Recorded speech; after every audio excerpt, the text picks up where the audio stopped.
Welcome, ladies and gentlemen, to the PUBG Mobile Pro League South Asia Championship Season 3. This is Super Johnny. Joining me is Phoenix Sivanch. It is an exciting day to be back, and especially during the finals after the way the league stages have gone through. Phoenix, how are you doing, buddy?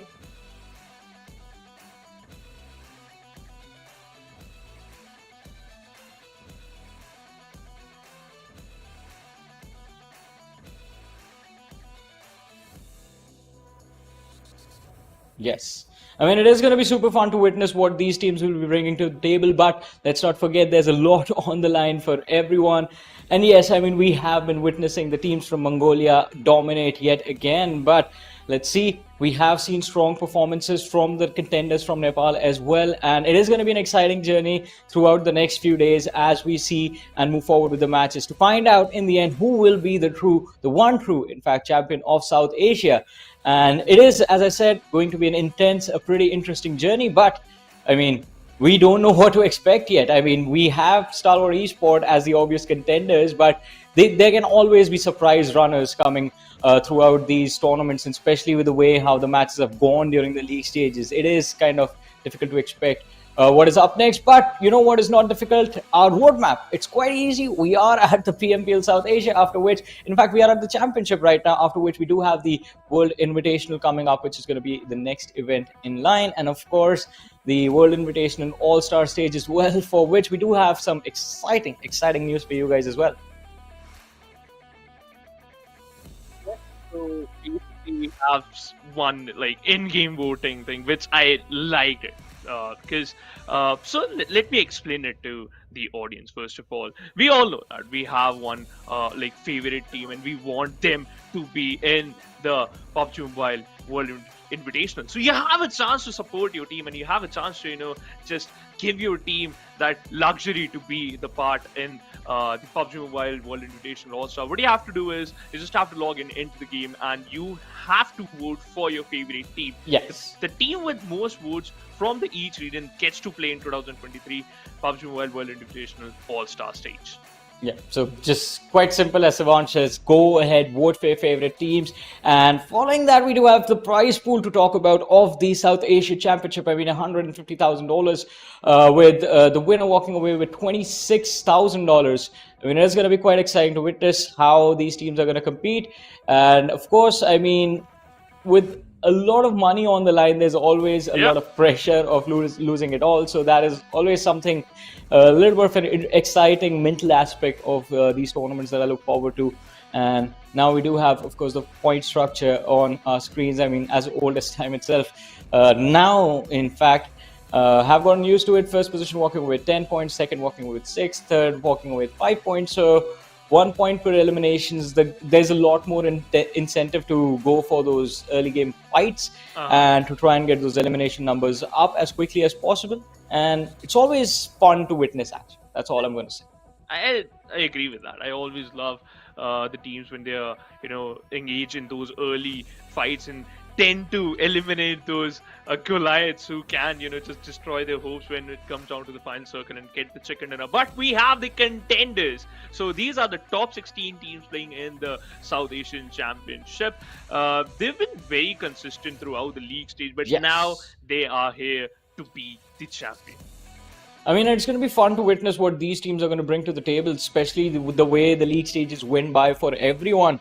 And as we were talking about them, I mean, Stalwart doing a pretty phenomenal job, as always. I mean, being ever so consistent. But, I mean, they have competition following them up in the form of 4MV, looking quite exciting, to be very honest, along with MABETEX. I mean, MABETEX have been kind of a huge turnaround. I was following the matches and the way they have been playing. I would love to see them put up the same performance in the finals as well. But I guess only time will tell how the team is going to perform once the matches begin. Yeah, I'm also excited because, as I just mentioned, MABETEX is a huge name, and also Stalwart Esports. But including these two teams, they are a little bit weak in certain maps. For an example, Sanhok. Sanhok is their biggest enemy because we saw that these teams tend to struggle in Sanhok map, and other teams like I8, IHC, Leo, they tend to perform very good. So the the execution or maybe the introduction of the Sanhok map is a real gamble for these teams. Yeah. So let's see how they're going to perform today, because they got some breaks to just improve their strat and also what's going to be their mentality when they are playing on those X Factor maps. I mean, definitely, off maps can be a challenge for a lot of the teams. That is the way it has been ever since the game came out, wherein few teams will do really well on Erangel. There have been teams who have been extremely consistent on maps like Miramar, maps where that campy playstyle is rewarded. The fact that you can hold your angles properly and shoot down enemies at a long distance is beneficial to you. And that has been the case for a while now. And it is important to perform on those maps as well, because those off maps do happen quite often during the middle of the day. But let's see, I mean, Erangel always an important pick. And if you can be consistent on Erangel, I think that can be your bread and butter throughout this tournament, getting you a lot of consistent points. Yeah. On Sanhok, definitely, I think as you mentioned, if that is the map that you struggle with, it would be ideal for them to not get eliminated.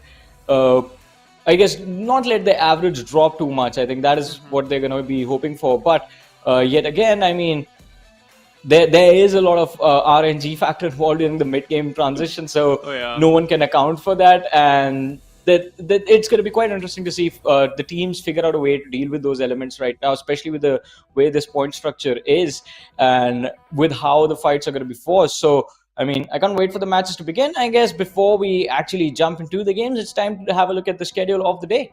Yeah, the first map, it's going to be Erangel as usual. You're going to start the day with the home ground itself, and then we'll move forward to the Miramar. Another off map, but I'm sure the teams are very well prepared for this, and a lot of teams are already conditioned the way Team Miramar sets up the pace for them. And then we're going to witness another Erangel.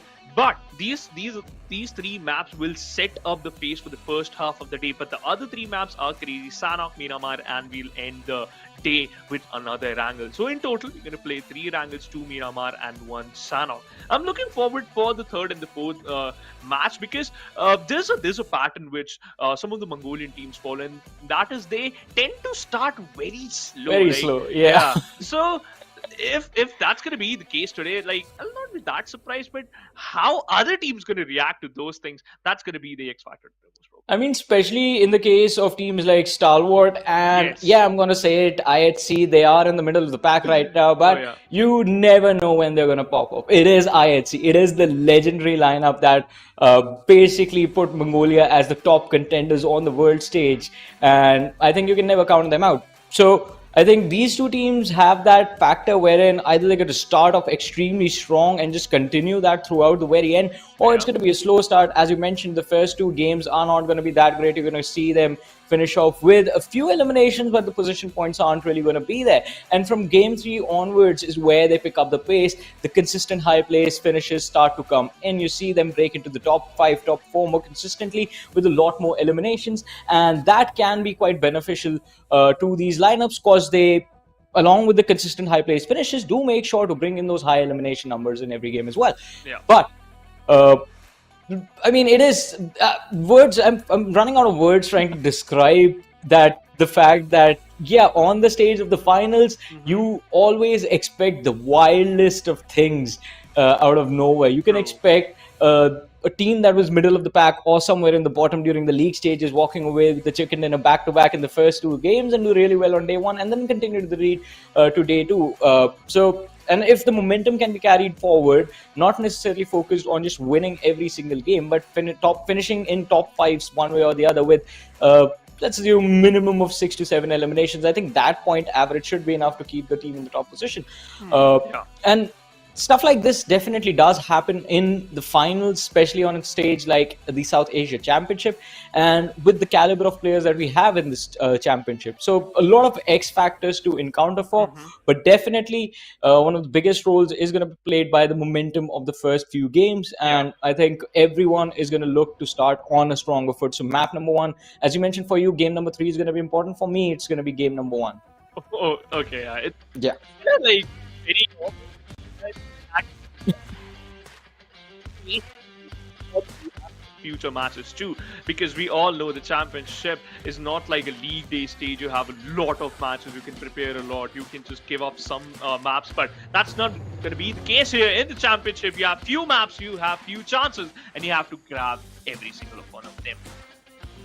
And let's see as the game begins. Game number 1 of the PMPL South Asia Championship 2023. As always, the map is Erangel, and the top 16 teams from the league stages are set to begin their run of the finals. We do have the trajectory of the plane starting from one of my favorite spots on the map, the northern Georgia Pole City, and it's going to go all the way through Pochinki, well, quite close to Pochinki, from close to Pochinki to the military island, ending towards the southeastern edge of the military island, just a little bit south of that observatory hill, where, I mean, we have seen a lot of highlights clips from the lads of Stalwart Esports. Yeah, they tend to exploit that one particular area a lot if they have that luxury to get the circle and also, annihilate the hopes of the opponents. But let's see where the circle is just gonna form. And we all know this is the first game, and it is gonna be a slow pace too, because teams tend to have a good footing in the first map and first day itself, because then they can decide that what type of pace they're gonna follow in the upcoming days, and also what type of game plan they're also gonna follow. But for now, every single team, it seems like this is going to move forward to their favorite drop location. I like where the Team 4 medical vibes tend to drop, and that's the military base, because you can collect a lot of loot, and you can collect a lot of vehicles too, because which help you a lot in those rotations, and also can help you in the final circles. Well, yeah, it can definitely be beneficial to them in the final few fights if they manage to make sure that their numbers are up, and try to focus on a little bit of a slower early game. But let's see. I mean, situations can change in the blink of an eye in this game, and that is what I enjoy the most. I mean, kind of an early fight expected towards the Ferry Pier Primorsk area, as we do have two teams, in fact 3 teams if you count Aegon I-8, just landing for that pancake split quite close to the military bridge. Will tend to be for an interesting situation, since the 3 teams are going to be quite close to the center of the zone. But I mean, I guess at this point, 3 teams that everyone's eyes are going to be on, of course, one after the other, are going to be STE, MABETEX up towards the Sarki positions. And, well, 7th Element, not wasting any time, as Uzum has been dropped to an extremely low HP. He's going to try and escape with his teammate, but Assad, he does not want to engage this even further. He knows he's also isolated. Plus, early stages of the game, you do not really have that much ammo or utility to commit to a serious fight. So 7th Element, they're going to go back to looting, trying to get their ammo numbers up again. Let's see how this goes. If they collapse as a team, then it is going to be a 4v2. Aegon I-8 could be in a world of hurt. But they escaped for now. Like, at least 2 of them somehow managed to escape from this situation, though. But let's talk about this team, because 7th Element, just like the name, they tend to include that element of surprise in their game plan, and also the way they take those fights. But the important factor is the league stage wasn't that good as we expected. They were at the 16th position, so they were struggling a lot in those early days, right? They end up in the 12th a lot, on 16th position a lot, and also weren't able to secure a lot of finishes. So those type of situations happen in the league stage, but I don't want them like similar type of situations happen with them today. But let's see how they're going to perform today, and especially their counterpart, that is Team Regicide. Yeah, I mean, both the teams not really having a fun time during the league stages. As you mentioned, 7th Element qualifying on the 16th position with Regicide on the 15th, 2 points separating them. So it was kind of a close call between them and Raw, and they will definitely be quite grateful for the early points they were able to secure during their run that helped them qualify. But Over here, I mean, since it is it is a complete fresh start at the start of day number 1 of the South Asia Championship, I think this is that one factor that they can use to their advantage, that everyone is starting from scratch right now. The leaderboard is reset, and I mean, hopefully, if they can get this first game, it can be a good turnaround for them. TUF on our screens right now, definitely a well-known name in their region. Also, a team that was part of the bottom 6 of the league stages. Oh yeah. So quite a lot of expectations from them. They had a few good performances, started off quite strong in the league stages, and ended on a decent note as well. Especially that last day of theirs was quite good for them. Agreed. I think so. If I'm not wrong, TU have actually secured a second and also end up in the second and third position respectively in the final few games. So they somehow managed to, just get a little bit comfortable in the overall ranking. That's why they are here. But you know what? These type of final, like, if you're depending on those final maps, the final day, this will lead to you positioning like you are totally dependent on how other teams gonna mess up and how other teams gonna perform on the final day and what type of mentality they actually have. So you should start strong in the first day, but let's see if that's gonna be the case for them today or not. Or maybe they start off things with the chicken, or maybe they end up in the top 5 in the first game itself. But it's a huge ask. To be honest, it's a huge ask, especially the whole region itself, because we just saw like out of 8 teams, only 6 of them qualified from the Pakistan region, and they were in the bottom 6. So that's a point of concern. And if you're talking about concern, Blade is already Blade got knocked out in an open area, and I don't think so Buzz can revive him. Yeah, this is not looking good. Aegon I8 could be in a world of trouble, as you mentioned. Leo is a team with a lot of firepower, and they are not going to shy away from this fight, as we do see Haidam and Sus push for a flank. Blade is going to be left behind.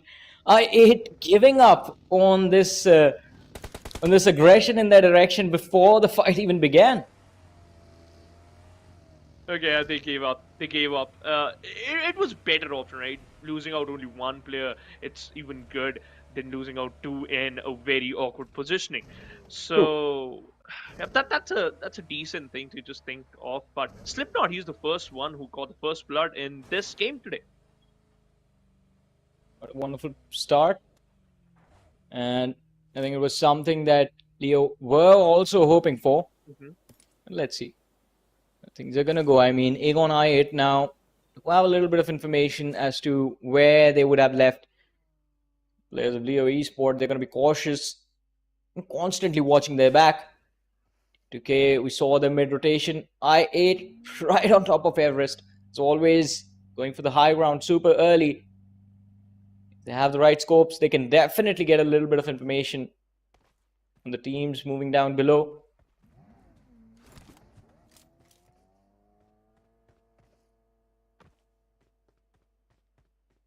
First zone is about to close in after 17 seconds. And I would love to see another centralized circle, because this circle is still favoring the area of Katka, Pochinki, and also Kori is still in the play, and also Peripia is a comfortable spot to hold on.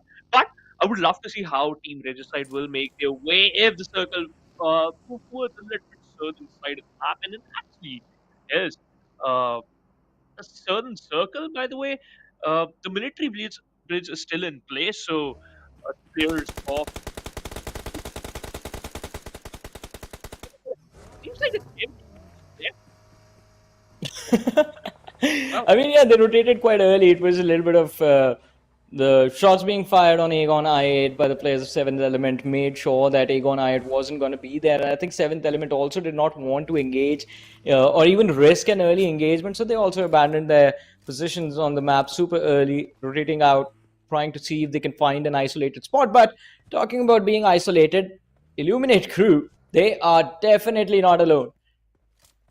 See them in, well, they do have quite a lot of cover to work with, but I don't think staying close to that watchtower for a while, for more than a minute, is going to be advisable for them. But hey, the first airdrop Brings with it the MG3. A lot of utility. I like MG3.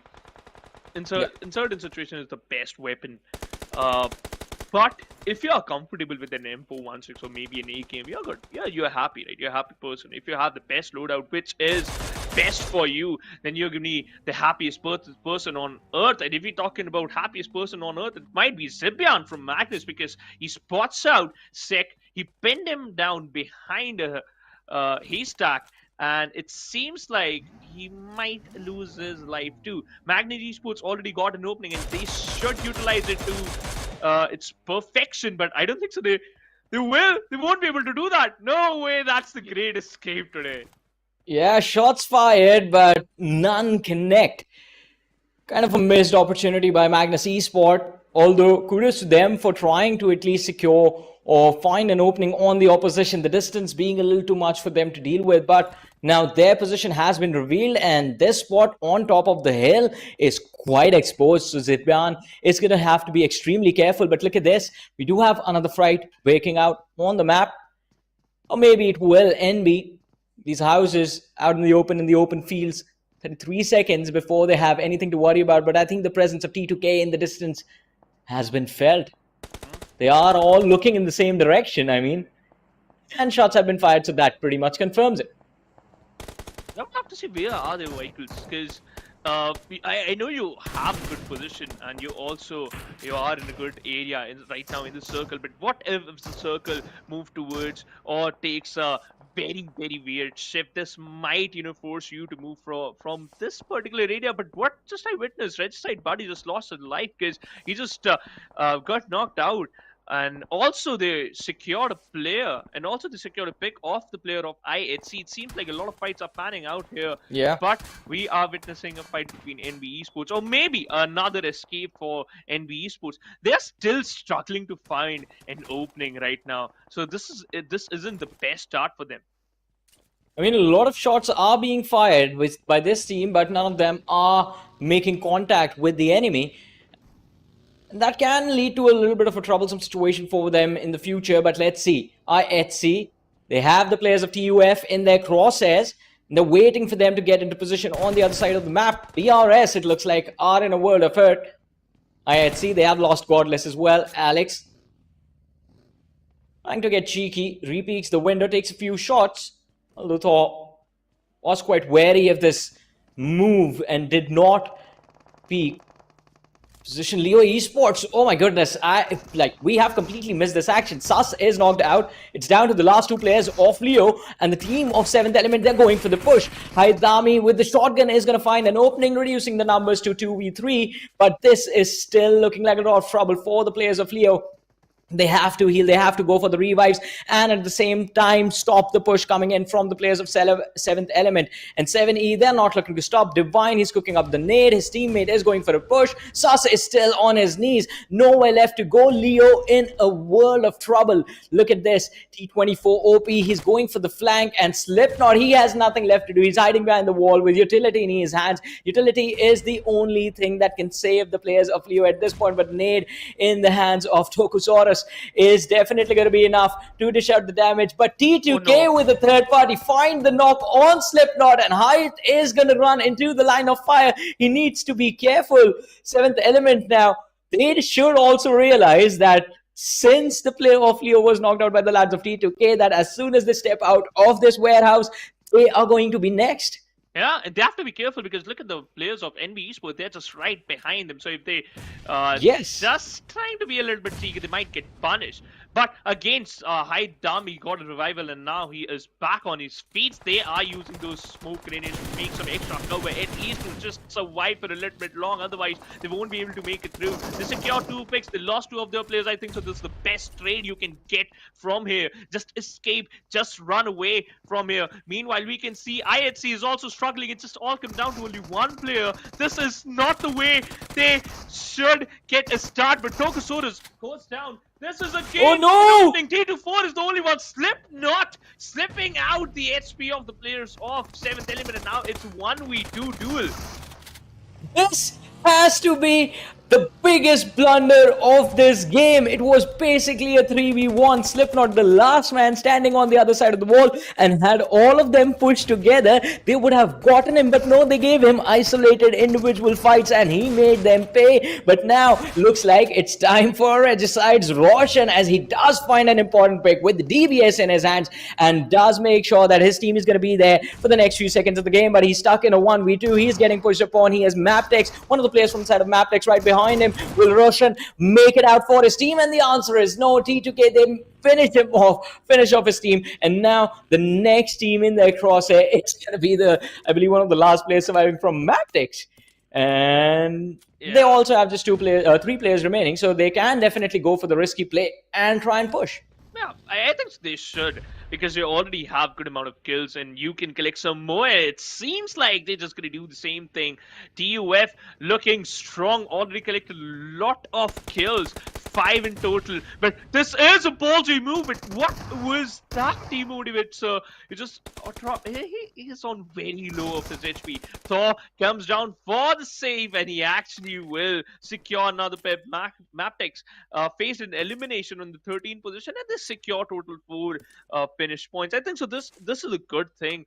At least you got something. If you take an exit on the 14th position, it's good. But for now, Team NB Esports, this is a team which is struggling for a very long time. But right now they got a good amount of compounds. And Leo, the way they managed to clutch, especially Slipknot, the way he managed to clutch out in that 1v3 situation, that was a heroic approach, and he deserved that actually. I mean, let's see though. They have won one fight, as you mentioned, the players of Leo Esports, but NB, I want to see what their approach to this scenario is going to be. As you mentioned, they do have a lot of real estate to work with, but they're looking at the wrong spot. They expect the players of Leo to be outside, on the outer side of this compound, but not right in front. I think if this is the read on this play, then that can backfire on the players of NB. But I think as soon as they try to approach the compound or try to initiate the fight, they should have the information on the other side. Talk about information. Well, Stalwart Esports has exact locations of where the players are. Magnus in front of them, finisher has been finished, and for a second, Stalwart switch things up, decide to shift focus on the last surviving player of DRS, Killer YT, out in the blue, and also in the crosshairs of Top. Top is waiting. Healing can wait. First, he needs to get the kill, and that is going to be the easiest thing for him. DRS have been wiped out. Magnus is going to be next, and all of a sudden, Stalwart sit there in the top 10 of this game with 5 eliminations to their name. Top eliminated 2 teams in a row, and now they're looking out for another. But NB Esports already initiated a fight against the players of Leo Esports, and oh my god, Leo Esports takes an exit from the lobby. Secure 5 elimination and end up in the 10th position. It's still a good thing. This is the first game, and this is just to start. You got a good outing. Although we still have 9 teams left. NB Esports, they are again looking confident. They have a good amount of real estate, and they also have a huge amount of vehicles to work with, and also good loot. But where the circles is going to form, that's going to be the best question, and that's going to be the biggest question for them. And it moves towards the southern side. 7th eliminate.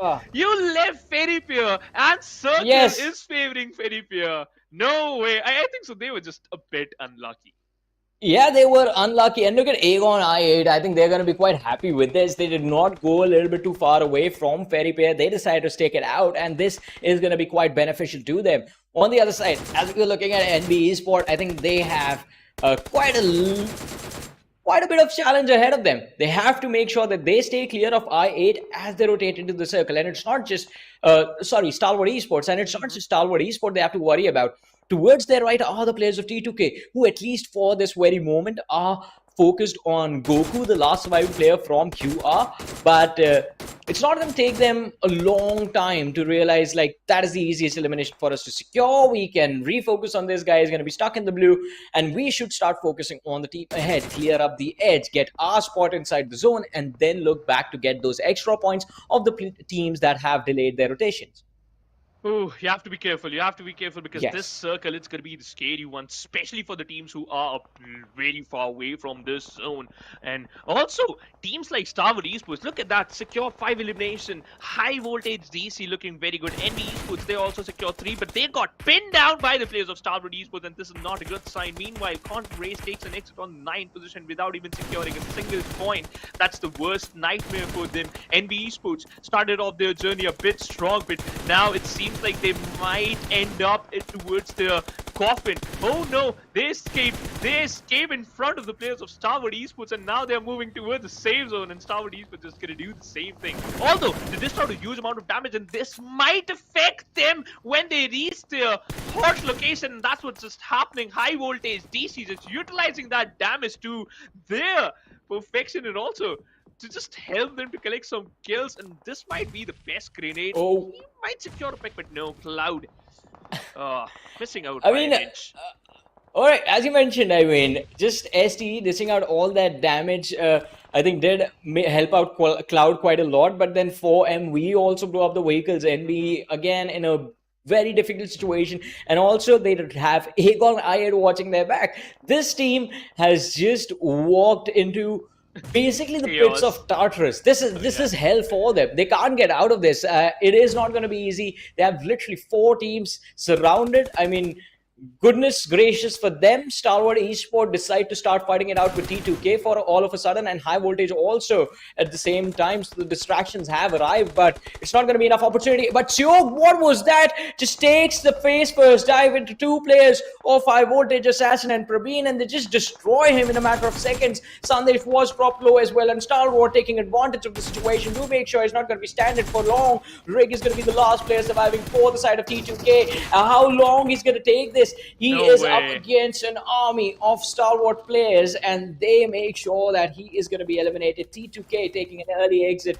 from this matchup, but he made sure that Stalwart is not going to be at 100% after that fight. He made sure that best player is walking out with him, as Top has been eliminated, and IC is going to be on his knees next. Yep, before before going down, he just put them in a handicap position, and Icy falls down by Jiggle. He secures the pick, and look at Action. He is barely surviving with just 10% of his HP. I didn't think so. He won't be able to make it inside circle until some miraculous thing just happened. But Highvoltage, look at them, 6 total elimination. Assassin is still looking out for his first, but that's you know what? That's just cool.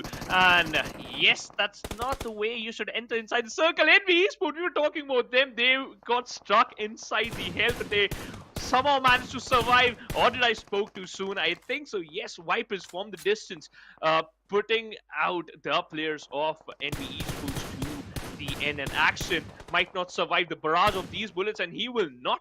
And by the way, Jiggle secured that pick by an Uzi. What? He stole that kill. No way. I mean, quite impressive right there, but now as we are down to the final 6 teams, 17 players surviving, I think things will get more and more intense by the second. The last 2 players from the side of I8 have managed to find a nice little safe haven for them on the eastern edge of the zone, but they have the players of Highvoltage approaching them with a very high velocity, and it is going to be quite a bit of challenge. It's a 2v4 situation, but Highvoltage, they switch gears, going towards the compound of I8, and ooze him in a world of hurt, but he still makes sure that the shotgun in his hands is going to knock down Praveen. It is down to the last player of Aegon I8. He has a UMP, but will it be enough? I don't think so. It is a 1v3 that he has to deal with, and he runs inside towards his demise. Aegon I8, well, they go bye-bye. Yeah, 6th position is the final number. This is just secure. But to be honest, it was a good fight. Highvoltage, just because of the man advantage they had in the previous fight, helped them a lot. They just lost out 1 player. They also saved Jiggle from his death, and also has the major compound inside circle. They might secure the chicken, and or maybe I just spoke too soon. Who knows? The future will answer my question. But we have the top 5 team. The 14 players are remaining, and in between these 14 players, we have Thor, who is just surviving, who is just fighting for his life. This man is just a Superman. Trust me, he always come up with a solution, and the solution is just give me meds, I'll survive. Don't worry. Give me meds, man. Just make sure I have the HP bar and I'm going to make sure that we win the game. Sounds like an easy plan, but let's see if the other lads on the map right now will agree with him. There are a lot of teams that they have to deal with before that. Highvoltage, Cloud Jiggle Assassin, being put under pressure by the players of Illuminate right next to them.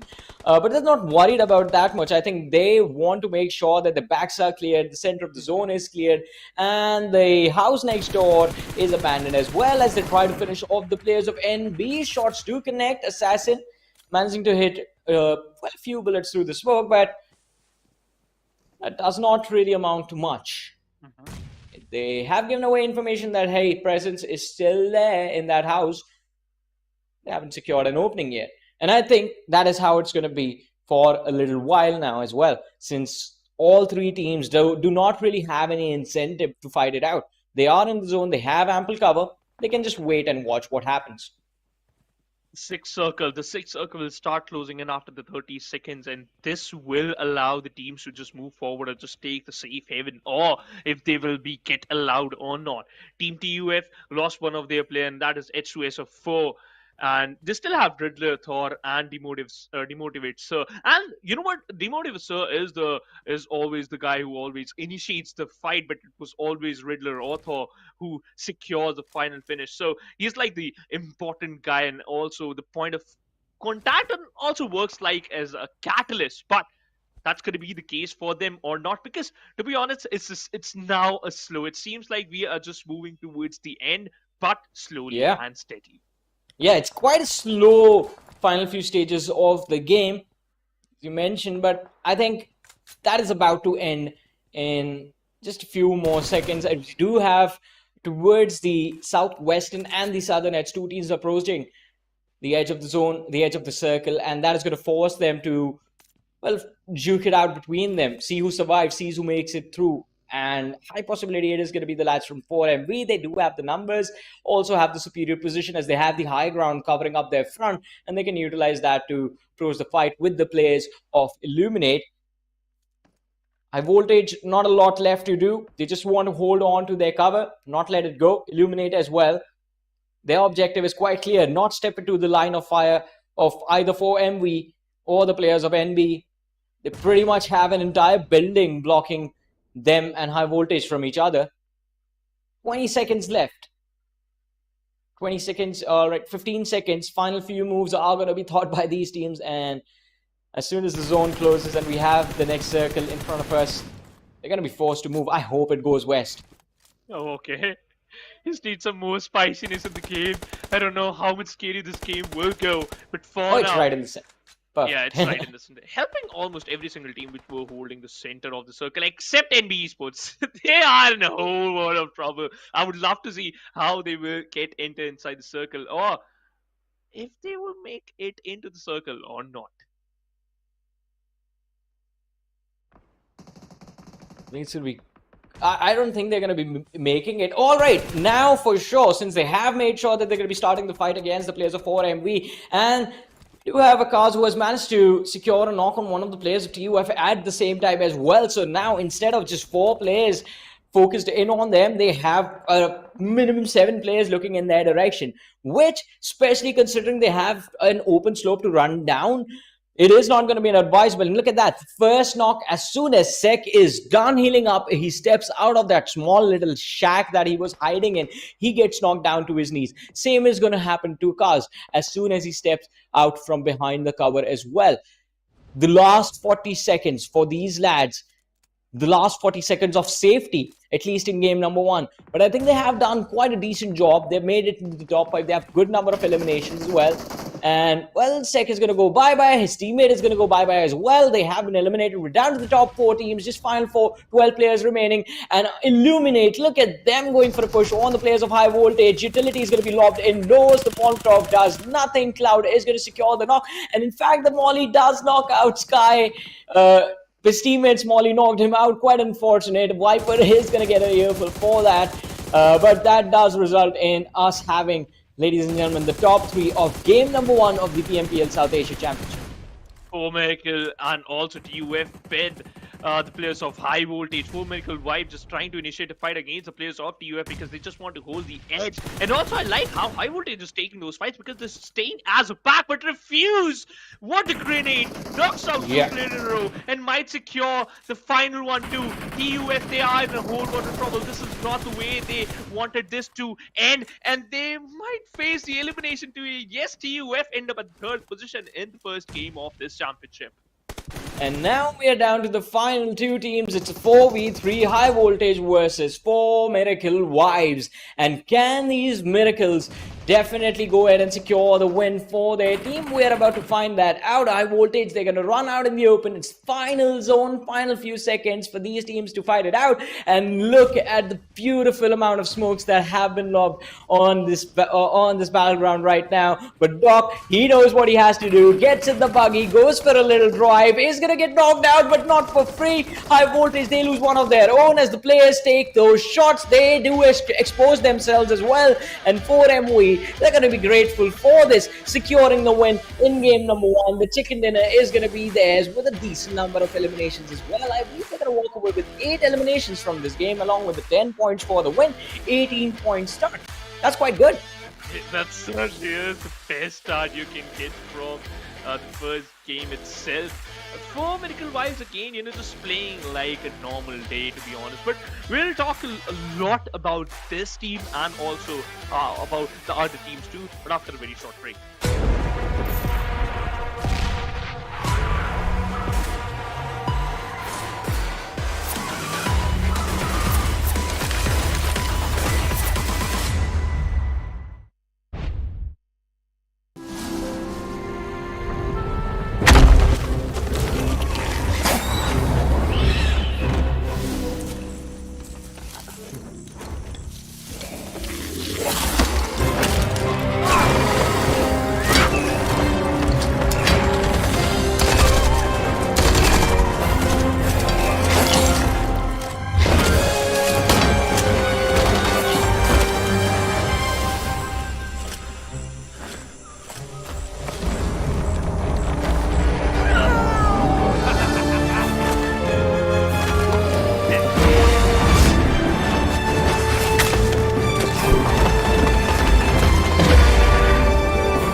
What a start! What a start! 4 Miracle Wives just securing the first chicken dinner of the first game of the day. It's like, again, as I just told you earlier, it's a normal day. It's a walk in the park for them.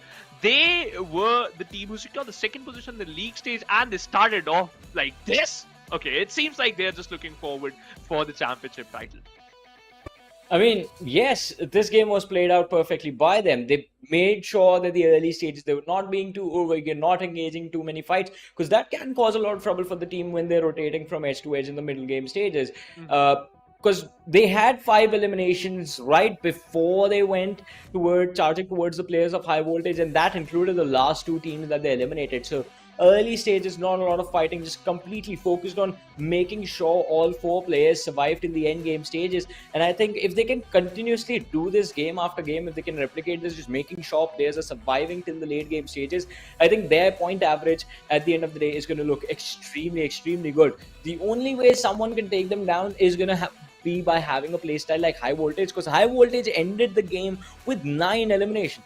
Definitely a little bit higher than the players of 4MV, but due to that, they did not have enough bodies to commit to the final fight, and they also were put a little bit under pressure by the players of Illuminate Crew as they were being charged upon, and sort of had to run out of that house in a very chaotic spree of the moment decision-making process, and that sort of also swung the advantage of that final fight in the favor of 4MV, which they definitely did utilize quite nicely. But still, I mean, it was an extremely good game for game number 1, and we do also have the MVP on our screens, which is going to be top. I mean, how did he pull it off? He was out of the game so early before the game came to an end. Look at that survival time, 19 minutes, but still 4 eliminations and 913 damage dished out. The man is always at his best. Yeah, he is the guy who eliminated 2 teams in. Getting the MVP title is, like, again, very common for Tom, right? right? It's very common for top. Although the team itself, we talk about the Stalwart Esports, they got stuck in a very weird spot, and also whenever they were trying to to spin down the players of T2K, they found themselves on the receiving edge too. So just because of that, they end up in a bit early. Although it was a nice try from the side of the players of Stalwart Esports, but we have Highvoltage Jiggle in the player to focus, and Volley again. MABETEX Esports. This team is just a war machine, especially Wally. This guy secured every single MABETEX, I think, to secure 4 elimination, and out of those 4, Wally has every single one of them. I've been definitely doing quite a lot for his team, and Wally has been a player that I've been watching for a while, for years now. He's been consistent throughout his entire career, and this is the kind of expectations everyone has from him every single time he's playing a game. Moving on to the match summary, which is going to be next, we do have Diffuse walking away with the highest elimination score being the number, but he has been tied by the rest of the competition at the same time. We have Jiggle, Top, and Wally, all the players in the list of top eliminators being there with 4 eliminations. Moving on to the highest damage, we did see Top, as he became the MVP of the game, be there number 1 in the list of highest damage with 913 damage dished out, but he was also being contested. This was a game in the mid-game stages and a little bit in the early game as well. Teams were forced to take impromptu fights, but looking at the match rankings, I think because of that, we do have a lot of interesting results, because as we were talking about getting those elimination numbers up early on in the game, look at this. For MV, they walk away with 8 eliminations and they have 18 points. Highvoltage on the other side, Highvoltage DC, they walk away with 11 eliminations. They just have 6 placement points, and yet 17 placement points, just 1 point shy of the team sitting at the top of the leaderboard right now. Point structure itself is very crazy, by the way. And we would say they secure total 3 placement points, but just because they have only 3 elimination points, they are in the 5th position. And Stalwart Esports secure total 7 elimination points. By the way, IHC also, they were on the 16th position, but I'm not surprised, right? They tend to start very slow. This is their play style, so I'm still waiting for the first half of the day, because whenever they try to understand the gameplay, they end up in these type of position. But whenever they are ready, whenever they're like, okay, now it's our time to shine, they always secure the top 3 or maybe in the top 5. But we still have to wait for that. Although I like the thinking process of the players of the Pakistan region, because we saw a lot of them, they had a good amount of circle advantage. Also a lot of the teams also has good amount of compounds and best weapons. The only thing they were struggling with was the way they took those fights, because some of them just got caught off guard while they were rotating. Yeah, I mean, mid-rotation, they were struggling a little bit, but I think, yes, we did see, I mean, especially TUF was one of the teams that was shining out quite nicely in the previous matchup, doing quite well for themselves, securing a decent number of points, and I think that is something that can be replicated, but they were also being extremely aggressive, as you mentioned, and I think that aggression, that mid-game aggression can work out for them. But again, this was just game number 1. The finals have just started and the day has just begun as well. Things can take a turn for the worst for the teams in the next few matches as well, especially considering, as you mentioned before we started our day, that off maps can be a challenge for the teams. Coming up next is going to be Miramar. Ooh. And to be honest, it's my favorite map, by the way. And I think so I can say the same thing for the players of DRS Gaming, trained to kill Stalwart Esports. They always shine so bright in the map of Miramar. So you have to be careful. By the way, DRS, they are missing. I think so they are just missing the DRS touch in this, PMPL Season 3, because they've been one of the most consistent and one of the most dominating team from the Nepal region. But right off the bat, they end up in the mid pack of the first game. I would love to see the showcase to come back today, or the showcasing or come back today, and in the end of the day, should secure like roughly about 80 to 90 points to just be in a safer spot, or maybe I know 80 to 90 is a huge ask, or if they secure around 60, it would be better for them. I mean, that is going to put them in a very wonderful position, looking forward to the day tomorrow to begin their journey, if they can actually manage to do that. But I mean, based on their form, it is going to be interesting to see how their approach to the next few matches is going to look like, especially, I mean, who can forget the global championship run that this team has, DRS? I mean, doing phenomenal. Everyone expects them to dominate this region. They are supposed to be the alpha team right now. And that, I think, just the fact that people expect a lot more from them. Let's not forget, DRS is a legacy team. It's a legacy name. It's a big banner from Nepal, one of the biggest orgs in the country. And I mean, they have done phenomenal throughout their entire existence. That, I think, is the reason that fans expect them to always win. They expect them to always win every single game. And again, putting the players under a lot of pressure to always be performing. And that cannot be the case. I mean, you're going to have a few bad games, but you have to learn to move on. And DRS, they do have the players of the caliber that they do realize themselves, all right, reset, focus on the next game, we're going to win the next one, or we're going to do well consistently throughout the day, get the points on the board, and then win the overall championship. I think that is the mindset the DRS have, and a few bad games are not going to shake their overall run. So I think we're going to have to be extremely patient with DRS and just keep an eye on their overall ranking the entire time. Oh, waiting for that, just showcase the real DRS form. But yeah, as just mentioned, we have to wait for a little bit long. But now the second match has started. In the first match, we saw the 4 Miracle Vibe secure a chicken dinner. But this is the map which changed the flow, the playstyle, and also your understanding and also your approach to the map itself, because it's Miramar, one of the biggest map in PUBG Mobile, and also a bit fast too, because if you're good enough, if you're good with those long range fights, you are a beast here. Regicide drops in the Campo Militar area. The plane path starts, the trajectory starts from the Campo Militar area and heading towards the southwestern side of La Redra. Although Lost Leon is a bit too far, but teams can still collect some vehicles and move towards their favorite configuration too, like Lost Leonis and Porto Parasio. I mean, for sure. As you mentioned, I mean, the rotations can be planned out in the early stages, but in order to plan out the rotation, we need to know where the zone is going to be. And that is one of the most challenging aspects of Miramar. The starting zone can definitely force you to plan out your ending game scenarios based on if it's going to be headed towards an urban area or maybe quite an open position like this with the circle being on top.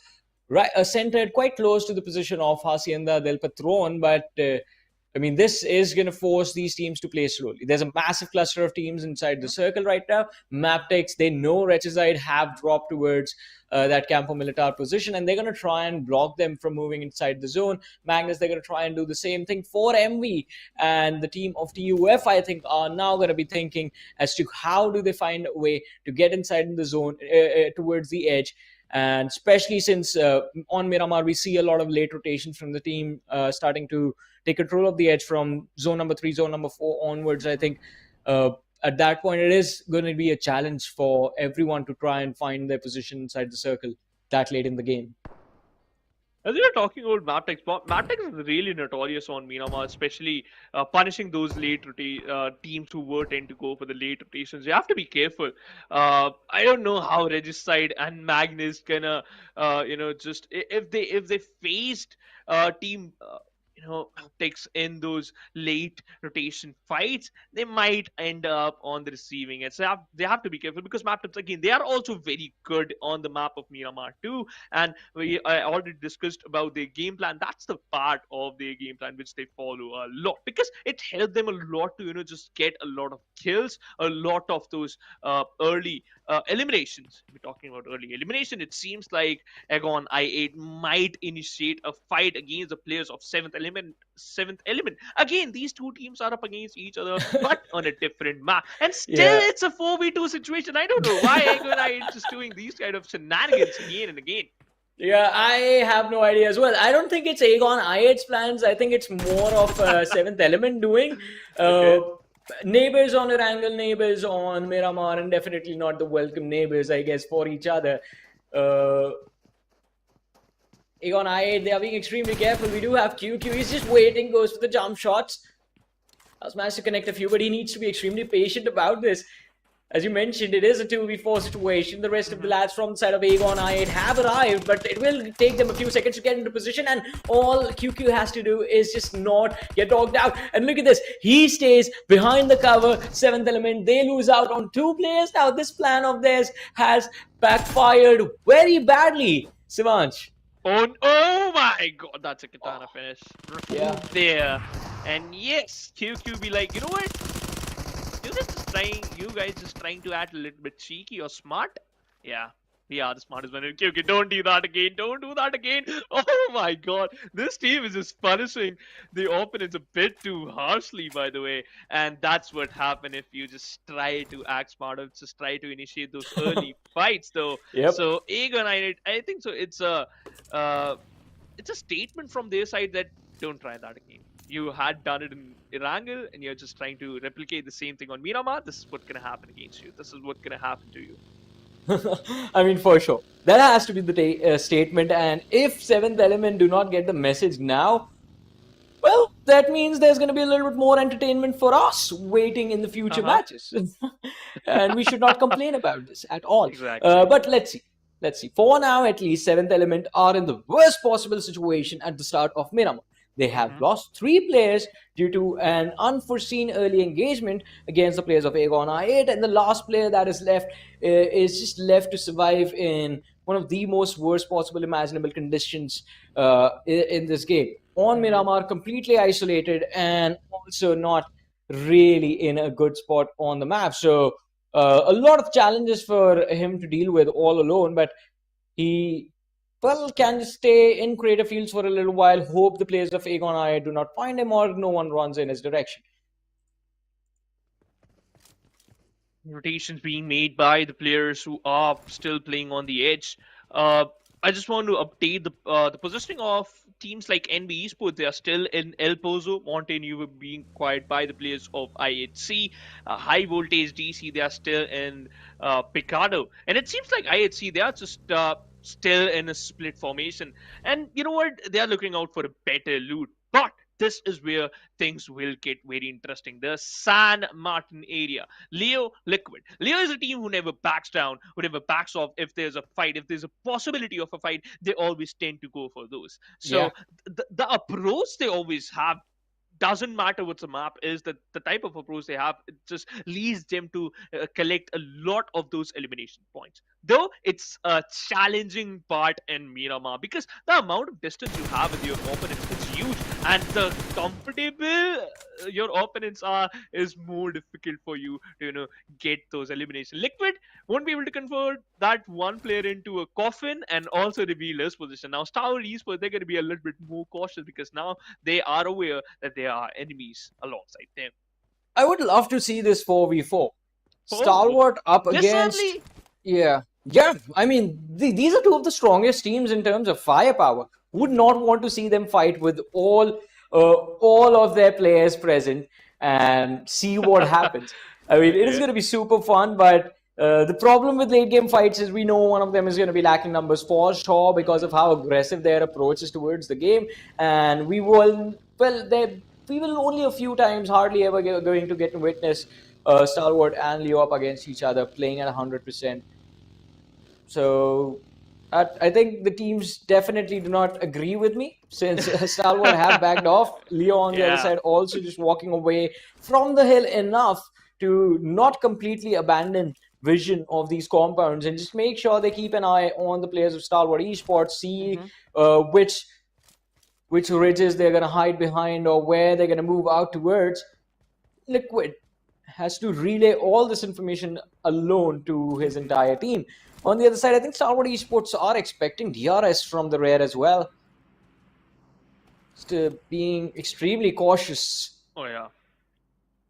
His which is always going to be DRS good. Yeah. used to tell to just drop near the Hacienda del Petro area, so they have to be careful. And we have seen these two teams fight a lot, especially whenever DR is trying to rotate. So they have to be careful, by the way. But this circle. So what team Leo and also NB Esports can do? They can take control of the water treatment because look at the circle favoring the northern side of the map pretty heavily. Teams like Regicide and also MABETEX, these two teams, if they get allowed to reign supreme or just punish you in a very awful spot, they will. So you have to be careful, especially with these type of circles. I would love to see how team eliminate crew will make their way into the circle. It seems like they're just going to move towards the cruise the well area, and they're just going to hold those ridges and also those single compounds. But Highvoltage DC might, get a difficult journey because they are just moving straight towards the certain side of the circle. Let's see though, T2K Siog in a world of hurt as he finds himself up against Faster from the side of Magnus.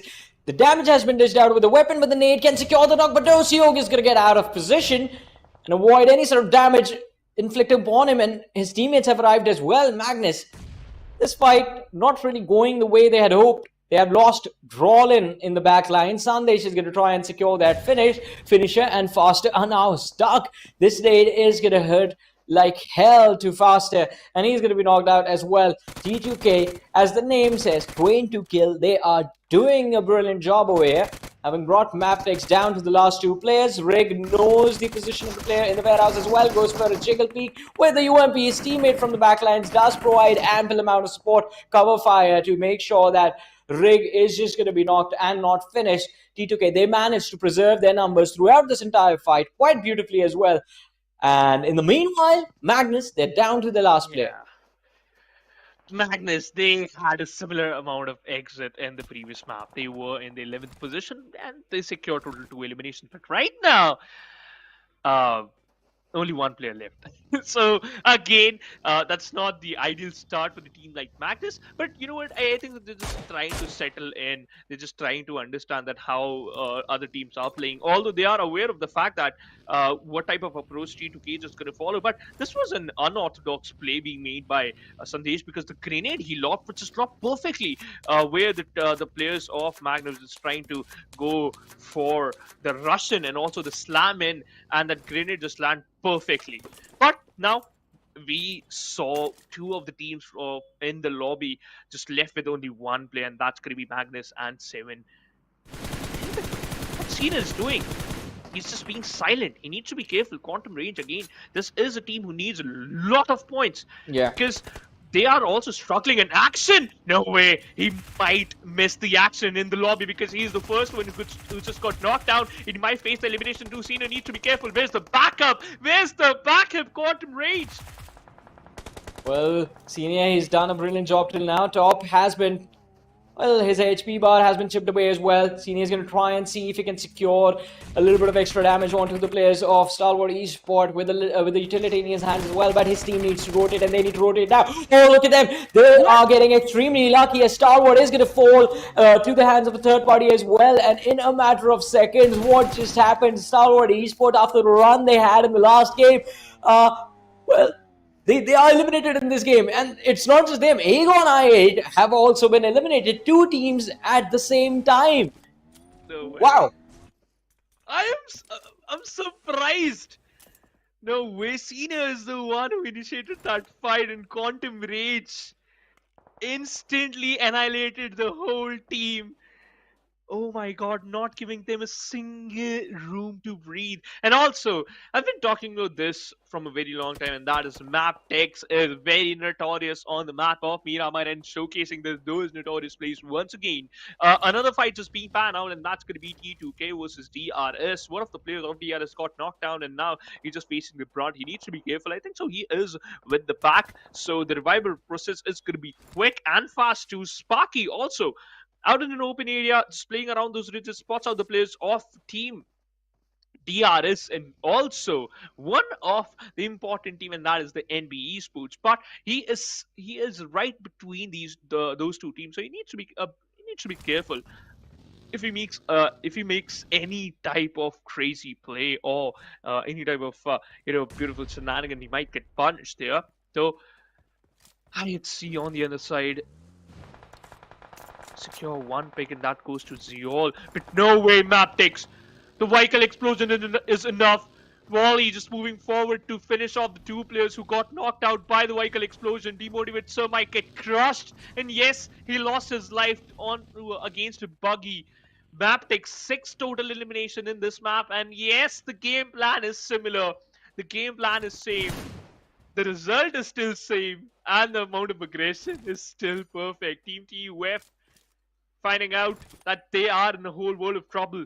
Goku might unleash the Super Saiyan here. Lob the grenade up against S2SFO.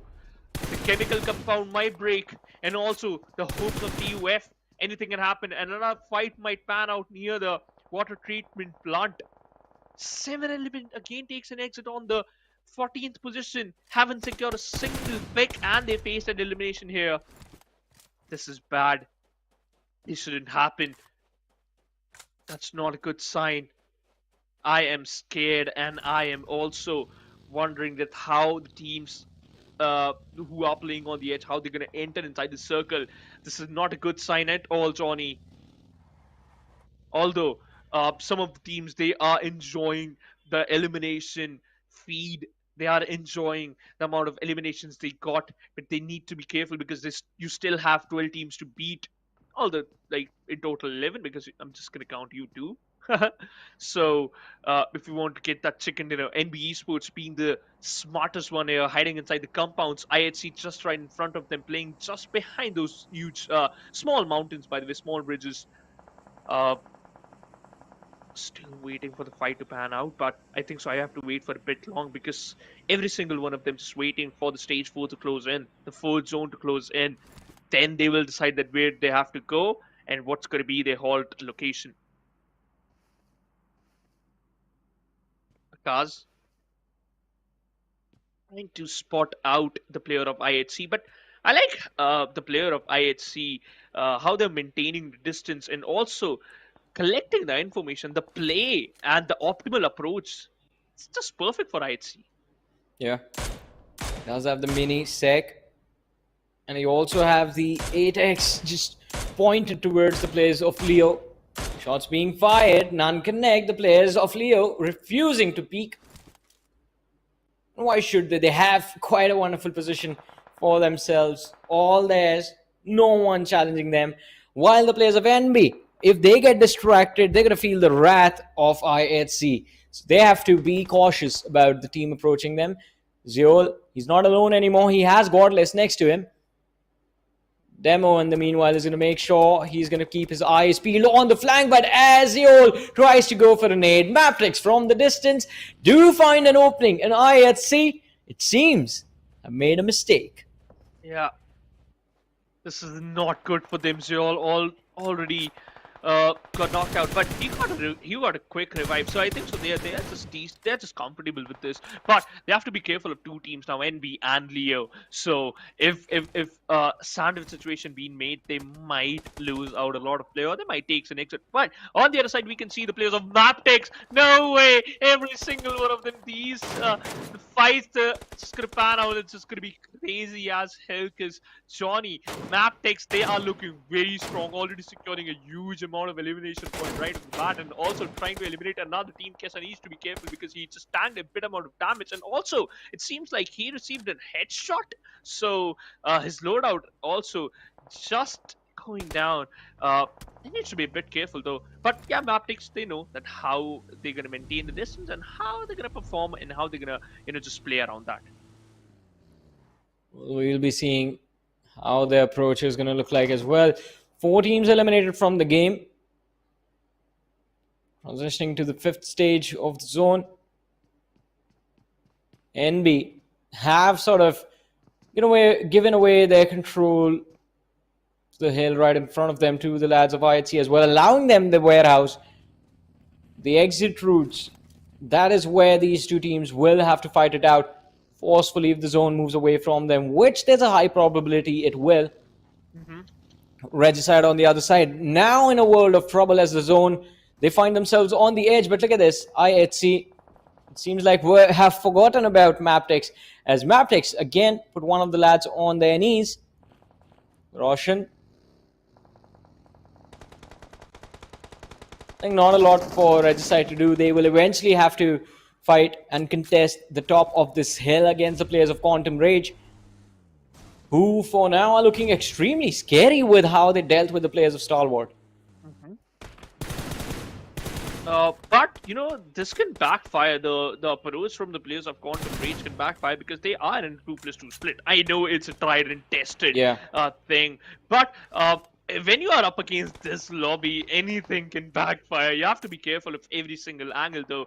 You have a compound, why don't you just play around that? And I think that's the real approach from the players of Quantum Race 2, but Godless, what a heroic move. He just dropped down from a Bucky and also drops out a player too. It seems like Leo might take an exit. It's going to be Sus who is there, still on 100% of his HP, but he knocks out. He got knocked out. It's going to be Slipknot. He had done it in the past. He might do it again, but that Molotov, it's just narrowing out the approach and also the possibilities to survive. And Leo, the players, were not allowed to fire a single bullet and takes an exit. What a beautiful finish, INC.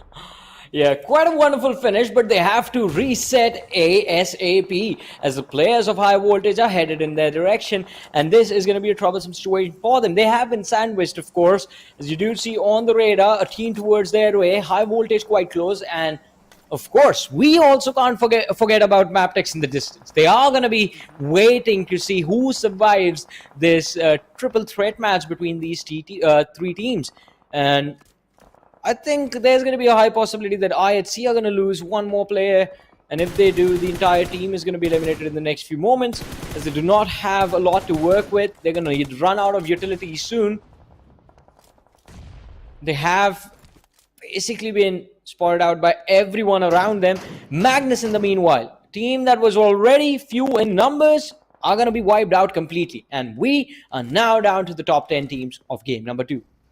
37 players, top 10 teams, as you just mentioned, Johnny. But the circle, it's going to be is the scariest part for the teams who are rotating from the southern side. I am amazed how Highvoltage just made their way into the circle and they're still moving forward.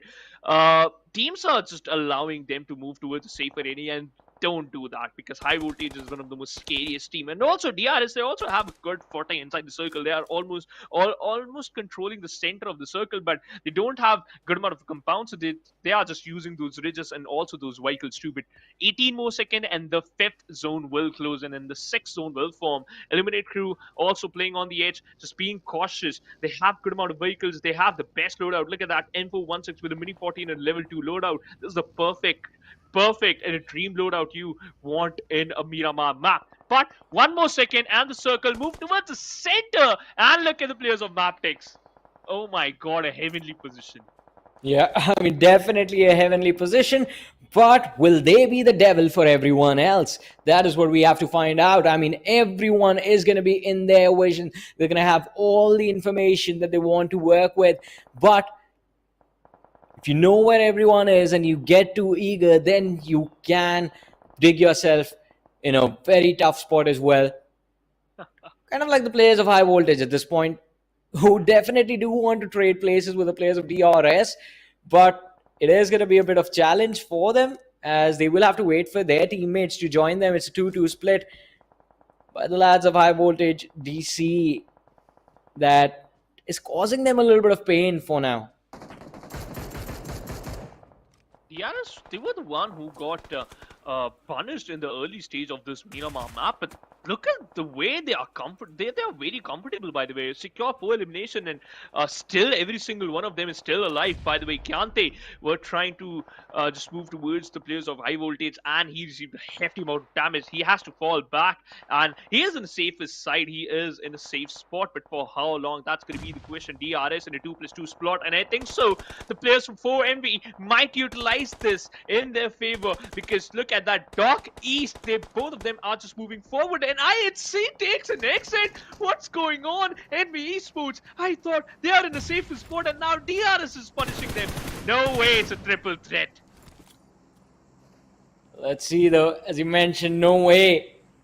It's going to be a triple threat for them.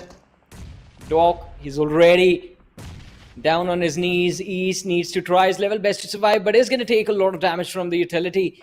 It's down to around 75 HP, needs to go for the revive on his teammate as well, and the moment he does, DRS could have an opening, but rules, oh, this is going to be too much caution from the side of DRS. They will allow for MV to get their numbers back up, and this is not going to be good for DRS. They had the opportunity to try and go for a push. The numbers were in their favor as well. It's going to be a 3v4 now. Fight for this building. Cool, spotting out the player. New utility was being aimed towards him. Runs out of the spot. Try and protect himself. Will it be enough? For now, at least it is, but not anymore. As a miracle nade from 4MV's Doc is going to make sure Delta is going to be down on his knees, and his teammate Rules is going to fall as well. And look at that, DRS losing 2 players for just a small little decision-making mistake, which wasn't even like a genuine fault of theirs. At this point, with like the kind of players that you're facing, everyone's going to be extremely cautious about stepping out in the open like that. And for MV, I think you give them an opening, they're going to take a yard, maybe a mile. You give them a yard, they're going to take a mile. Yeah. Oh no, and now DRS, they got stuck in a very awful spot. Look at that Gyante!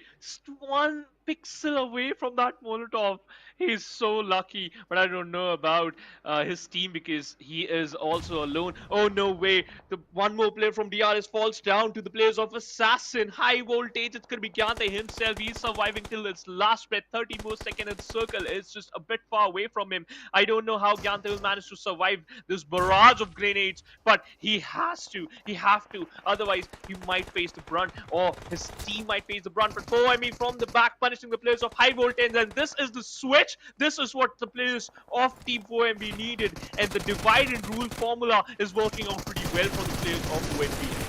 I mean, for now, it is doing a brilliant job for them, but look at this Quantum Rage up against the players of T2K. Seog is going to be the last player standing for his team. He is in the crosshairs of LC, but the trade spray from both these lads does not connect on either one of them. Goku, along with LC, is going to make sure that Seog is not going to go anywhere. The 2 lads pushing in tandem. Senior joins them as well, and with the DBS in his hands, the shotgun is going to be deadly at the close range. Seog is going to run indoors, climbs up to the first floor, trying to avoid Quantum Rage. He's doing his best, he's trying his level best, but in this 1v3, we all know QR, they hold all the cards, and Seog, he does not really have a lot of options left. He's trying his level best to survive. But looking at the kill feed, look at that 4MV going up against Illuminate Crew NB at the same time. There's a 3-team fight happening on the other side of the map at the exact very second, right? Oh, few pixels visible. Halsey, delay in reaction, and Seog is going to be grateful for that.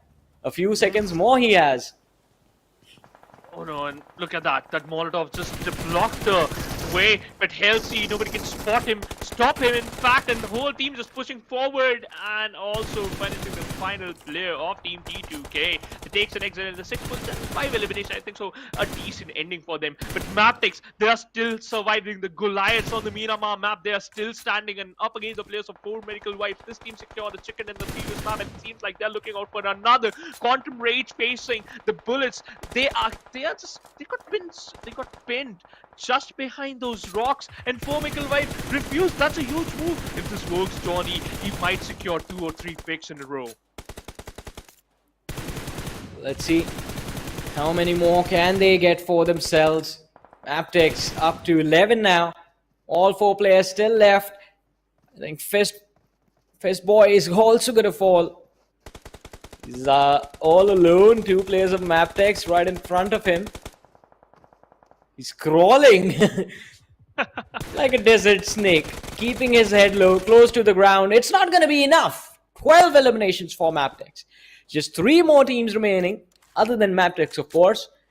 Yeah. And then the game is going to be done. The other 2 teams, Illuminate Crew, they're down to their last 2 players. 4MV, 1 lad knocked out. East has gotten a revive, so they are down to their last 3 players. And QR is down to the final 3 as well. MABETEX sit there with all 4. Looking very strong, and QR, no way they secure 9 elimination. Unlike the previous map, they have a really good footing on the map of Miramar. But if they be able to, defeat the players of MABETEX, they will definitely secure the chicken dinner here. But that's not going to be an easy task. That's not going to be easy as it sounds. But Doc needs to be careful. A grenade being lobbed in front of him. He survived that. He's still on 50% of his HP, but that Molotov, it's good enough to knock out Nova. Sky is still on ground. He is surviving, but Nova got taken down. Goku was just trying to act smart, was just trying to, steal that elimination, but won't be able to get that. The 13 more seconds, and we will see the 8th circle will start closing in. Sky is thrown down in an open area, still expecting that no one just push for towards him, but he needs to be careful.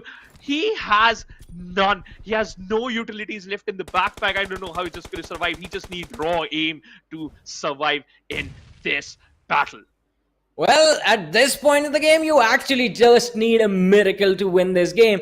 It is the 9 zone, final few seconds, and then the zone is going to collapse. He's refusing to give up, putting up a lot of pressure on Goku from the side of QR, and QR, 2 players down, Halsey and Senior knocked out. Who will the kills go to? Both of them have been picked up by the players of 4M and Halsey. Well, his kill is going to go to the players of MABETEX. Alright, 4M got the knocks, MABETEX got the kills. The numbers of MABETEX are just going up and up, down to the final 3 teams. 4MV with 3 players. We have the last player remaining from Eliminate Crew, who is Sky, stuck in that shack, and we know Doc is going to do whatever it takes to pick up that final point for his team. He runs in the smoke, shots connecting, but Doc, his blood almost backfired. He's on a pixel of HP and finally does secure the finish. Ooh, staying alive for a few more seconds, but I think this game is pretty much done. Because of that push, Doc for a little while won't be able to engage in the fight. Or was I wrong? The moment I say the words 4M, we find those knocks, and well, it looks like it's down to a 1 versus 1. The winner chicken dinner for this map of Miramar. It's Ben 10 against East. Ben 10 has the HP. He lobs a Molotov in that shack. It is his game. He runs out though in the open, going for a gun battle. He's going to go for this one. East on the other side has a UMP to work with. Alright, both of them switching to the UMP. The perfect weapon for the mid-range duel. Juking behind the vehicle. East trying to find an angle. Ben 10 doing the same from behind that hill. And going for the spray. He's going to run out of ammo in this weapon. 8 bullets left. Going to go for a reload. The first aid kit. His last first aid kit he's going to use right now. And East will have a few extra seconds. The angle is his. He's going to go for a peek. Damage is out on Ben, and Ben is going to be dropped. It is going to be 4MV. A back-to-back win. 2 wins back-to-back. Erangel is there. Miramar is theirs. And, well, it is a great start for them in the South Asia Championship Finals. Oh, miracle vibes. What a miracle just happened. They stole that chicken dinner from the players of MABETEX. I've been talking about the team of MABETEX that this is their game. This should be their game because this is the strongest team on Miramar, and they face the brunt against 4 Miracle Vibes. Wow. Let's see if this is going to go on forever, or are we going to see them stop in the next match? But all is going to be discussed after this very short break.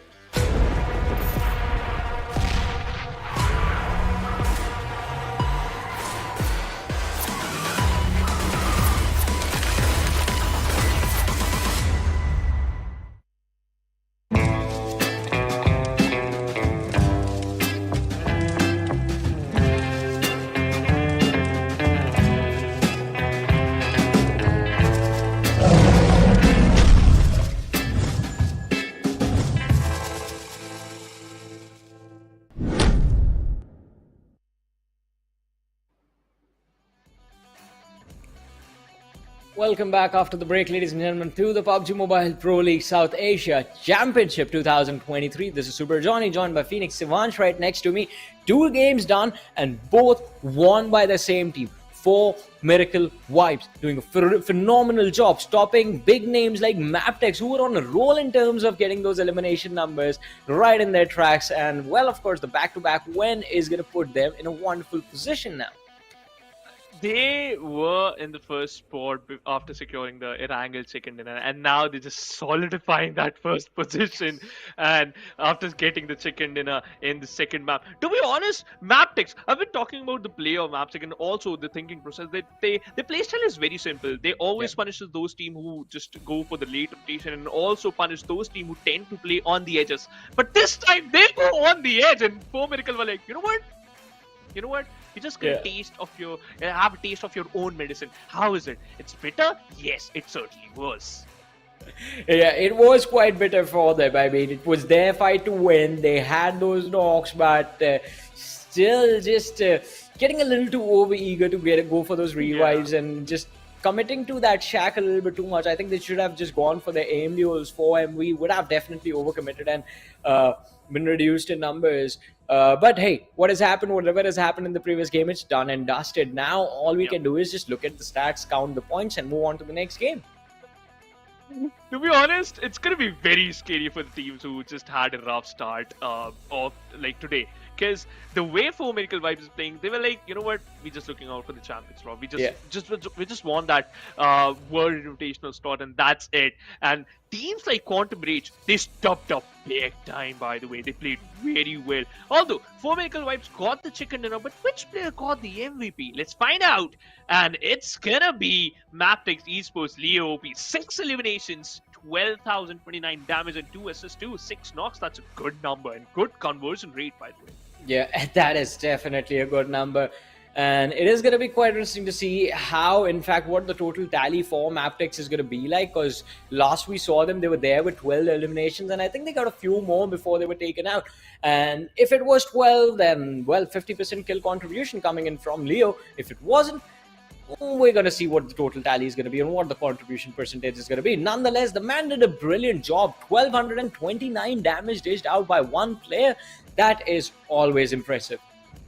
That certainly is, but the top 5 players are going to be Doc, and again, Doc is being the consistent guy and Refuse had his moment when he was up against the players of Quantum Rage, and the way he managed to win that fight was just perfect. KC also secured 6 elimination from the players of MABETEX. These 2 players were just handling those elimination department very perfectly. Out of those 15 total eliminations, these 2 secured 12 out of those, so it's a huge number to talk about. By the way, it's a good start for MABETEX, so again, an ideal start for them. But in match summary, Wally got the highest assists. Leo also got the highest damage. It's 4 Miracle Vibes and also MABETEX leading the charge in match summary too. Well. I mean, yeah, he is going to be there leading the charge in the match summary. But I think MABETEX moving forward, all they have to do is just replicate this performance of theirs, just replicate the numbers one way or the other, and they're going to be in good position by the end of the day. Definitely making sure that the momentum from the league stages has carried forward for them, and looking to do a brilliant job, kind of pulling up similar numbers to the players of 4 Miracle Vibes. 22 points secured from this matchup. MABETEX securing 21 points from this matchup. Wow. So it was a dominating performance from these teams. QR, Quantum Rage, 9 eliminations, phenomenal fights coming from them. They did quite brilliant. It was just that mid-game rotation did not really go their way, and it was quite unfortunate with the way they were caught off guard. But overall, they also had a pretty fun time. But look at this. Surprise, surprise. Last game, it was IHC who finished the match with 0 points. This time, it is Stalwart Esports who finished the game with 0 points. At least like one of the Mongolians I need to bow down against like another, right? If MABETEX steps up, Stalwart Esports drops down. If 4 Miracle Vibes steps up, it's IHC who drops down. But at the end, it's always about the Mongolian team just dominating the lobby too. By the way, one more thing, and that is MABETEX secured 4 eliminations, 4 total points in the previous map, and 21 here. It sums up to total 25 points. That's a huge number. So if MABETEX just going to keep on maintaining this amount of average, they are going to be lethal team to be in the overall ranking. Yeah, I mean, they're definitely going to be a lethal team to beat. They were doing a brilliant job running into those fights. They were doing a pretty phenomenal job securing all of those points. And I think the situation was also laid out quite perfectly for them. They were constantly playing the blue zone, using it as a back shield and making sure that all of the teams, all of the individuals that were rotating late or were left behind by the others, they were picking up all of those scrabblers for themselves. But 4 Miracle Vibes, definitely, as you mentioned, 1 miracle after the other, 2 games back-to-back, hat-trick opportunity right in front of them. But as history would have it, and as we have seen it in the past as well, getting a hat-trick on the first day puts a massive target on your back for the rest of the matches. So I think 4 Miracle Vibes going into the next game will definitely expect enormous amounts of pressure to befall them. And they can get targeted during the mid-game rotations as well, also in the early game. But let's see.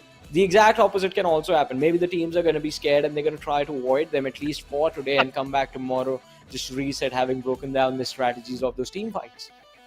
To be honest, that game plan, I think so, it's not that good, right? Just dodging the players of 4 Miracle Vibe and giving them a free chicken in every single map. Just solidifying their lead and also just giving them a free slot. Yeah. that game plan sounds bad, Johnny. I don't think the team should go for that. Although, I would love to see how Four Medical Vibe just gonna keep on increasing their Yeah. performance, because the way they played with on Erangel was good, but the way they played on Miramar was just awesome. Yeah. And also punishing on your opponent mistake is the best thing you can do, and they did the same thing in Miramar. I mean, for sure. I mean, Erangel, it felt like the game was handed to them, but Miramar was earned. They were in a very tough spot. And with how MABETEX were approaching that final fight, I thought this was going to be their game and not Four Miracles. But kudos to the lads having secured this win. And, well, as we go on to the next Erangel, we all know what I'm going to say next. Hat-trick opportunity. Hat-trick opportunity. 18 in first, 22 in second, or maybe 26 in the third map. That's what I'm looking forward to. Total points, though. This is the only team who already touching the 40 total number. I think so, yeah. It's up to total 40 points. So Four Michael Vibes has a huge number of total points on the overall ranking. But this is just the start. And the next map, it's again the home ground of every single team. It's Erangel. So the start for some team, it's still gonna be a little bit fresh for teams like 7 Elements. They just secured only 2 points, Johnny. They secured those 2 points in the first map, and that was Erangel and Risk. They secured 2 elimination rounds, and that's it. In the previous map, they end up pretty badly when they were forcing a fight against one of their similar region team, but didn't work out. It was I8. I mean, you're worried about 7th Element. I'm worried about IHC and Stalwart. Stalwart did have a pretty fun time on Erangel, but it wasn't enough to now be anywhere close to the players of MABETEX, and especially the lads from Four Medical Vibes, who have created a big advantage for themselves. IHC on the other side, game number 1, they got nil. Game number 2, they got 4 eliminations, and that's it. 4 total points after 2 matches. And it can recover, it can all be recovered, but they have to perform in the next game, or maybe the Sanhok they have to secure. If they fail to do that, then they're going to be in a world of hurt, and they will definitely have to focus in on the matches tomorrow. Because, I mean, we all know the finals go by very quick. You just have 4 days and then it's done and dusted. Yeah, you don't even able to react at what just happened. Yeah. You have to be very quick to every single situation. You have to be very quick with every single question, and you have to answer it as soon as possible. Otherwise, you might find yourself on the receiving end, just like IHC did. Because IHC, as just mentioned, I'm also concerned about them too. Because again, we all know this team tend to start slow, but if you can start this slow, this might affect you in the later stages of this championship. Because as just mentioned, it's going to be 4-day affair. If you won't be able to collect a decent amount of average point per day, you might end up in the bottom 6 or maybe in the mid chart. So I don't want them to struggle like this, because again, IHC is the fan favorite team, dude. We know that what type of capability these players have. I mean, for sure. I mean, as we've been talking about it, I mentioned it during the start of the show as well. This is the team that we all first heard of. These are the players that we all first heard of back in the days when the region of Mongolia got introduced as a part of the South Asian region. And that was our personal experience. And we were just impressed by the mechanical brilliance these players brought to the table. And that legacy has carried on forward till this very day, and I think that sort of motivated the other teams of South Asia as well to work upon certain things and improve in certain aspects of the game, and it was beneficial to us immensely. I mean, now look at how good South Asia is as a whole region. The players are doing phenomenal in terms of individual skill level on the global stages. The teams are doing a brilliant job, and I think at this point we just need to be consistent about this, and the improvement has been there, but the level of competition right now that these teams are being a part of, that is all where it begins, and because of that, it can definitely lead to a lot of interesting moments going into the next game. I think one of the teams that I hope definitely does recover is going to be IHC, as you mentioned, because of the kind of history that they've built in this particular region and the kind of history that they have for themselves. You always expect them to do good, but I think the challenge that Four Miracle Vibes are bringing is kind of welcomed. I'm enjoying their performance. The way MABETEX was playing in the last game was brilliant. I want to see TUF step up again. TUF's first game was very nice for them. They got a lot of elimination. Last game, not so much. Yeah, they end up in the 13th position, if I'm not wrong. They got eliminated a bit early. I'm just gonna blame the positioning and also a drop a little bit and also the circle. But to be honest, you have to be careful when you are rotating. You have to be careful whenever you are just trying to, rotate towards a particular area. You have to be aware of your surroundings, like what could happen and what could go wrong. You have to be prepared for everything, just like DRS did for an for like some amount when they faced the players of the four medical vibes. But when they got pinned by the players of high voltage, it just came to an end. It was the dead end for them. So you don't have to follow that same path. Although DRS secured total 4 elimination in the early stage of the map, which was a good sign for them. Yeah. They might do the same. But again, the teams like DRS, as just mentioned, TUF, NB Esports, to be honest, again, this team also showcased signs of life, and they are doing decent. They are looking back. Yeah, they're doing quite phenomenal for themselves. I mean, they're doing brilliant. And it is going to be super fun to witness them again in the next match. As we have mentioned it right when we came back from the break, map is going to be Erangel, 16 teams all set. The players are looking quite jolly start of the day. It seems like it is quite pleasant for everyone, but the trajectory of the play in this time, it is going to be starting from the southern part of the map. Northern side of the map and going towards the southeastern, western side of the map. All right, it's south to north. I just got the directions opposite. It was southwest to northeast. For some reason, I thought it was northeast to southeast. And fixes. Are you as confused as to what is happening in the first two in the matches right now? I mean, this level of domination by one team. Did you expect this? Well, to be honest, considering what happened in the ESA finals, no. But lately we've seen for Miracle Vibes making the steps in the right direction. And I think I must say they've come a long way. Because when you talk about a team like this, the way they used to play in the SA league stages, they used to.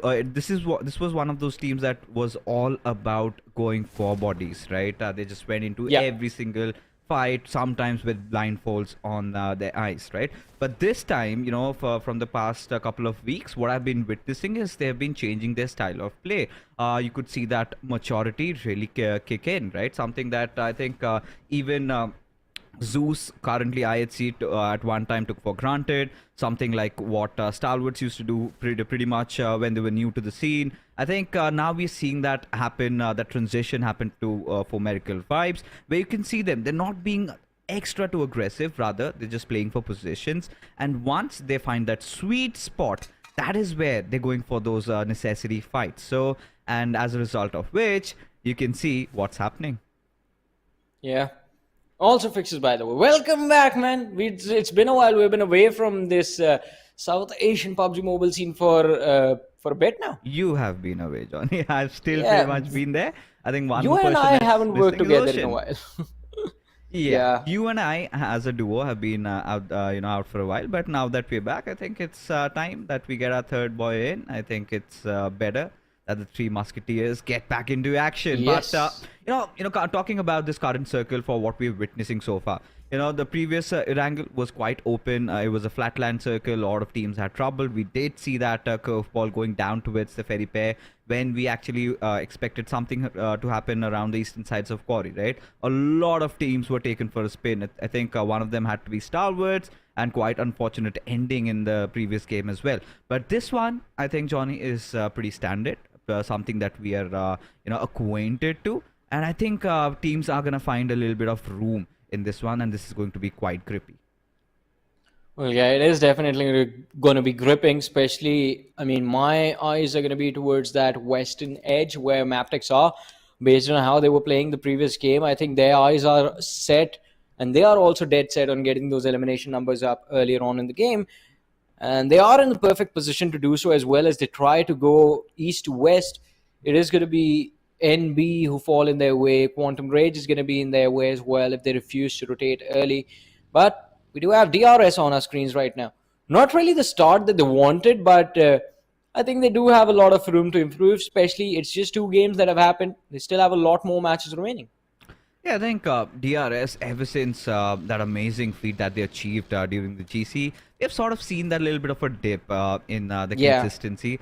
Lately, they've been making it to the top 4, but when you talk about, finishing on the pole position, that is something where they've been lacking on, and quite understandable, right? When you kind of have your hunger satiated, you've come second, maybe just missed by the first. Could happen this time around also, but again, you cannot take the lobby for granted. And I think DRS are well aware of that. They cannot be quite complacent as well. But when you're talking about, SA, it has changed a lot, Johnny. I mean, a little bit Yeah. of revision you, because you're coming after a long time. The zones have changed, the meta has completely changed. You might be seeing a lot of DBS just scattering around the lands, everybody kind of taking those close combat battles. So once I was doing the league stages of the SSC, we used to see a lot of those quick fights.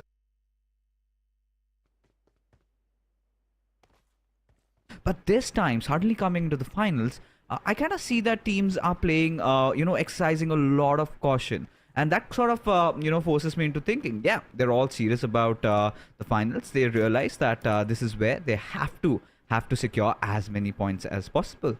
I mean, you're right on point fixes. I mean, it's been surprising the first two games, because I've noticed a lot of teams just go for individual picks rather than go for complete 4v4s. In those team fights, and I think that did not used to happen the last time I was here.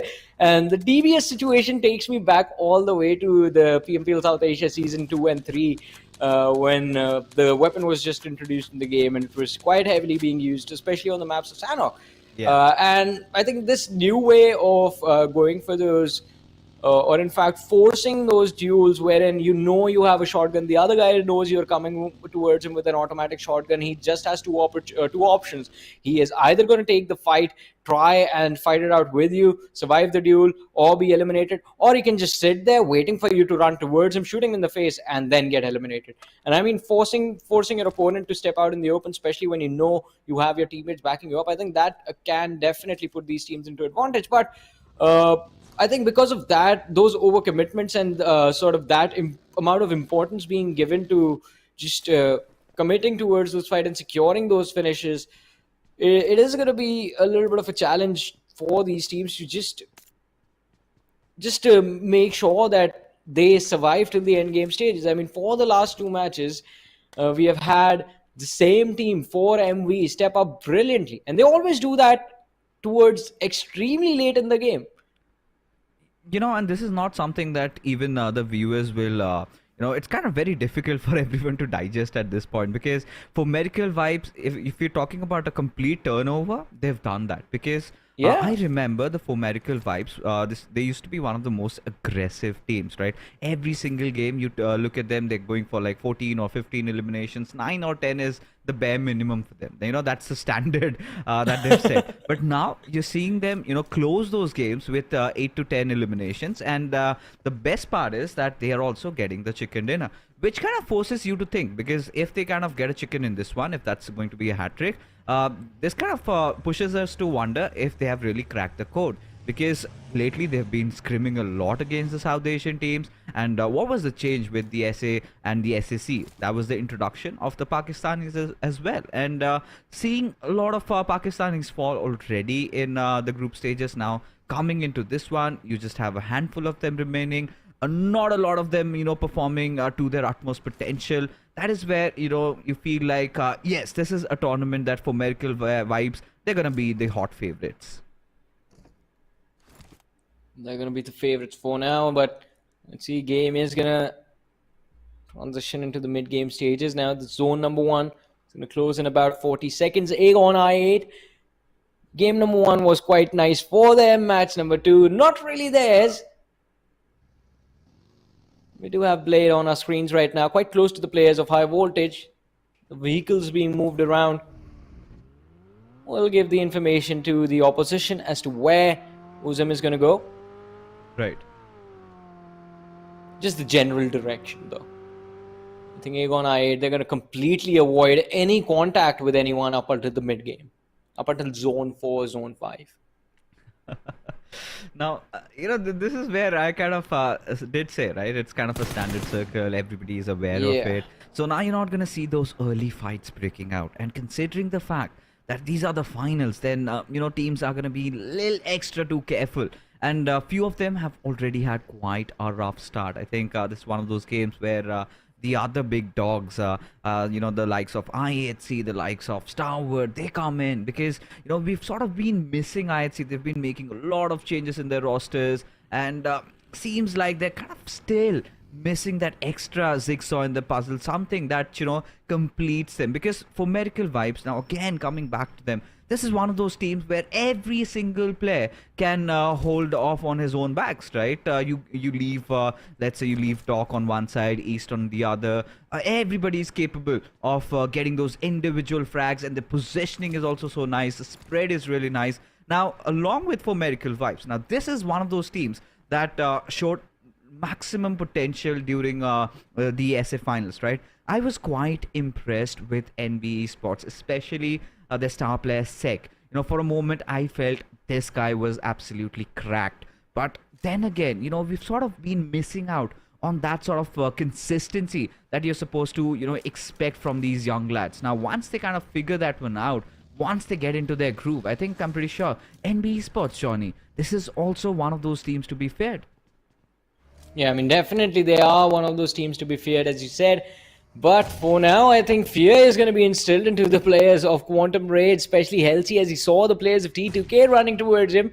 He's going to run towards Sparky. They're going to try their level best to lob as much utility towards the players of T2K to deter this push.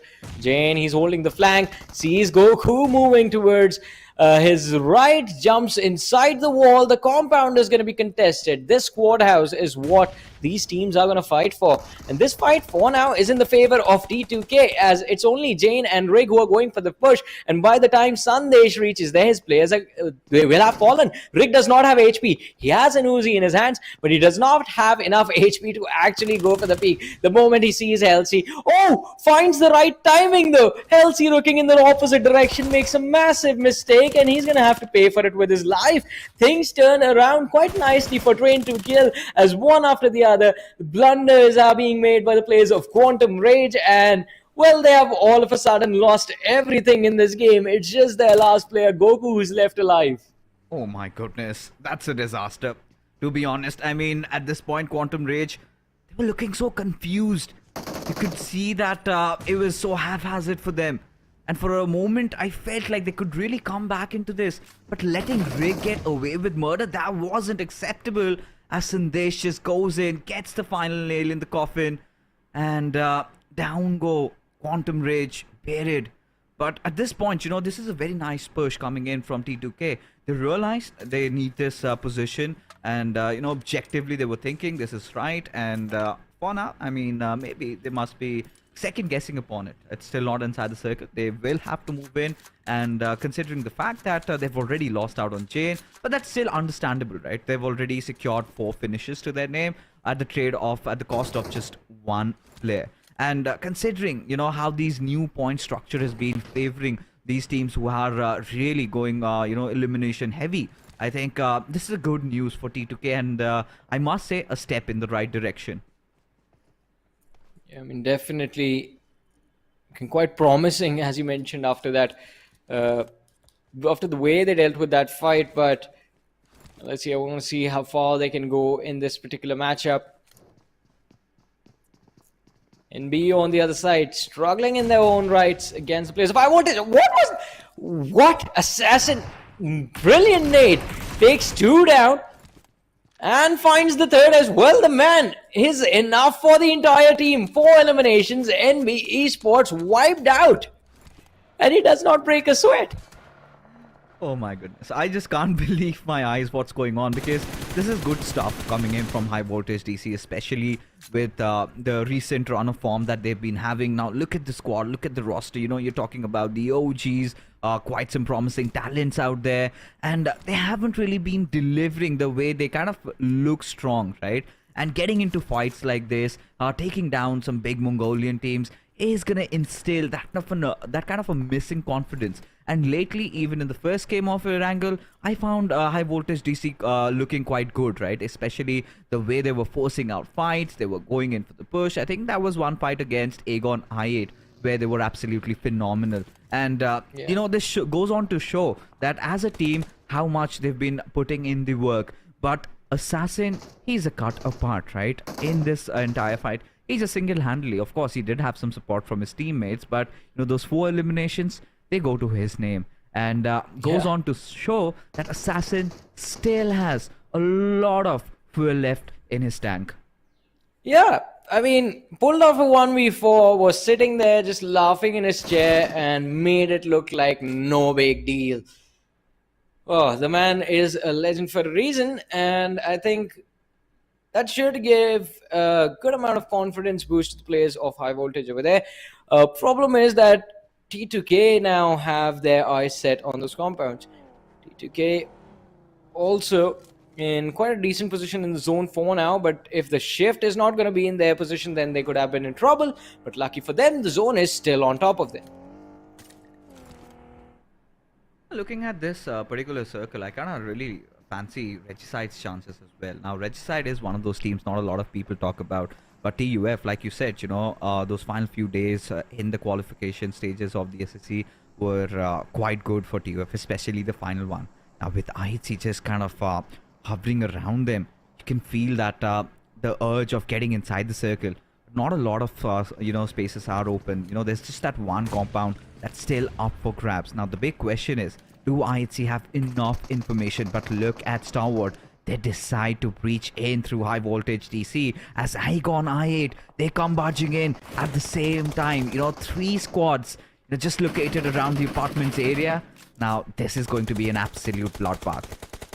Yeah, it is going to be a bloodbath indeed, and it has all begun with Blade from Aegon I8 touching the dirt with his knees. Assassin, he's going to have to be extremely careful as Praveen has split up from his team. Cloud is still there with Assassin. Stalwart in one building, T2K. Rig was knocked out, but he's going to get a revive from his team. There's, these 3 teams are going to be joined, I believe, by the 4th in the distance. We do have one more team from the school compound keeping an eye on this entire situation. But all right, so the only thing that's going to stop this entire fight is the fact that this is quite a nice little safe haven for all of them at this point inside the zone.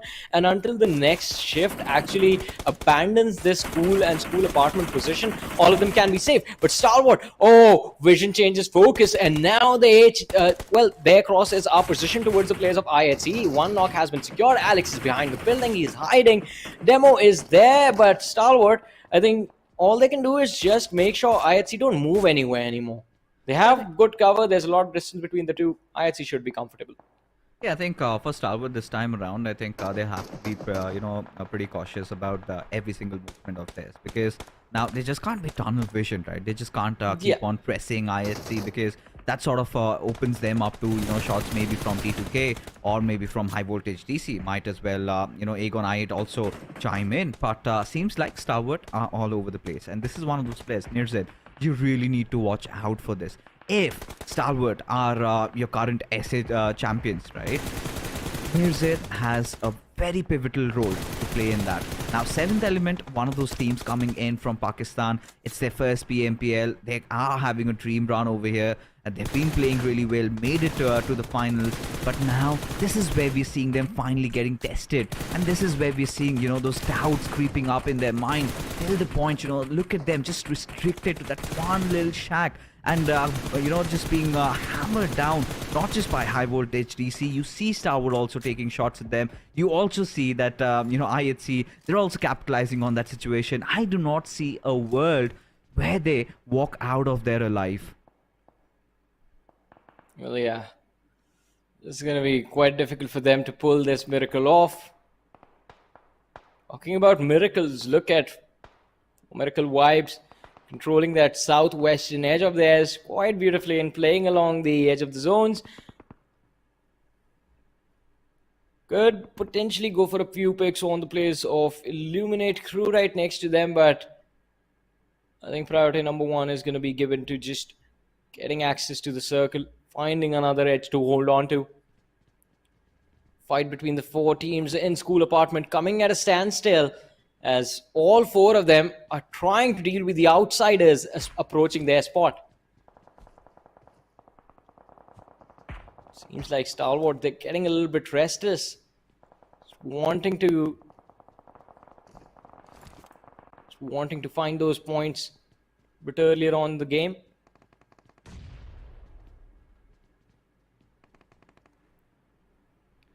You know, for a team like Stalwart, to be honest, at this point, I think the way they are, they should be, kind of just looking out for a few freebies here and there. Because there will be a moment when the circle takes that next shift and somebody is not going to be inside the zone anymore. And considering the position that they've held onto, I think that's the second best spot. Unless and until somebody just decides to go in for a death push like the UF are doing right now, I don't see them, losing any sort of ground over there, as they were completely confused. And just in the blink of an eye, they are outside of the server as DRS trying to, just get in when the iron is hot, as Rig cooks up that grenade, will lob it into perfection and will not just find one or maybe two or maybe he's gotten three, as Rules the final player surviving, and he might meet the same fate. Still does have a lot of fight going on, but Rig, what was that? What's going on with grenades and these Nepali teams, Johnny? Yeah, I mean, extremely precise with their utility, and that was a nade 1v4, by the way, ladies and gentlemen. We hardly have ever seen that. I mean, I've been here for almost like 4 years now, and that's the first one I've seen. It was impressive from Rick, but this has to be very confusing for the two teams that have just been wiped out. Fixes. Imagine a second ago you were just trying to approach the building thinking, oh, it's just going to be a normal easy 4v4, we're going to win that fight. And the worst was for TUF. They ran in through 4 teams, and every time they just lost bodies before they made it to their final destination. They were just finished off. But now T2K against Stalwart, action knocked out, but Nirzad and IC are there. Revive is going to be quite easy for them to secure on action, and he's going to be back on his feet. But now they go for the elimination on the final lad that is holding their building. Rig in a world of trouble. The two players are running towards him at a very high pace. He does dish out some damage. Oh, almost secures a knock as well. But now T2K, they're going to be sent back to the lobby by the hands of Stalwart, as Stalwart have finally secured 3 elimination points. No, this is much better. Much better from Stalwart Esports. They're just not gonna, go unhinged right now. They're, completely just making the moves when it's absolutely necessary. No one wanted movements over there. Looking for that next circle shift. That sort of decides the flow of this game. So far, it's about these teams desperately tying in, as Magnus and Leo Esports, they go up against each other. Trades coming in, left, right, and center. High Dami having a little bit of that high ground advantage. He needs to capitalize on that. Did spot out Zayn, but that little smoke is kind of keeping him alive for now, as Illuminate crew, they decide to chime in into this fight, as now it is a trifecta of death and destruction, as Sky and Wolfis will be mopping the floor upstairs, as now they set their eyes on just the lonesome survivor of Magnus. That is going to be Zen, who is hiding inside that little hut. But how long can he do that? Once the smoke dissipates, I'm pretty sure Illuminate will want to make that move, and I believe Noah has a rough idea of where Zen is positioned. Yeah, I think they do. Woofus, look at him. He's going to go for the flank. Oh, big mistake. He was going to go lob a Molotov to try and flush Zen out, but Woofus is going to be knocked out.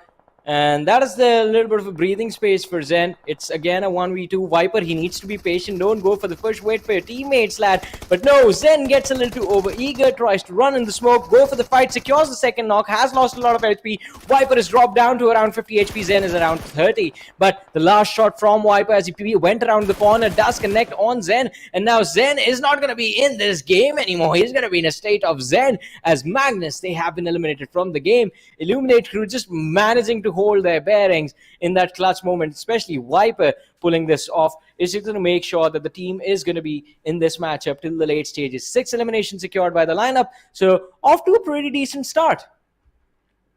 And look between all of this for Miracle Vibes right at the epicenter. I would not call it the best spot right now, because you kind of are subjected to shots from multiple directions. But I think for Miracle Vibes, they're playing it very carefully. they realize that this is not the point where we start forcing fights. Rather, I think this is a perfect time where we kind of defend our territory. Now, history has been a testament of the fact that the circle usually goes away from those cities, right?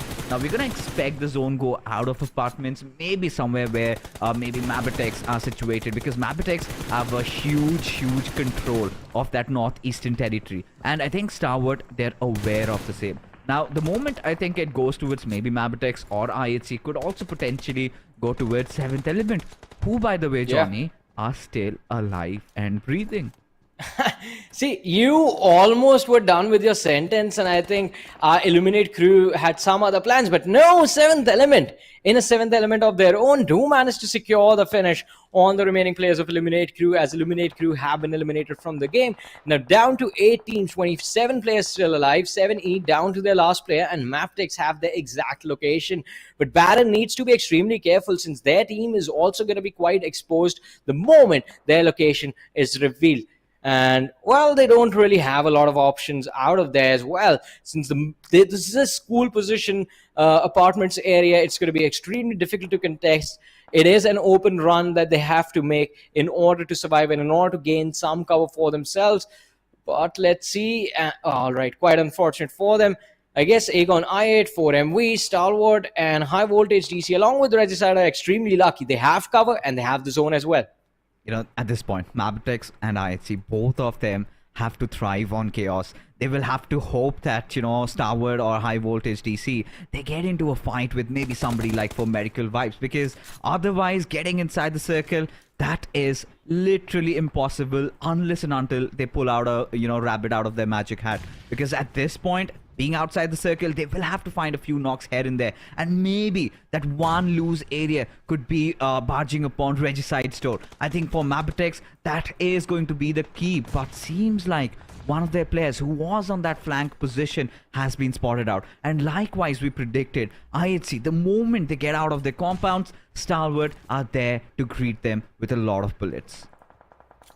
Well, let's see. Are they going to expect this bullet? Well, this greeting with open arms, or are they going to, well, resist it for a few moments? Roshan, what are you doing? I think mates are just waiting for each other to get into positions. But they will have to be cautious as they go around these buildings. Aegon I8 is waiting for them on the other side. Uzim is going to cook up a nade. It's going to be quite difficult to connect for Miracle Vibes engaging fight against Stalwart. The opening MABETEX we're looking for is there. Look at them going for a push on the players of STE as STE were distracted by the players of 4MV. And, well, this opening is going to be there for MABETEX, but they blunder this up on the entry as Kisei is going to be knocked out by the nade from IC. And IC, oh, this was an impressive hold, just a delay for a few seconds, and MABETEX are stuck in the open. They're stuck between STE and IHC now. Yeah, stuck between a rock and a hard place, and nowhere to run or hide. And there you go. IC delivers in these cold moments, and this is one of those players you can always rely on. MABETEX already reduced down to 2 players. Of course, Benten has to go and get his players back alive, but no, gets spotted and shot down by IC as the final player. W survives as Nirzet. He's gonna administer that first hit as IC is out for blood, and he has to be careful because IHC still haven't made their move. MABETEX in the meanwhile trying to get as many bodies alive as possible. I think one of their players will get the rest back up, but seems like MABETEX won't be spared. But still, W putting up a fight. Action has been done and dusted. IC just goes charging in. Oh, W, he fought till the end. Did manage to hurt Stalwart, and yes, indeed, IHE, this is the golden chance for them to go in, commit for the push, and I believe they are doing exactly that. I mean, yeah, they're doing a brilliant job, and for MV as well, it is a brilliant opportunity for them to actually go for a hat-trick chicken dinner, since now Stalwart, they are left bleeding. The last move from the last surviving player of T2K, it was, MABETEX was impressive. We made sure that he was going to make sure Stalwart was left bleeding even after that fight, and down to the last player we go. I see final man left between his team and elimination on the 6th position as well. After the way this day is not really going well for them, he's lobbed the nades on the stairs. That is going to stop the push from the players of 4MV as he runs upstairs to try and protect himself. The spray from Falak does connect Buddy, last player left standing. But Buddy, how long are you going to be standing behind that crater, and how long are you going to survive? Not long enough. Blade is going to be there with the nade, and that is going to be it. Regicide eliminated from the game. We're down to the top 5 teams. 14 players still alive. Debo and Godless, the two surviving souls of IHC, against all the odds, they have somehow made it. Look at For Miracle Vibes. Look at Refuse. I do not know why has he come to this place. I think For Miracle Vibes, the entire idea is about controlling as many territory as possible. If they have control over those 2 apartments, I think should be better, but sort of opens him up to pushes from the other players, because now Apex and Doc, these 2 players have to deal with the entire force, entire contingency of Aegon I8. Now the question arises, are they prepared for that? And this is not good news for Miracle Vibes, as Refuse, he's been dealt with by Godless. Finally Godless waking up when it was required. As Apex, I think he has to survive the onslaught of Aegon I8. Yeah, I mean, he's going to try his level best to see if he can survive this. And if he can regroup with Doc, I think that is going to be much better for them. But Stalwart, Nizet and IC, they managed to stay alive for so long. Apex, he does find the opening. Falak is going to be finished off, and Doc is there as well. 2 DBSs in their hands. The crossfire is set as well. The nade does damage Apex, but Doc is left extremely healthy. No damage inflicted on him. Means he's going to be there covering up the stairs for his teammate. Aegon I8 still extremely cautious. IHC on the other side eliminated, and we're down to the top 4 teams of this game. Fixes, do you think For Miracle Vibes, they can pull off the miracle and secure the hat trick? You know, at this point, anything and everything is possible, because Highvoltage DC, look at that. Finally, they've just come out of their hiding. Seems like they're opening up as IC is being dealt with. Comes down to Rizet. The smoky path has already been deployed, but Uzum outright in the open did not see Pubgm coming in from miles afar as Doc gets out, but quickly realizes the danger that lies ahead of him, as just like that, For Miracle Vibes this time eliminated at the 4th position, leaving us with the final 3. It is going to be Highvoltage DC going after the final surviving member of IQ, and Nirzed, he's up against the wall in that 1v3 situation, and there you go. Highvoltage DC, courtesy of them holding this apartments area for quite a long time, exercising a lot of patience, finally paid off in dividends with that winner chicken dinner coming into their name, instantly bolstering up to that 2nd position with 15 elimination points. Johnny, what a game it was. They just had one of the best possible starts you could ask for within the first 3 games of finals beginning. I mean, it was the dream game that they wanted, but they need to make sure that this match is going to be followed up by another brilliant one. Is that going to happen? Well, we'll find that out after this very short break.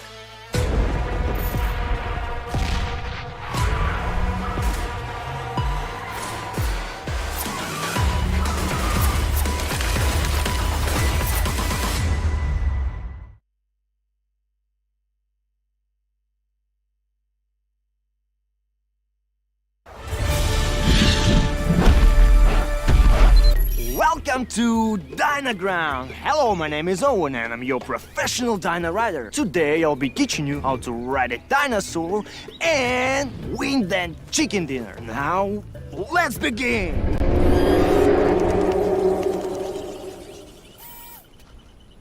Relax, don't be scared. That's the sound of the mighty T-Rex.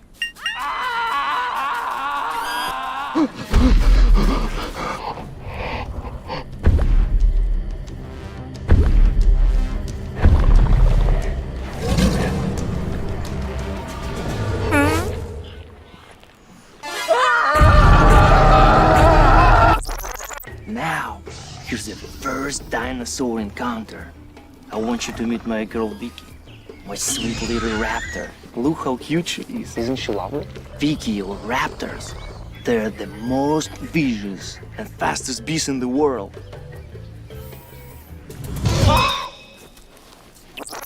To ride a dinosaur, first you must build trust.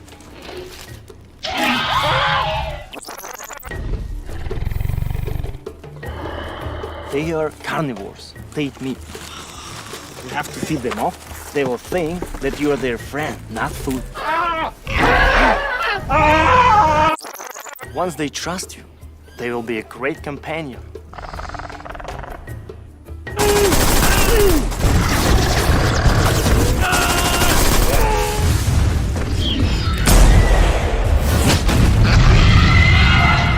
However, taming a dinosaur can be seen. Experience dinosaur taming and riding an all-new version of PUBG Mobile Dynaground. Explore Dino Settlement and Wild Reserve and embark on a prehistoric adventure in the Battle Royale game. Come and play now.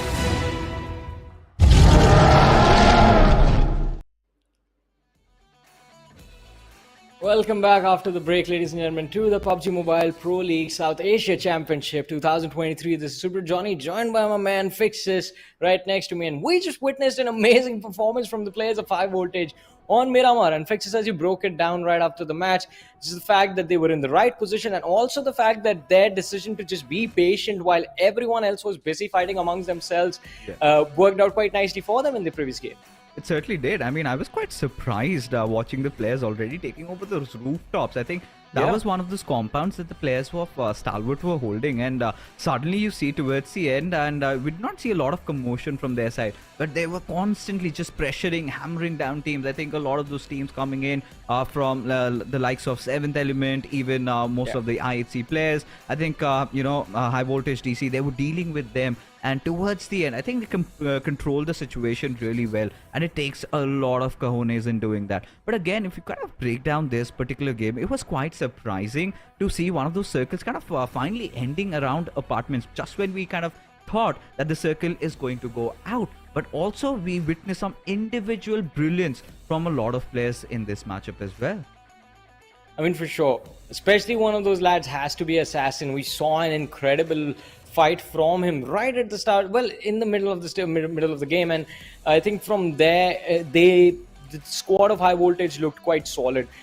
He did recover quite nicely as well, made sure his teammates were going to be safe during that entire fiasco, and I think that moment also created a little bit of a fear in the other teams that were holding the compounds around them, because Stalwart was there, Aegon I8 were there to witness that fiasco as well. For Miracle Vibes were there as well in the compounds nearby, and I think Highvoltage just winning that 1v4 allowed them a little bit of breathing room. They knew no one was going to try and approach them instantly, because everyone was also focused on the teams that were approaching those school apartments from the open fields towards the west as well. And I think they just were very precise with the timing of every single engagement. But let's see. All right, quite obvious the man can pull off a 1v4 and can, of course, take the MVP in the same game. 8 eliminations, 856 damage dished out. Yeah, I mean, starting off, he goes off with those 4 limbs on the players of NB Esports. I think certainly Assassin questions were definitely getting raised if he's past his prime. I think that's a very solid answer to all the critiques, and watching Assassin make it back to these MVP spots, I think kind of fills our heart with joy. Yeah, for sure. I mean, just as you mentioned, I mean, just seeing him be the best and still be one of the greatest players from his region does bring happiness to me. I mean, we've been seeing him for years now. IC is still there as well. He's also doing a brilliant job, as we do see him in player focus with 5 eliminations, 801 damage dished out. Rig having a wonderful game. T2K also having a pretty nice game and a start and a run in the tournament. 823 damage dished out. We have Prabeen from Highvoltage, so Assassin and Prabeen working in tandem, making sure their team walked away with a lot of points. IHC Godless. It's been a while, but hey, along with us, the man has returned to the list of top players. Oh yeah, I mean, how could you just keep him away? And especially, it kind of surprises me that IHC made it this far, because when I was kind of expecting them to be picked off pretty early on, they kind of were very careful with every single move that they took. Towards the end, they kind of capitalized on the other teams fighting it out amongst each other. And one of the Achilles heels for IHC was the fact that they were out of vehicles. And if they had that, maybe this could have also been their game. But certainly, feels good to see all these old players coming back and redeeming themselves. And this sort of goes on to show that the SC Championship is just not about the new talents, right? It's also about the old talents proving their potential.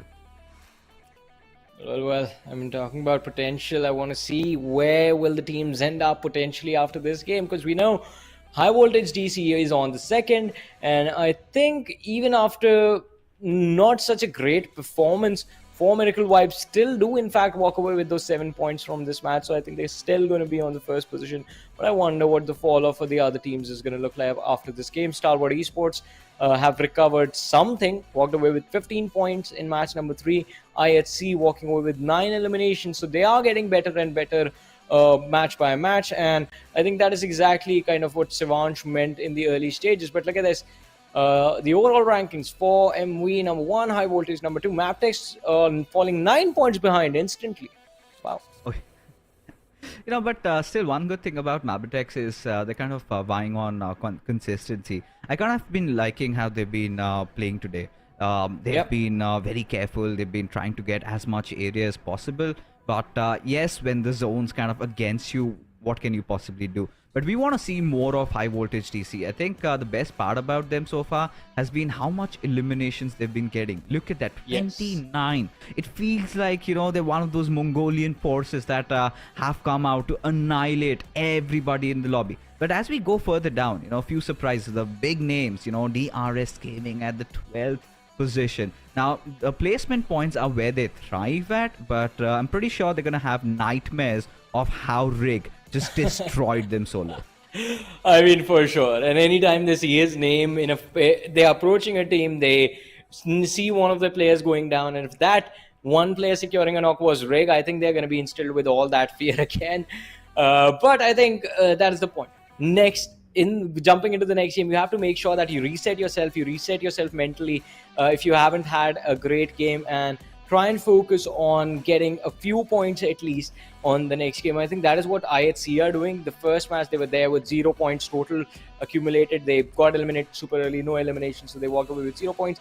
Next match, they're like, all right, let's get a few points. They walk into early fight, secure 4 eliminations, and then themselves get eliminated super early as well. But they walked away with 4 points. This game, they tried to get a few more placement points in the mix. And the improvements is there. And I think slow and steady improvement can be beneficial to a lot of these teams. But you know who doesn't have to be slow? You guys. Go right ahead. We have the in-game event running for the PMWI in-game All-Star Invitational. And for that, you guys can vote for your favorite teams. The voting lines are going to be open. You guys can earn a lot of juicy rewards for yourselves as well, so don't forget about that. Well, I guess we're going to wait for the WI to happen to see who you guys voted for. Surely. And you can see, we've got a few options. We have one from South Asia and one from Pakistan. So it's pretty interesting considering how, PUBG Mobile is getting pushed in Pakistan. We're having those separate PMPLs from quite some time. Now an individual slot also coming out goes on to show that South Asia and Pakistan having 2 different slots means 2 representations from South Asia. I think that sort of fills our heart with joy. But yes, now Johnny, it's time for Sanhok. Ooh, I mean, the map that brings with it the most chaos inside of the game.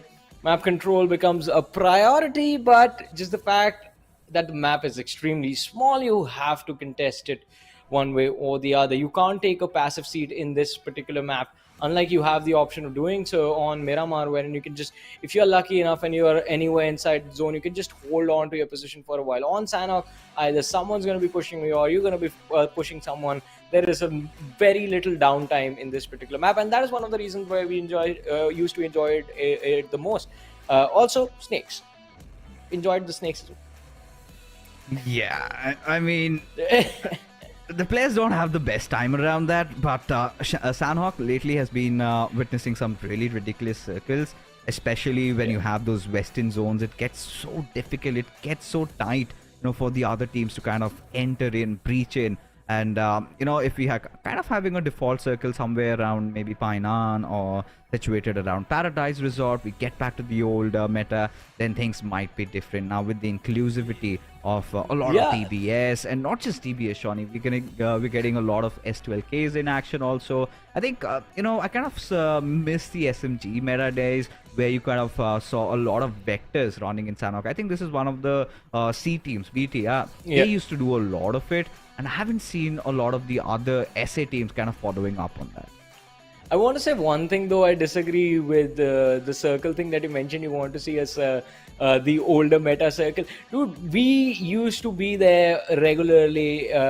During the older meta, and we used to beg for Western circles, like please get us Camp Alpha, please get us somewhere close to Ruins or anywhere towards the southwestern part of the map. Now at least we are getting a lot of interesting circles on Sanhok. Why are you complaining?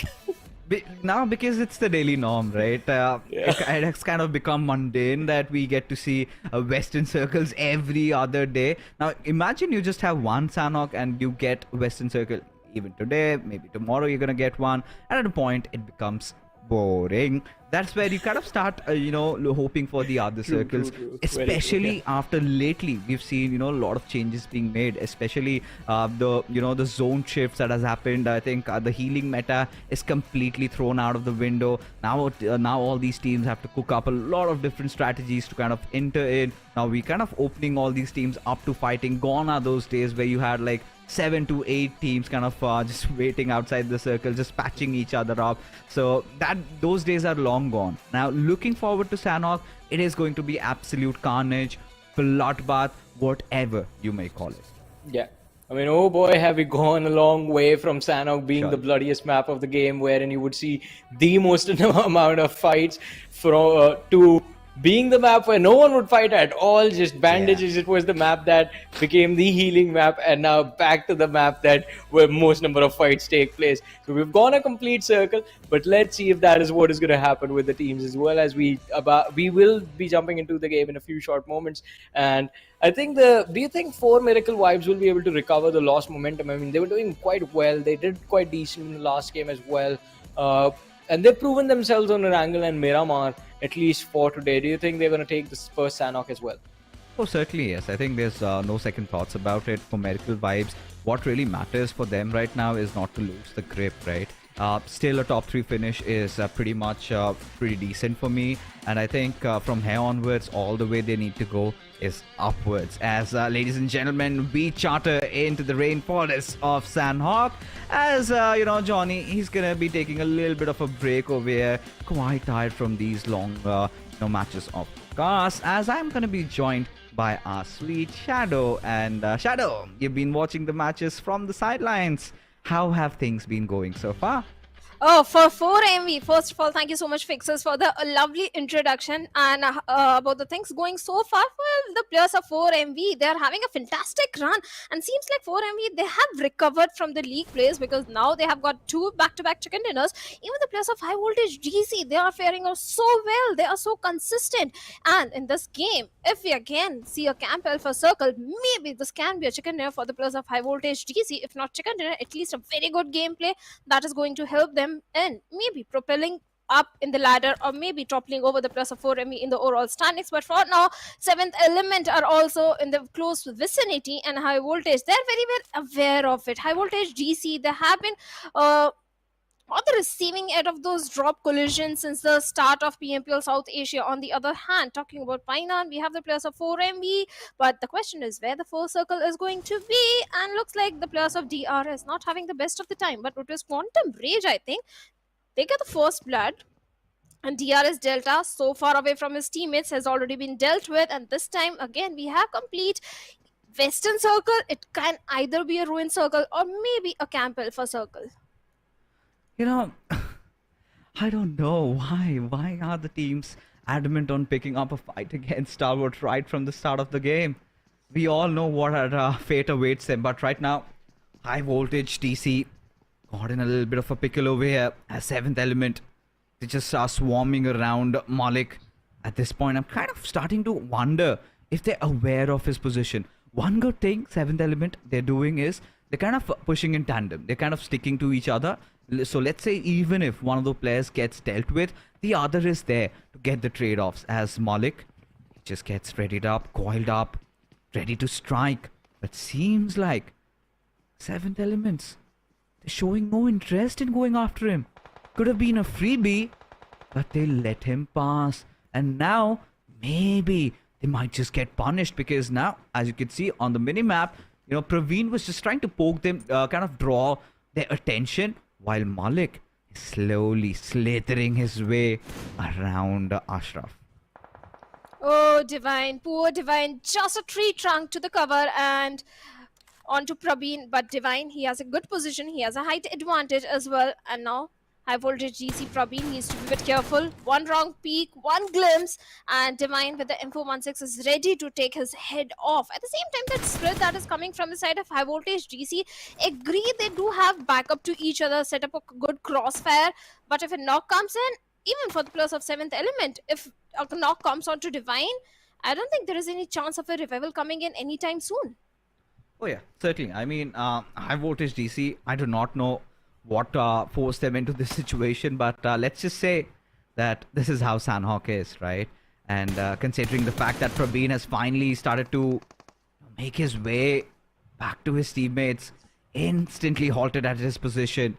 Thankfully does have a first aid to work along with, but still that's not good news, right? 7th element, they need to get a few more angles as Leo Esports, they're finally dealt with by the boys from Regicide as they get those 4 finishes to their name. I'm starting to wonder what really happened over here, but regardless, Leo Esports not having the best of starts today.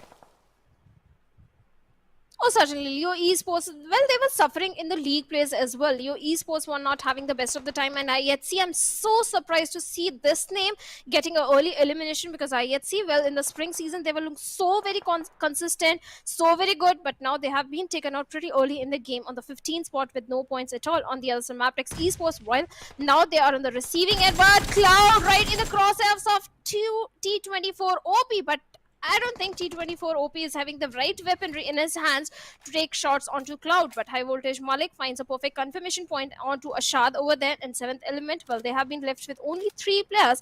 At the same time, Prabeen is also down, so they need to go for the crucial rescue mission. That is not going to be easy because T24 OP is going for the confirmation point as well. I mean, at this point, I can't really process what's going wrong with 7th element. I mean, they had the entire situation under control. And despite that, high voltage DC, they're putting up quite a fight. And especially with that kind of a spread, this looks really awkward. You know, for both these teams, the way they're engaging in, you kind of are very confused from where the shots are really going to come through. Because now Prabeen, despite the fact that he was knocked, has somehow managed to get back up on his feet. And at this point, T24 looks to be next in the list for high voltage DC, who are already flying high with that kind of a confidence, you know, after they managed to get some decent eliminations. I think 15 plus and a chicken dinner at top of that. I think for high voltage DC, this was long time coming. I love the position of Jiggle. He's getting so much information onto the players of 7th element where the players of remaining his teammates can capitalize on. But now high voltage GC, they do lack on those resources. Few players don't have the proper armor. Few don't have the healings. Prabeen, he needs to patch himself up as soon as possible. Maybe Malik can give him, but Malik is too far away from Prabeen right now. And Divine, there is no way that Divine can come and help T24 OP in this situation. So this is... we also have to consider this is the home ground for the players of high voltage GC. They have been ruling the entire Camp Alpha Islands in such a long time. They're aware of the nook and corner of every area of this island. At the same time, Jiggle right in the crosshairs of Tokosaurus. And finally, Tokosaurus looks like he has woken up from his slumber. At the same time, gave away his position as well. He certainly has. Now, look at that Cloud. He's been knocked down, but Malik, he wants to go. He wants to fight over here. Has some support. I think his teammate Prabeen is over here. And there is going to be a point where they knock on the doors of T24. Is he ready for that? Is he ready for the action? Because Jiggle is trying to provide the quintessential cover fire as T24 deals with one, already finishing him off. But Malik, a little too late in providing that essential assistance. Fails in saving Praveen. As a matter of fact, now Cloud is definitely going to get back on his feet, but high voltage, now these trades are not looking nice as Divine wanted to take some revenge, but like I said, Jiggle was all the way top of the hills and having that nice crown for himself certainly enabled him. But Tokusaurus, they talk about him, Shadow, he was the one was making those sly movements. Now Jiggle is aware with that grenade being lobbed over at his direction. Now has that TPP advantage, and Tokosaurus instantly realizes, regrets his decision, and turns around.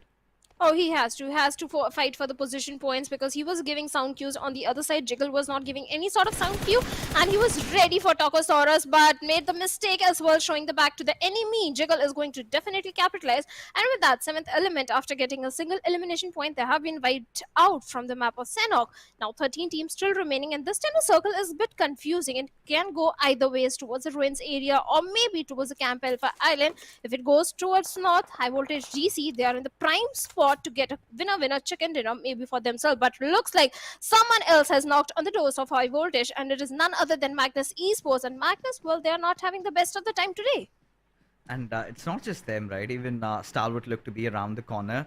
Could see them around that mini-map, but they'll also have to make their way in. Quite understandable. I think this is again another Western Circle, a little hybrid this time, but Highvoltage DC, I think they've been, amidst the action from minute one. the biggest opponents there were 7th element.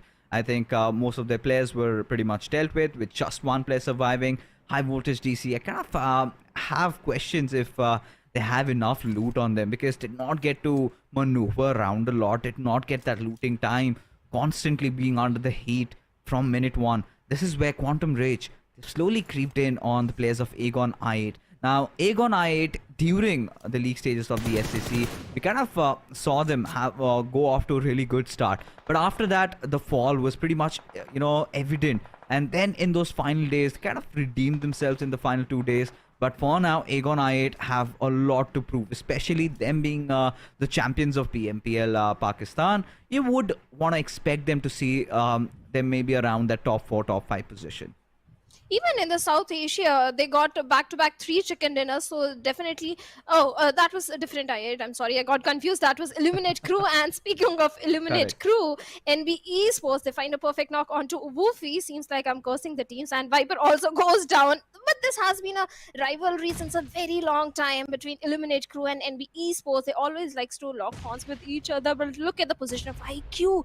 He's slowly crawling his way towards Goku, and Goku has no idea about the snake in such a close proximity, and Goku finally gets taken down, and IQ might be looking for the confirmation point, but at the same time he has to reposition himself because the remaining players will retaliate, and Senior definitely retaliates and takes the revenge, takes on IQ, leaving Blade all by himself.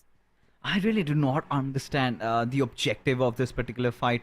They really need to understand. It's the second phase. It's nothing to worry about. But they have to get inside the circle. Now, trying to force out a fight kind of looks like a personal vendetta being taken around. But Blade just being the final member surviving. I think this is where Senior and Sparky need to get the hell out of that position. Need to just get inside the circle. Forget about Blade. He means no harm. He's done the damage. And this is where you need to cut your losses and run. But still, Quantum Rage, they're being quite adamant. And I do not know if this is the champion's mentality, if this is the kind of a play I would expect from a team like Quantum Rage, where they're kind of just going ham after Aegon I8. But because look at them, they're somewhere situated around the cave area, while the circle has formed around the Western Islands, with Stalwart, Nirzet having the epicenter to himself, with so many of these teams just deciding to group up. Now, this is going to be really interesting. For Medical Vibes, how do they carve their way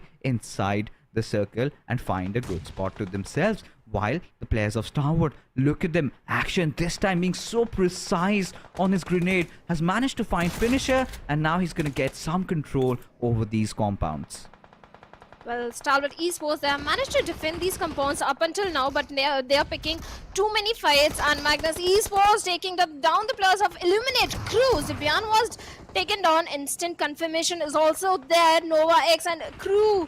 Sky, well, he's burning, literally burning, but he needs to patch himself up as soon as possible. A blessing in disguise in the name of NB Esports is also joining the fray, and Magnus, well, they're going for the crucial rescue missions onto the fallen comrades. At the same time, Action with a grenade is looking to find some connection over there, And finally finds Zabyan, gets a confirmation point as well, and Magnus Esports. Perfect grenades came from two different directions, from the side of Sky as well as Stalwart Esports. And Magnus, well, they couldn't survive for very long. And now Sky is all by himself. At the same time, T2K looks like they are also inching closer. And these compounds, so many fights are going to happen over here. It's now swarming with so many of these teams, right? Seems like the real estate prices have gone pretty high over here as Jane lobs that grenade into perfection and finds Akaza down on his knees. Fistboy did not have the best of HP, still doesn't, but does manage to throw a counter grenade, just trying to shove off and keep Jane at bay. But Jane, at this point, he needs to make some quick movements. He understands the gravity of the situation, does have that DPS, and can wield that as he finally decides to march in, trying to do the impossible, trying to go against NB Esports. Seems like NB, they're out of first aids, they're out of healings, because Fistboy, he's not looking at healing himself up. This is where I'm kind of pushed into thinking if NB Esports have any loot at all. I don't know if they have. If they don't have, they really need to find those resources, because still we have 12 teams and 30 players remaining. And T2K Esports, Jane, well, he realized that he's too far away from his teammates. He was overcommitting into that fight. He decides to regroup with his teammates. A good decision on his part. And T2K Esports, well, they already have 3 defeat points for themselves. At the same time, they have the northern control of the circle, and they find Jiggle over there, Reg with the grenade, and the M416 is trying to find Jiggle. And Jiggle, well, he's trying to scuttle back to the safety, trying to escape from the situation. But can he escape from those grenades that are coming towards his side? At the same time, the blue zone is also closing, and there is not enough real estate for him to find a safe cover, find a safe residency, or even take an outnumbered fight. He's pretty much done and dusted in this game. He has to patch himself, but the blue is going to give so much damage, and looks like he's going to go down by the blue.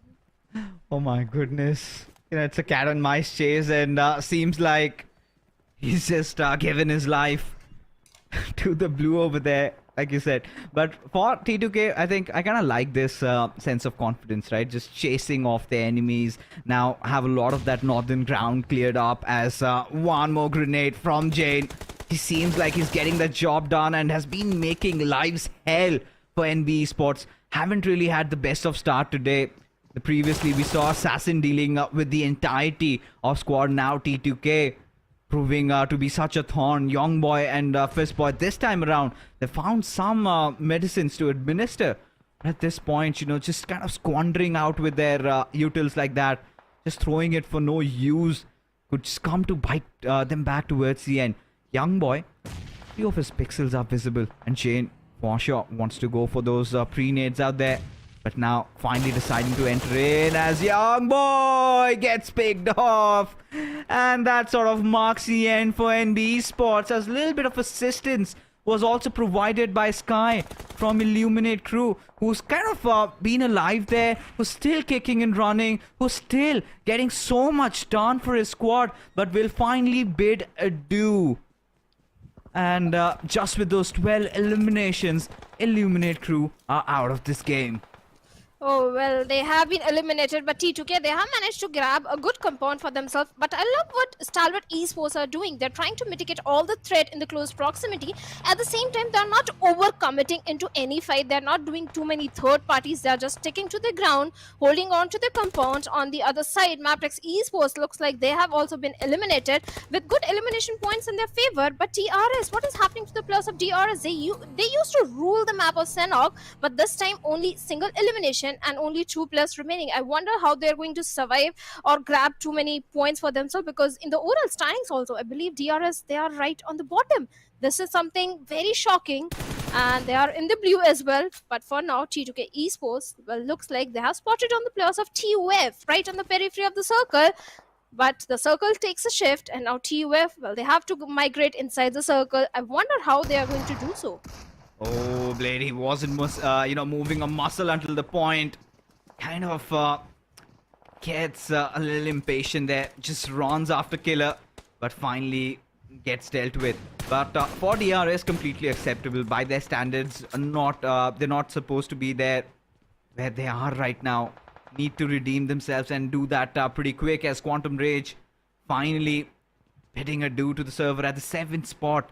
So now, we can see majority of these teams more than half of the lobby completely being wiped out. As Stalwart, I'm kind of really surprised to see them taking such a prime position. Even the likes of Medical Vibes, the entire Eastern Territory, they've taken it all by themselves, and now could kind of start spreading their players out a little bit, have a lot of that high ground advantage. Look at Doc's position, especially TUF's positioning. I kind of liked, but would have been better had they been inside the circle. So they have to make a move with Regicide right below them. You've got the players of DRS who might also want to come in, but one of their players has already been knocked out. So kind of the position has been revealed. I think Regicide making good work out of it, as Noki this time gets the better out of Demotivate. The moment TUF decide to come out of their hiding, get inside a good position, Regicide, they're already prepared to deal with them. And with Roshan cooking up this grenade, could be bad news for H2SO4. Oh, TUF, how they're going to survive. The blue is also catching up, and Roshan with a perfect grenade gets a confirmation point onto Demotivate Sir and H2SO4. The sulfuric acid is not going to burn the players of Regicide, but rather he'll go down by the blue, and Regicide, being the wiser one, they are moving inside the circle. But action with a vehicle so close to the players of Regicide, he has to be the cautious one who could have been taken down. But TUF, well, they have been taken down and eliminated, but at the same time, Stalwart Esports position has been given away. But 4MB, look at the position. Yes, they do have 0 elimination points, but the circle is in their favor. They have the entire uphill control, and Regicide on the low ground. I think 4MB, now they can start capitalizing on those elimination points. You know, honestly, Shadow, you've been doing a lot of these essay games, right? How much have Medical Vibes changed, haven't they? The way they've been playing, I mean, this is not the Medical Vibes that we've seen, but I really love. I think this was the only missing element in their play style. I think inculcating that, they have opened doors to maybe the championship this time around that they missed during the SA finals. But for now, Stalwart Esports in real close proximity to T2K. Chain and top, pretty much neighbors, but quite unwanted as Noki gets his hand on Doc. Now, this is quite interesting because Doc, he was one of those flankers. He had a different position to himself, and him getting knocked out over there like that, I think kind of exposes, or rather makes for Medical Vibes a little vulnerable. Because Doc, for me, he was the contingency plan. If the circle had gone a little bit towards the east, as Suyok decides to get into the aid of his fallen teammate, Rick takes quite a heavy beating, but somehow he's still breathing. Well, he's still breathing, and 4MV, they have taken the entire control of the uphill area. They have so much information onto the players of T2K, Stalwart Esports. The minute the players are going to come out in the open, 4MV will start capitalizing. And yes, I do agree. I was shocked. For a second, I was like, am I seeing it correct? 4MV with 0 finishes? Because they always like to capitalize on those elimination points. They never cared of the placement points, but now the stakes are higher. They're preparing themselves for the World Invitational. If they qualify, I think they can, but they are preparing themselves for that, and that is how they are playing right now. And finally, they have started opening things up, get 1 defeat point onto the players of Regicide, and Roshan just having a tree trunk, not the best of the position. At the same time, East, the first glimpse comes in, and Roshan is going to miss so many bullets over there, and East survives. At the same time, the Doc is there, the Grenadier finally deals with Roshan over there, and now Regicide, only 1 player remaining. Yeah, and for Medical Vibes, he's just barely making it inside the circle. Surely Refuse has been providing that cover fire, and Doc is back on his feet. Now, this is where we could see the 2 biggest Mongolian teams going up against each other pretty soon. With T2K still, trying to rise from the ashes over there, with majority of their players being taken down. As for Medical Vibes, deal death from the skies, as now Stalwart in a whole world of trouble, as the circle also does not favor them. Now, this is where I think Stalwart and T2K, they will have to fight it out amongst each other, because the moment that smoke dissipates, the moment both these teams run out of the smokes, they will have to come out in the open. The moment they do that, for Medical Vibes will do what they've been doing. Try to rein in death and destruction as those Grens also come in. And Stalwart in a whole world of trouble out there. How are they gonna kind of escape from that situation, as T2K trying to come out in the open? They're also meeting the same fate, meeting their makers, that is for Medical Vibes, who are on a war path at this point. They have been dealt with. The final players of T2K, they might be taking their breath, as Sandesh has been spotted out and Apex knows exactly what to do over there. And he finally lands a blast blow onto Sandesh with a DBS and gets a winner chicken dinner for themselves. And 4 MV with 3 winner chicken dinners fixes. Oh, this 4 MV, I'm loving it. This is absurd. This is mental. This should not be happening. You can understand the kind of a lead that this team is building up for themselves. Out of 4 games, we've had 3 chicken dinners and a top 3 position also for Medical Vibes. This is quite impressive, even by their standards. We know this team was one of the forces to be reckoned with, but having fixed on their positioning issues, I think working wonders with that has enabled them to such a pinnacle, and from here on they go upwards. But this was all about the game. We're gonna talk more about this after a short little break.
You know, we're witnessing something special over here. Day number 1 of the SSE finals, and for Medical Vibes, they are on a roll, absolutely exploding. 3 out of 4 games, chicken dinner. That is an impressive feat to achieve, and they did it in a very beautiful fashion this time around. Especially, this zone was not favoring them. I loved how they took control over that eastern circle, made their way up to the hills. And the moment they were there, I think the biggest thorn for them were possibly Regicide. They dealt with that, and I think after that, it was an easy peasy chicken dinner. Well, certainly at the same time, no one was focusing on those uphill mountains. The players of Stalwart Esports, they were playing the typical Mongolian game, always going for the aggression, always going for the elimination points. Yes, they had a fantastic run, even the players of Stalwart Esports. But had they focused on the positioning, had they focused on those uphill grounds, maybe they could have gotten a chicken dinner for themselves. Even the players of DRS, they were also in such a close proximity to the players of 4MV, right on the ruins area. But rather they choose to go towards the side of those compounds where the players of Stalwarts were there. So many rotations were coming in, but 4MV, well, they were the cheeky ones.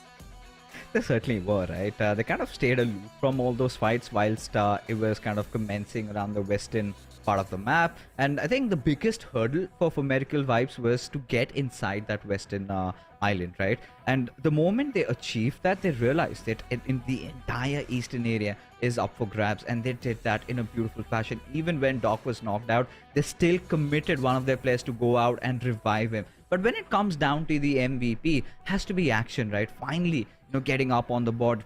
I think a lot of the Stalwart fans have been hoping that he gets back into his old groove, and seems like slowly but surely he's getting there. And I think a very good game for Stalwart, considering how the start has been throughout the day. I think this is the best performance so far. Oh, certainly. This has been the best performance for the players of Stalwart Esports. And things have changed so much, Fixes, because earlier in the spring season and the league plays, both the teams, Stalwart and 4MV, they tend to have a bad start. The first 2-3 games tend to not go in their favor. But this time, both these teams are looking so prepared. Even the players of Stalwart Esports, the previous game also, they came on the second position, where Highvoltage, they took the chicken dinner. They came so very close this time as well. So the consistency is definitely there. But 4MV, well, they are skyrocketing in terms of the points they are gathering for themselves on day one. Oh, they certainly are. But, as we take a look at the players to look at, especially in this game, of course, Action was the tip of the iceberg, but Refuse, Noki, Goku, and Apex can't be left far behind. And Quantum Rage, Goku, I think he's got a massive role in there eliminating the players of Aegon I8, right? Getting a lot of LMs over there. I think he's sort of been trying to establish himself as a strong force. But when you look at the match summary, right, it's kind of Action taking over the place, right? I think one thing I really loved about Stalwart is how quickly they were forced into fights. I think it was against Leo Esports. They found two of their players stray. They managed to deal with them, and it was such a nice rotation for them, kind of making it pretty early. While a lot of teams were fighting around that compound, they kind of carved their way and were looking quite solid over there. Of course, it had to do with the circle kind of going against them, and for Medical Vibes just benefiting from it massively. As we come down to the match rankings, where we see for Medical Vibes 10 eliminations, 10 placement points. I love it. 20 points secured already. I think they're kind of building up on that 40 points of advantage, and they're playing quite objectively, getting everything done. I think now a lot of teams are starting to tremble by their name. Oh, certainly. Even the players of Reggie side this time, they had a good outing because they were struggling in the previous 3 games, 12 points to their name. Even the players of T2K, they are having a decent run. I won't say a very good run, but a decent run. But DRS, I'm surprised by the performance that has been showcased by the players of DRS. Things are not going in their favor, but in the overall ranking, well, looks like 4MV, they're untouchable, right on the top with 67 points. Oh, they certainly are. I mean, this had to happen, right? The only closest team to them is going to be Highvoltage DC. I think that has happened pertaining to how aggressive this squad has been. I think keeping up with the likes of Medical Vibes is pretty impressive. But for Medical Vibes, feels like you kind of see the amalgamation of DRS and Stalwart into one, right? And perfect balance, 34-33. They are looking impressive over here. But few disappointments. The major ones, I think, will be from ND Sports, I8C, DRS Gaming, and the rest even, because making it into the SSC finals is quite a feat. But still not being able to hold your ground, making those petty mistakes is hurting DRS. They're kind of bleeding at this point. I mean, look how the mighty have fallen. They really need to wake up. They really need to get back into the the days where they were quite consistent. You would not expect DRS to be getting chicken dinners in every possible game. But what you would expect from DRS is trying to maintain that top 4 positioning every single time. That aspect of DRS has been looking quite missing. And this is my biggest complaint going on right now. What has happened to them? Well, DRS in the league standings, they started off by getting a chicken dinner with 10 eliminations in the league plays. But this time, they're not even close to getting a chicken dinner. Forget chicken dinner, they're not even close to coming in the top 10 or top 5. So DRS, they really need to work on their rotation first of all, because Sanhok has always been the strongest map of DRS. And this time, the positioning was definitely not good. It's not just about positioning. I mean, if you talk about macro rotations and how to get inside circles, DRS is one of the finest teams in not just SA, but the world. They've shown that they have won accolades, but right now, ladies and gentlemen, maybe they redeem themselves in the next map. That is going to be Miramar. We finally come back into the desert for the second time. For Medical Vibes, they are on quite a rampage around here. And this time, this is exactly the Medical Vibes that the fans were hoping for. They are getting it. But a lot of these teams are on their redemption arc, right? I think we saw one good game from Stalwart also. They did manage to accrue quite a few points. Are still in the mix. And, around Stalwart, this storyline always exists, right? First day for Stalwart is always pretty rough. But somehow they kind of find their way, just clawing, scratching their way through to the top from that second, third, or fourth day. And in that fourth day, just beware of Stalwart Esports. Do not go around them. I mean, unless and until they're bleeding. But yes, a few other teams that I'm really surprised or impressed with, I must say, has to be Highvoltage DC, Yeah. because where was this aggression all along? And they suddenly bring that during the grand finals. I mean, what a way to, start things off. I think they were showing pretty decent performance in the league plays as well. They were right in the top 4, and they had a good run in the league plays, but they were saving all the strats, I'll say, for the grand finals where it matters the most, because today they are giving so tough competition to the players of 4MV in terms of the elimination points. But at the same Right. time, Highvoltage GC for day number 2 and the remaining days, they need to focus on the control, aggression, and the positioning, because maybe they can have a bullseye target towards the later stages of the game and towards the last few games. So that is something Highvoltage GC need to work on. Oh, yeah, I think, one thing, if the positioning issue is sorted, I kind of like the aggression that they're putting forth on the table. And this is something that you would expect from a team like Highvoltage DC, won't you? Because, looking at their past, looking at all those glory days, and the moment you look at this roster, it's an all-stars roster from Nepal. And they've done it in the past. They've won the big stages. They've been there. They felt it. I think what was missing was that hunger. Now that it's back, now that they had their backs against the wall, we have seen, those dips. We have seen those low days. And now they've kind of have started feeling themselves. They're saying, like, enough is enough. We need to fix this. And I think they've addressed the situation really well.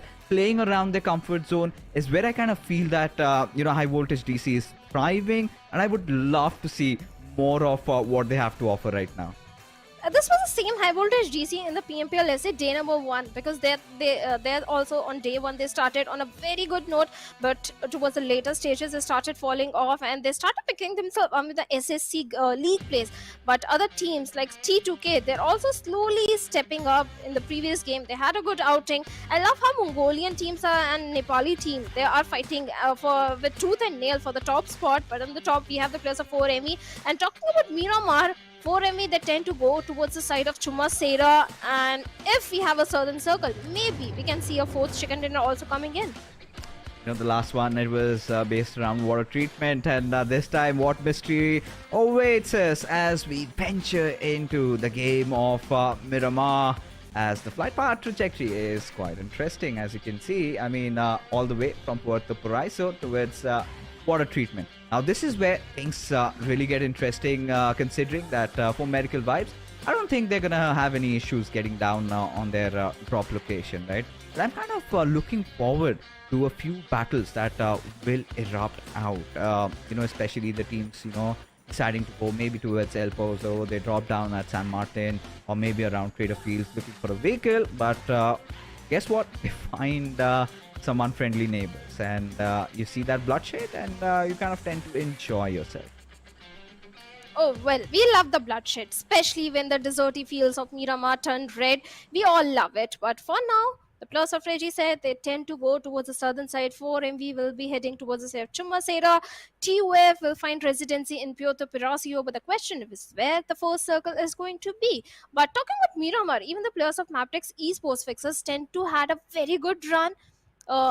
Miramar was one of their strongest map, and they always likes to go towards the northern drop location. So maybe even the players of MABETEX Esports can also have a very good outing in this one. Oh, they certainly can. I mean, at this point, MABETEX also has been kind of a revelation for me, by all means, because MABETEX, I guess, they were kind of, one of those teams that were kind of lingering around the bottom in the, if you talk about the list of the Mongolian teams that have been stepping up. But today, I think it's been quite a promising start. I think one thing they've fixed really is how they're positioning themselves inside the circle, and that has been working out great for them. Now, if they can manifest, their old days, because this is one of those rosters who's got some experience, right? A few players from Seal also are over here, and we've seen them just explode in the server. So if you kind of get to see those old days back for them, because today has been one of those days where a lot of these old players are kind of redeeming themselves. And by old players, I mean the veterans who've been playing for like 3-4 years competitively. Today we saw Assassin, solo wiping a squad. We saw Icy also doing what he loves to do best. We also saw some nice performance coming in from Rig. And this is where you would expect, maybe Baron just to get back into his old ways. But yeah, coming back, this is again now one of those circles down around the southern side. It's around Los Leones. Little bit of a cover around La Bendita. This is one of those circles where I kind of really like Highvoltage DC's chances. But for Medical Vibes, for what they've been doing right now, I wouldn't be surprised if they get a chicken dinner here as well. Oh, no doubt. Even I feel the same thing. 4MV, they can go for a chicken dinner, or maybe the plus of Magnus Esports, because I do remember one of the game from PMPL SA where League plays, where Magnus Esports, they came so close to get chicken dinner for themselves, and that was in the map of Miramar. And this time the positioning is also good. All they need is good resources and regroup as soon as possible, because yes, in the next circle, in the second circle, so many teams will come in the close proximity. That is where Magnus Esports needs to regroup, find a good spot for themselves. Maybe they can go and contest for those Los Leones uphill areas. That can be a good position to hold on to in these kind of circles. On the other side, NB Esports, well, they're enjoying the residency in the city of El Pozo, but Stalwart Esports and DRS, again, they're so very close to each other. But both these teams, they're aware that about their presence, because they have been going towards Saint Martin and Hacienda since a very long time, and without locking horns, they tend to find a comfort spot for themselves, and later on the second or third circle, they tend to go against each other. But Regicide, this time, even the plus of Regicide, they do have a good positioning for themselves. They are so far away from all the rotations, so yes, this can be a good game for the plus of Regicide, because the first three games didn't go in the favor of Regicide at all. But previous one, they started stepping up, and they need more points. They need the consistency. And Regicide also, this was one of the team in the PMPL Pakistan region that got the highest finish point, if I'm not wrong. They were the most aggressive one in the lobby, so high hopes are there from the team Regicide, especially from the Pakistani fans. But now Magnus, T2K, they're also so close to each other that maybe we can see a potential 4v4 fight brewing up between these two teams. On the other side, Highvoltage DC, they are just enjoying the residency in the city of Picado, going for those crucial resources. And Highvoltage DC, they have been having the fantastic run today. So all those resources, they are just focusing on that. Oh, they certainly are. I mean, for Highvoltage DC, I think the kind of a position they've dropped down to, getting to solo loot Picaro, you know they're going to be jacked by the time they get out of here. Right now, we've seen a lot of iterations of this particular circle, right? We've seen the circle go a little towards the eastern side, around La Bendita. We've seen even those curveballs kind of going towards maybe Puerto Paraiso, or maybe around the Puchinki Hills. Now, if it kind of, in fact, the Picado Hills, my apologies. Now, if it kind of comes down to the Picado Hills, we're going to see, I think, Highvoltage TC kind of having the slight advantage, because then the biggest opponents they have to take down objectively will have to be the team in front of us, T2K. Now, this is also one of those teams that has been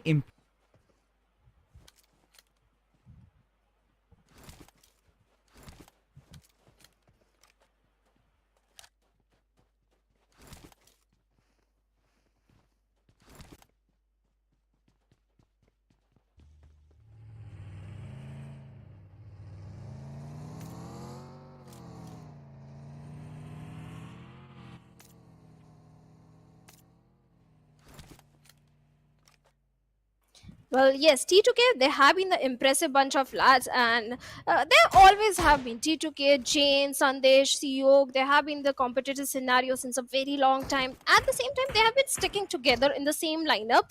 So, yes, they do have a very good synergy among themselves that has been showcased in the previous seasons of PMPL SA Championship as well.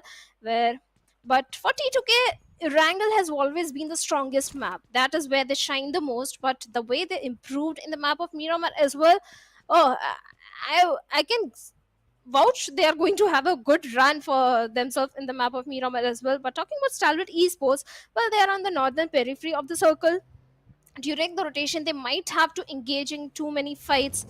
And let's see what's going to happen. Stalwarts, they have always been the aggressive bunch of lads. They always focus on those elimination points, and they tend to go in their favor as well, especially the duo of Nirzed and Action, even the tops. And I see all the 4 players of Stalwart Esports individually also, they have been able to save the day for the team. So many times we have seen in the league plays where Nizet came and got the chicken dinner by doing a 1v2 or a 1v3, pulling off such good clutches. So yes, this is definitely a very impressive team from the Mongolian region. And for now, T2K and Magnus looks like they are in the close proximity. Jane came for that buggy, but maybe Trollin has a vague idea. Someone is in the close proximity, and Zen, having that rooftop angle, might have spotted on Jane. Oh, Jane, you are walking on a very thin ice, and right now he gives a glimpse to Trollin, and Trollin with a Scar L deals hefty damage to the vehicle of Jane. And Jane, you need to escape. You need to escape and scuttle back to the safety or find the reinforcements.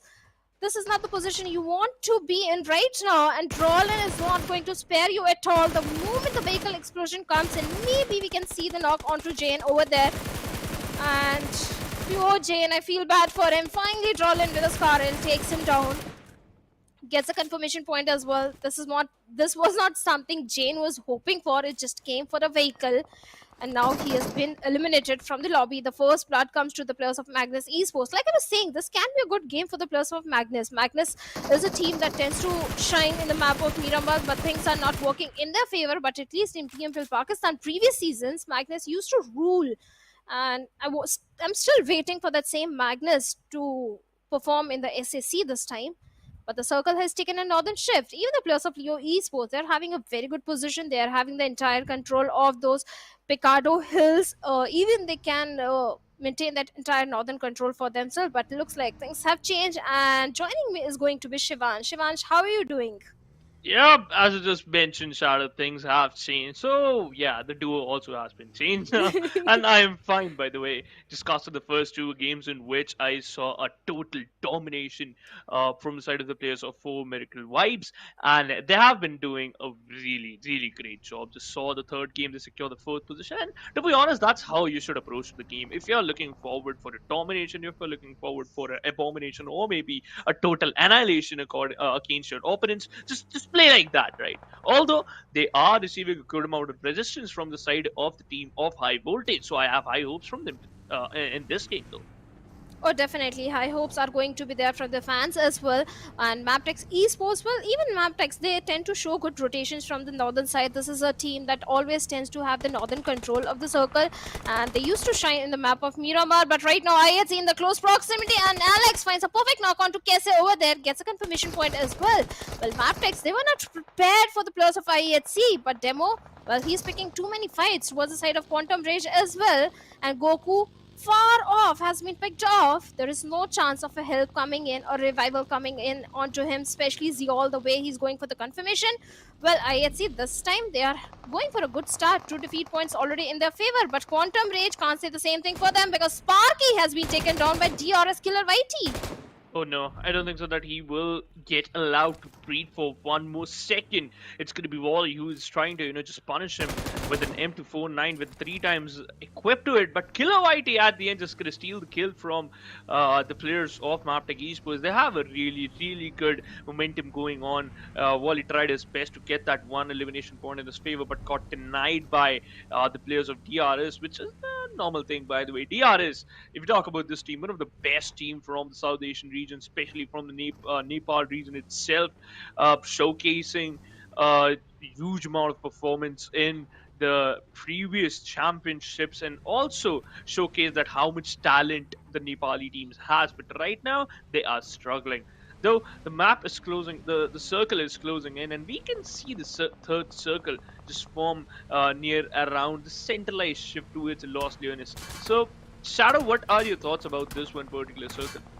Oh, this can go in the favor of Leo Esports as well, but if it goes towards southern side, well, the players of 4MV are going to benefit heavily, and that is what they are hoping for. But MABETEX Esports looks like, shots are being peppered onto their vehicle, but somehow they have managed to find a safe residency, safe compound for themselves. Even the players of NB Esports, they are having their complete western control. They finally made it inside the circle. Maybe there is a slight chance they can go for this airdrop, find a Groza and a level 3 armor that is going to help them a lot in the map of Miramar, especially if the opponent is having a AWM, which we have not been witnessing too much recently because of the change in the meta, but the two teams are locking horns with each other, like our Egonix I8 and Illuminate Crew.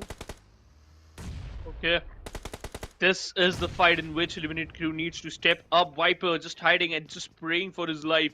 And QQ is one of the most one of the strongest player in Gone I8, and he is just trying to find an opening. Although they haven't found it one yet. Nova also dodging a lot of grenades. Were a bit careful because he just crossed the path right in front of the place of Egon I8. This is still a crucial fight, and I think so Eliminate Crew might lose this one because they don't have the man advantage here.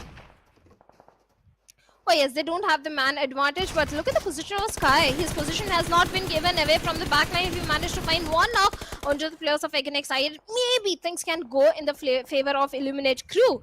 Egonix I8, this is one of the most dominating team in the Pakistan region, but they have not been having the best of the time in the South Asia Championship, and Viper with the UMP45 is guarding the ankle.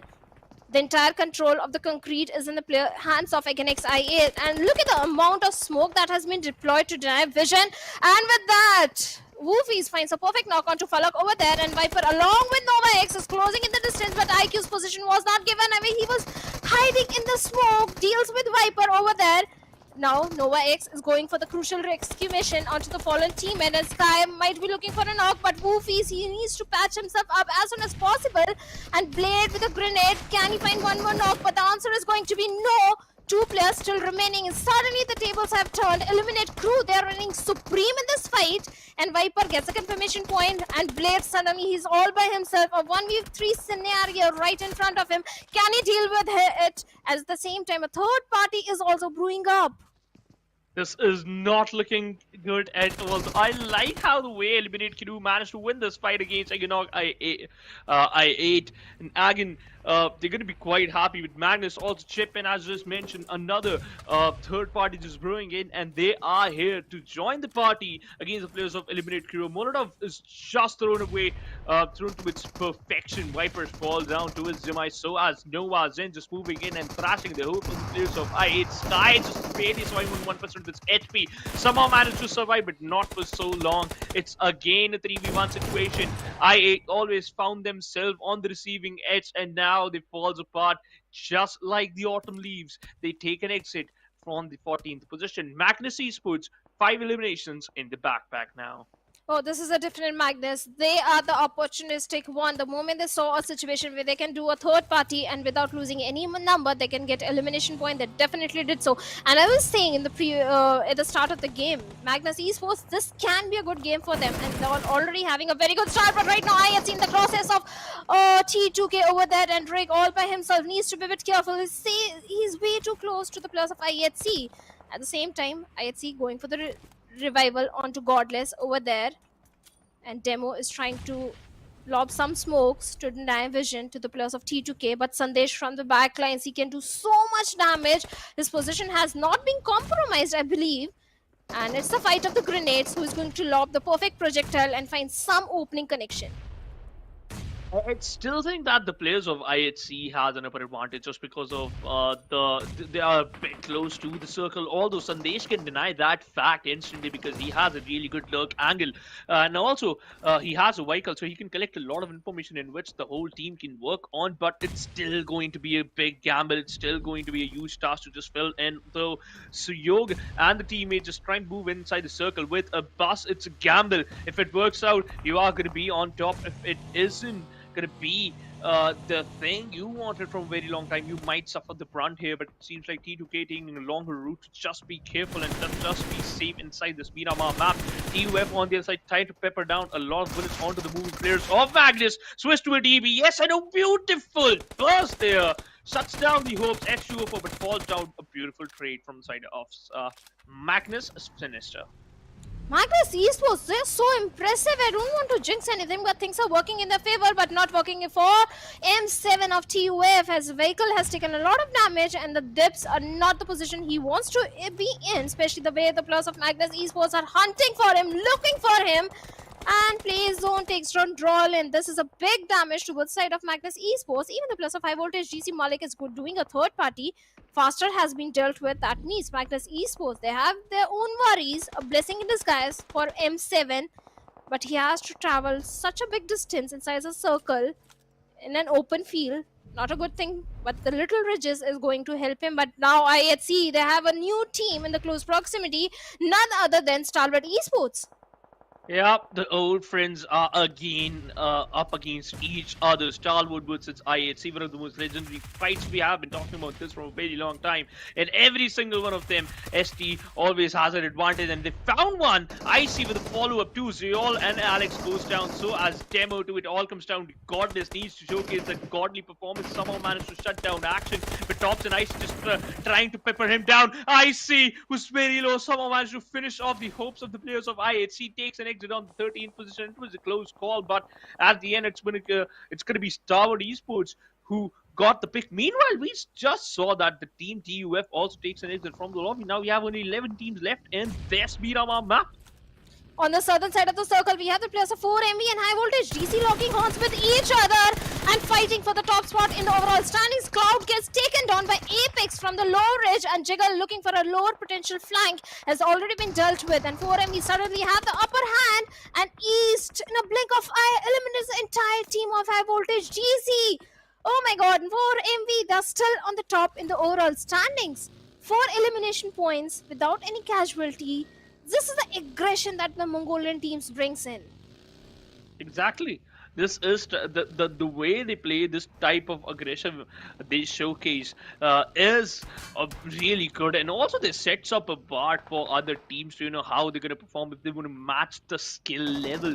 This just perfect for them, just like the way Stalwart and 4MV is playing. It's just perfect for them. Again, the circle is moving towards on the edge of the Picardo, and the teams are also trying to play around on the edge of the Picardo. The team Leo and NB Esports, they are quite happy with the circle because they are on the edge and also have a good amount of compounds, good real estate covering them, and also just providing some shelter for their longer journey here. 9 teams still in the lobby and 29 players left in the game.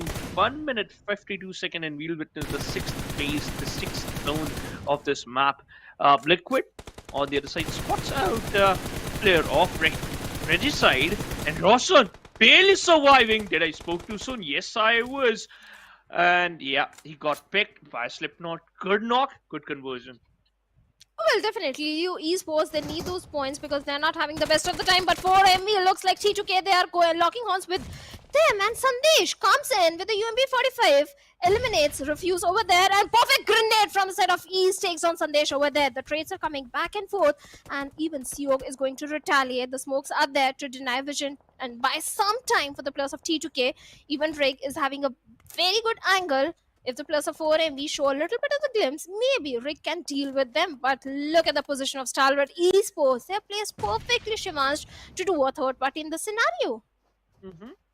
They're already they have been looking out for this for a very long time, but finally they got that opportunity. You should grab it and don't even just throw it away. East on the other side got picked from the western angle, which Red was holding, so you're just trying to close in the distance, but Red got instantly knocked out in a trade. Doc with the DBS switch to that gun, shuts down Suyok, and the hopes for Team T2K end up at the 9th with only 2 total finishes. 4MV, they're just going to start the revival process once again, and look at the amount of defeats they have secured, and that's going to be total 7. But they need to be careful because Stalwart Esports just closing in the distance and trying to just poke the players down, and they actually will. Apex falls down onto his demise. He is hiding behind the dead tree. He might also become like the dead tree, but there is a possibility East can save him. East can protect his man. East can save his comrade, but will he? Will Nerzu allow him, or they might suffer the brunt against Team Stalwart? Goliaths versus Goliaths, the two Mongolian teams, 4MV and Stalwart Esports, and looks like this time Stalwart Esports, they're having an upper hand, 2 players already down, And thanks to the players of NB Esports as well, they did a good third party in the scenario, leaving Doc all by himself. And for MV, oh, how they can come from the situation. Yes, Doc is trying to go for the revival, and finally he has managed to go for the rescue mission onto East. Wow. There is still some hope for the players of 4MV that they can take down the players of Stalwart. But Stalwart, they're having the upper hill. They do have the position advantage as well. And Doc, I have to tell you, Shimansh, the grenades in the hands of Doc are always so precise and perfect. I haven't seen a single time when Doc has not brought down a knock with his grenade. He is just a sneaky guy and also a clever one with the god hands. Also, utilizing those utilities to his perfection makes him undefeatable. As just mentioned, with Doc's missing out that grenade by an inch, and look at him suffering that grenade's damage a bit hard there. Just falls down from the ledge and also from the cliff to just save himself, and also he and himself. East still back on his feet, and that's a good sign. The only problem is they are a bit away from the circle shadow. If this didn't work out, they might end up in the 7th position. That's going to be the worst team for them. Meanwhile, MABETEX taking the fight against the players of Leo, and they are winning. And Nerze from the distance spots up the players of 4 AM, and okay, this is not good. Apologies for that. The DBS, I hate this weapon, but right on the face of Doc over there, and even Doc couldn't stand for very long in front of DBS. Now East is all by himself trying to find a safe spot. The Molotovs are definitely coming in. The fights are happening on all the periphery of the circle. MABETEX and DRS, even they're locking horns with each other, where the players of DRS, they're falling down. And Stalwart, they're absolute beast. 6 elimination points already in their favor, and at the same time, good positioning as well. But Contemplate Senior, with the UMP45, finds a perfect knock onto NB Esports. NB Esports, his boy is going to retaliate, but Delta running out in the open. What was he thinking? IC deals with him, and DRS has been eliminated. Stalwart in the face of adversity. They emerge as Trump. Look at them. 7 total finishes and also still leading the charge here. 6 team in total, and they are looking good. The fight is over for now, but the lessons may be learned till the end. 4MV takes an exit from the lobby. Oh, they're still there though, but I think so. I predicted future. And yes, I did. Oh, you can see the future. Tell me my future. But after the show ban, with that 4MV, they have been eliminated. Stalwart Esports, now the next victim could be the players of Leo Esports, Shivansh. That is a possibility, because the way Stalwart Esports is playing is actually very good. Look at the mini map, the amount of split they have. It's a typical 1+1+ split, 1+1+1 split, individual sheer performance. They are focusing on that, though they still can face some resistance from the side of the players of MABETEX. The only thing which can save them, it's going to be the circle. And look at the circle again favoring them. Stalwart Esports controlling the game, controlling the circle, and gods of PUBG Mobile also helping them to succeed in this map. Well, they are definitely trying to succeed. Even the players of Leo Esports are trying to find something out of this game. Let's see if they can, but all the aces are being held by the players of Stalwart Esports. They have the perfect positioning. They have the entire eastern control of the circle. They do have good bridges to work around with, but he'll see. Oh, the poor man. The smoke is going to give away his position, and all he has is a little shack to him. And tops with the mini finds a perfect knock onto Liquid of Leo Esports. I don't think they can go for the revival, but maybe Haidami will still try and save his fallen teammate. Even Slipknot can try and do so. So still hope for them. But NB Esports, this was Shivansh, NB Esports was one of the most aggressive team. The way they used to annihilate, they were so close to becoming the champions as well.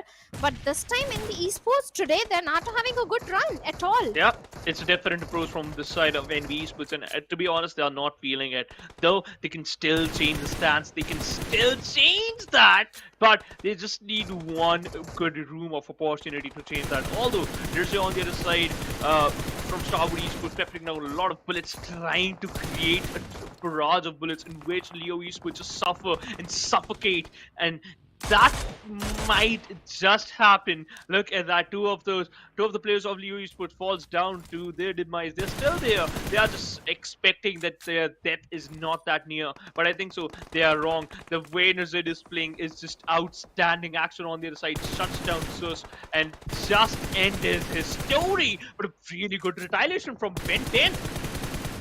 Oh yes, the retaliation, the trades are coming back and forth. Even Z has been taken down, and Stalwart Esports action might be going to save his team. At the same time, on low ground, we have the players of MABETEX Esports running around like headless chicken, looking for a cover. And I see, well, he deals with one player, and MABETEX are just left with one player. Two players have already been taken down, and Haitami, just a little few pixels were visible, and tops with a mini eliminates him. And Leo Esports, well, they have been eliminated. They're not in the best of the position. This is the game for the players of Stalwart Esports to lose 12 elimination. Make it 13, make it 14, 15. Even the players of MABETEX Esports has been eliminated. Stalwarts, they are raining death and destruction, Shivansh. Yeah, just keep on counting. Just keep on counting. They might build a sheer castle of opponents' defeat. They might build a castle of those deadly bodies, because Stalwart Esports looking out unstoppable. And another knock on to second. It's going to be First Boy and Young Boy. How they're going to be able to survive in this situation, that's going to be the biggest question. Some of the grenades being utilized, but Top is going all in. Has the top angle, might utilize it to its perfection. Spots out the final player, trying to finish him out, and yes, he actually will. And look at this team, ladies and gentlemen. No way. No celebration, nothing yet, not even a single smirk. That's it. They just secure the chicken and then that's it. Nothing. They're just used to it. They're just used to the aggression. They were already looking for it. The moment they realized they have the best position inside the circle, they knew this is the game to lose. And now in the overall ranking, they have managed to come on the second spot with Highvoltage DC getting an early elimination. This one, things have opened up for the players of Stalwart Esports, but now it's time for the small break.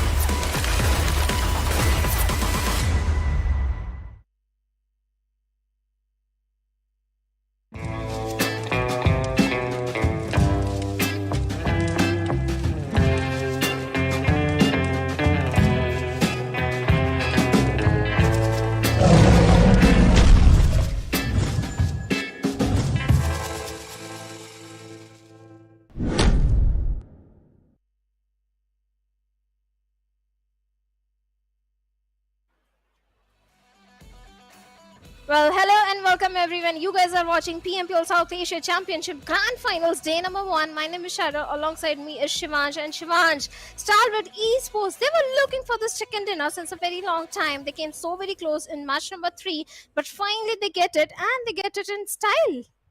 Before this game, they were on the 3rd position in the overall ranking, and now they are in the 2nd position, which states that nobody can even take down the players of 4ME from that 1st position, because they secured 3 chicken dinners today out of those 4 games. That's ridiculous. That's a ridiculous amount of chicken dinner the team can get. Although Stalwart Esports, with the daily sheer aggression and good amount of performance they had showcased in the previous match, puts them onto the 2nd position now in the overall ranking. As you just mentioned, Shadow, the way Team Stalwart Esports was playing is like nothing to just lose. That was the attitude whenever they're just taking those fights. Especially some of the players. It seems like that Top especially, he was like, you know what, I'm just going to go in and that's it. I'm just going to annihilate everyone, just going to kill everyone whom I spot out. So that's how you should play a Miramar map. And when this one particular broadcast has started, I had a conversation with Johnny, and I also mentioned this, that teams like Stalwart Esports, teams like MABETEX, also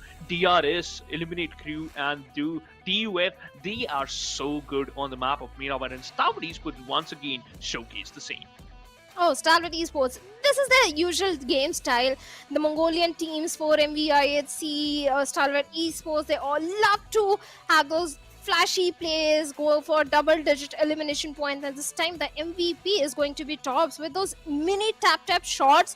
I wonder what he was doing. He was dishing out so much damage, but 3 elimination. But look at the damage amount. 1144 damage that he was dishing out. Huge number. Yeah. Kudos to him. He was so fantastic with his mini. Yeah, especially 6 assists to Top, which showcase that he is not even an individual player, he's even a team player too. 3 knocks, 3 elimination, a perfect knock to elimination conversion from the side of Top, and as you just mentioned, a humongous amount of damage being dished out by this one lad. Survival time is also 26 minutes and 6 seconds.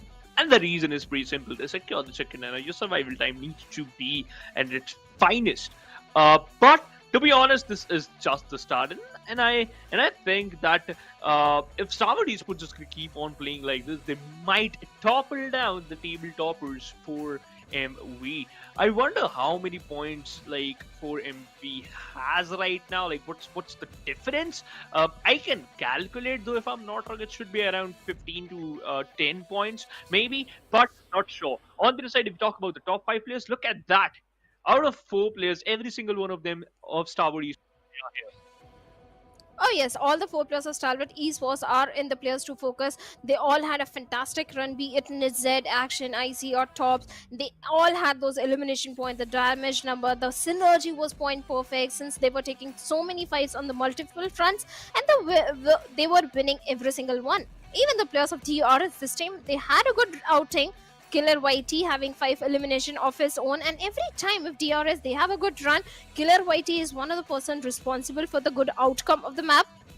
And this time also he's the guy, but in the match summary it is all about Stalwart Esports. Highest elimination from Action, the highest damage from Tops, his mini was reigning supreme, Tops having the highest assist, but 4MV East having the highest healing done. The reason could be because 4MV was also engaging so many fights from the start of the game.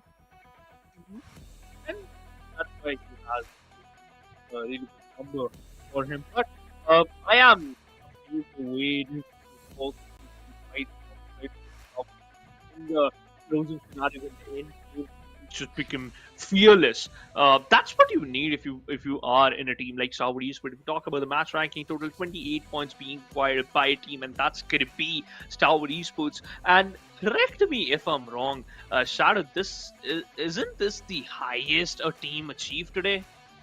I think, but I have to check. I think this is the highest points, 28 points, 18 elimination. This is the highest for today. But I'm not sure if it is the highest for Stalwart Esports because I think they have got 19 or 20 in one of the game. I need to check, but yeah, Stalwart Esports 28 points, 4MV. Even they had a fantastic run this one time. Total 9 points to them. MABETEX Esports, they also had a pretty decent run. They were coming from the northern front. They did manage to grab those crucial placement and elimination points, but in the overall ranking, 4MV, they are still untouchable.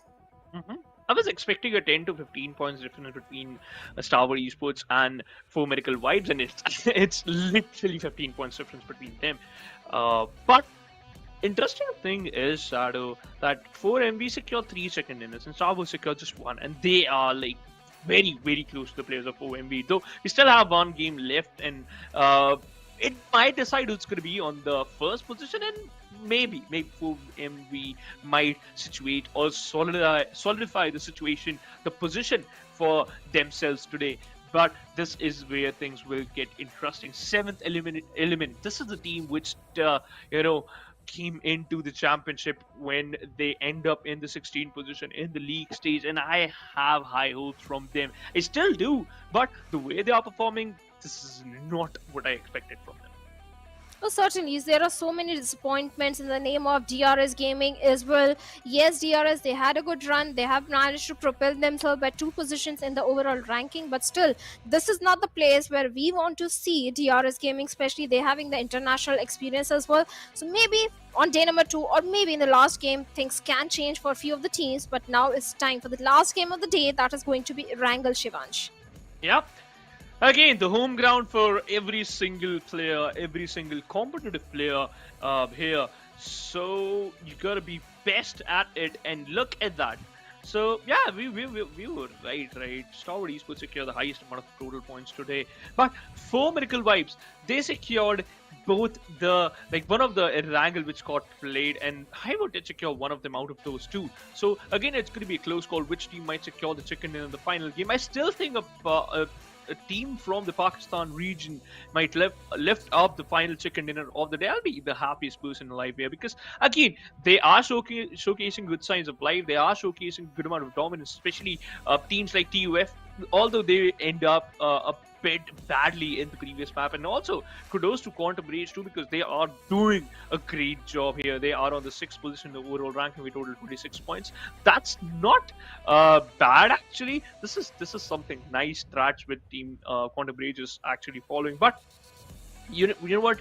One good chicken dinner will situate you into the top 5. So it's better to be in the top 5 in the first day, right?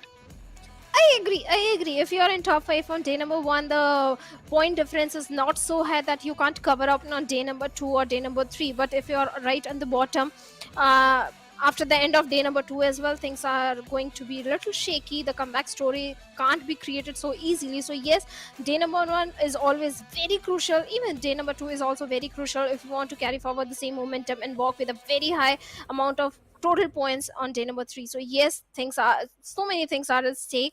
And Stalwart Esports and 4ME Highvoltage DC, even the players of T2K Esports, they're having a fantastic day. But there's still hope for the players of NB Esports. They can showcase a very good comeback because they are a bunch of aggressive lad.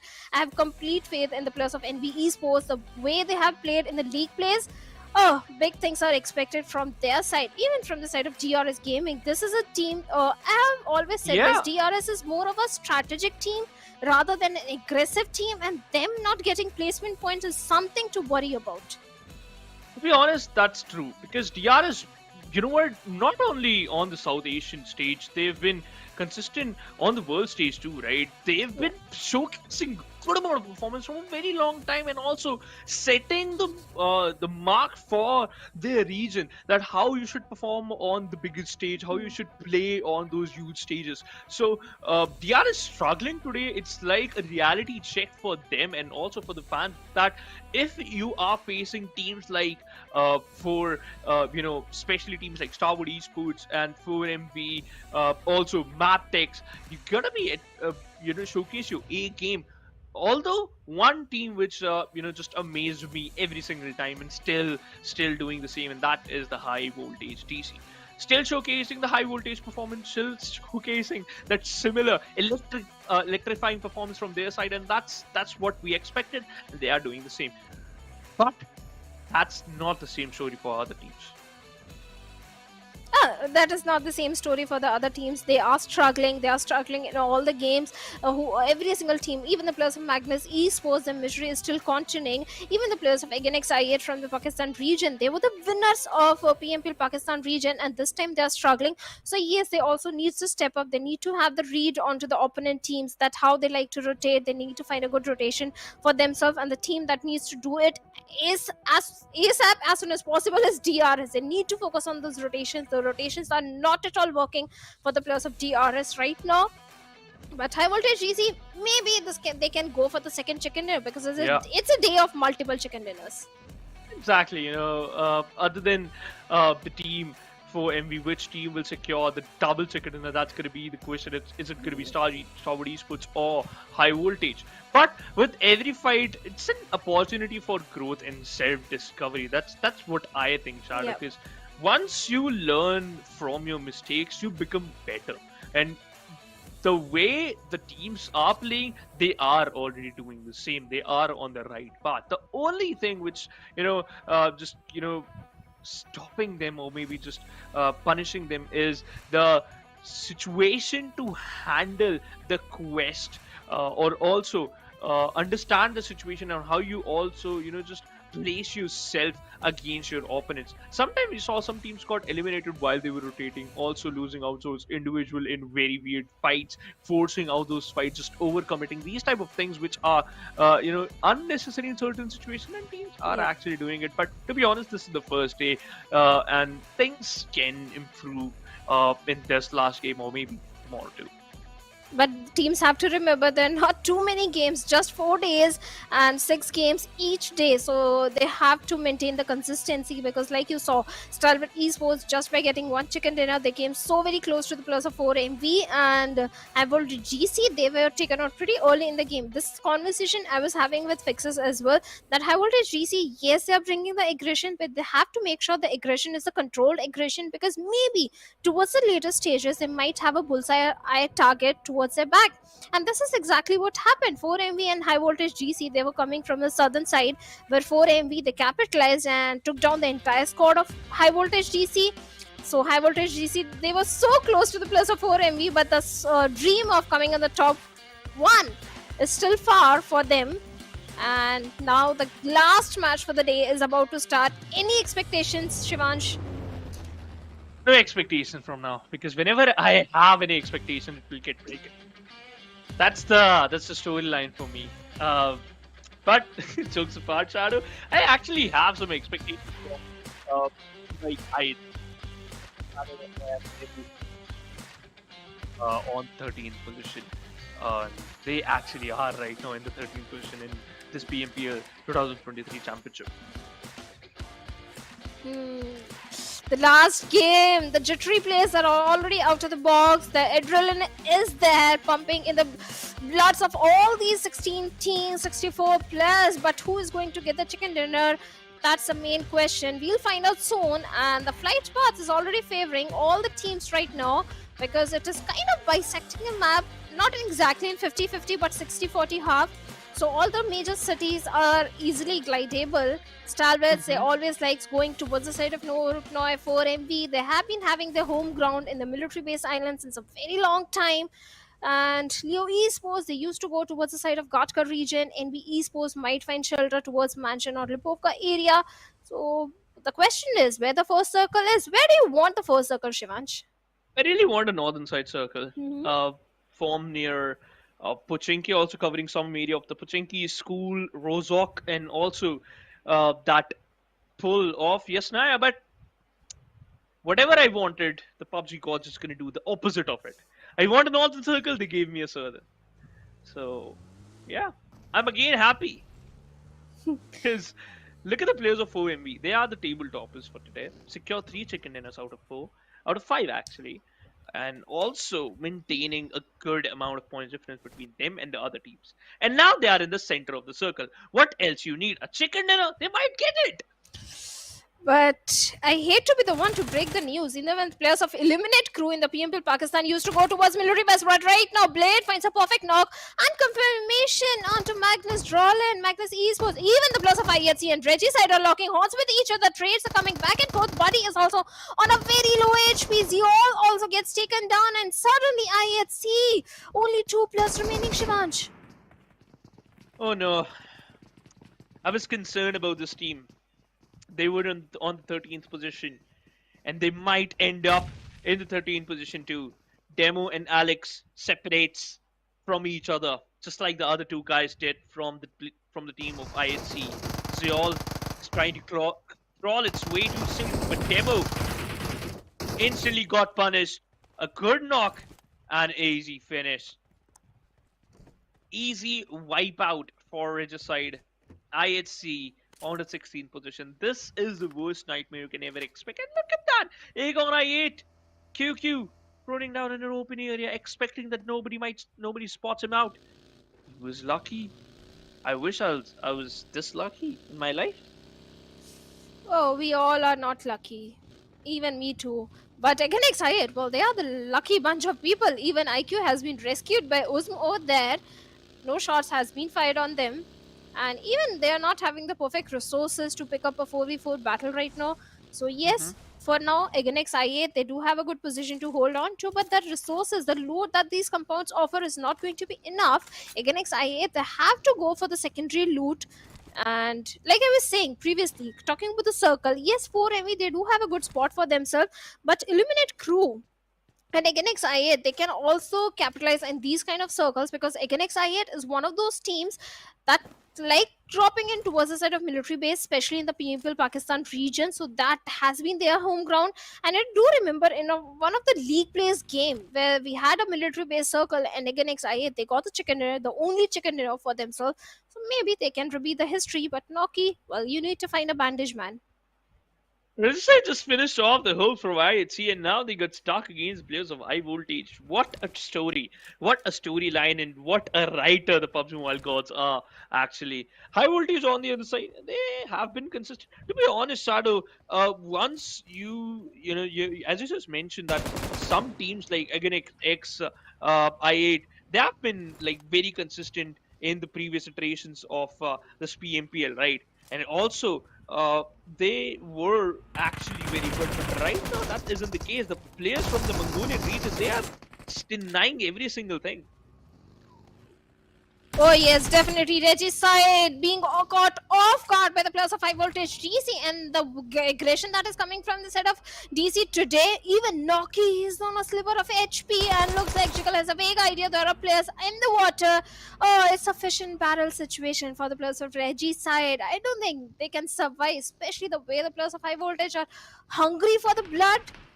Oh, it's a lost cause. Noki has been dealt with. Now Roshan is the only man standing from the side of Regicide, and Highvoltage DC, sooner or later they'll find the confirmation point onto him as well. The way the crossfire has been set up by 2 players of Highvoltage DC, at the same time the remaining players of Highvoltage do have a good compound to hold on to as well.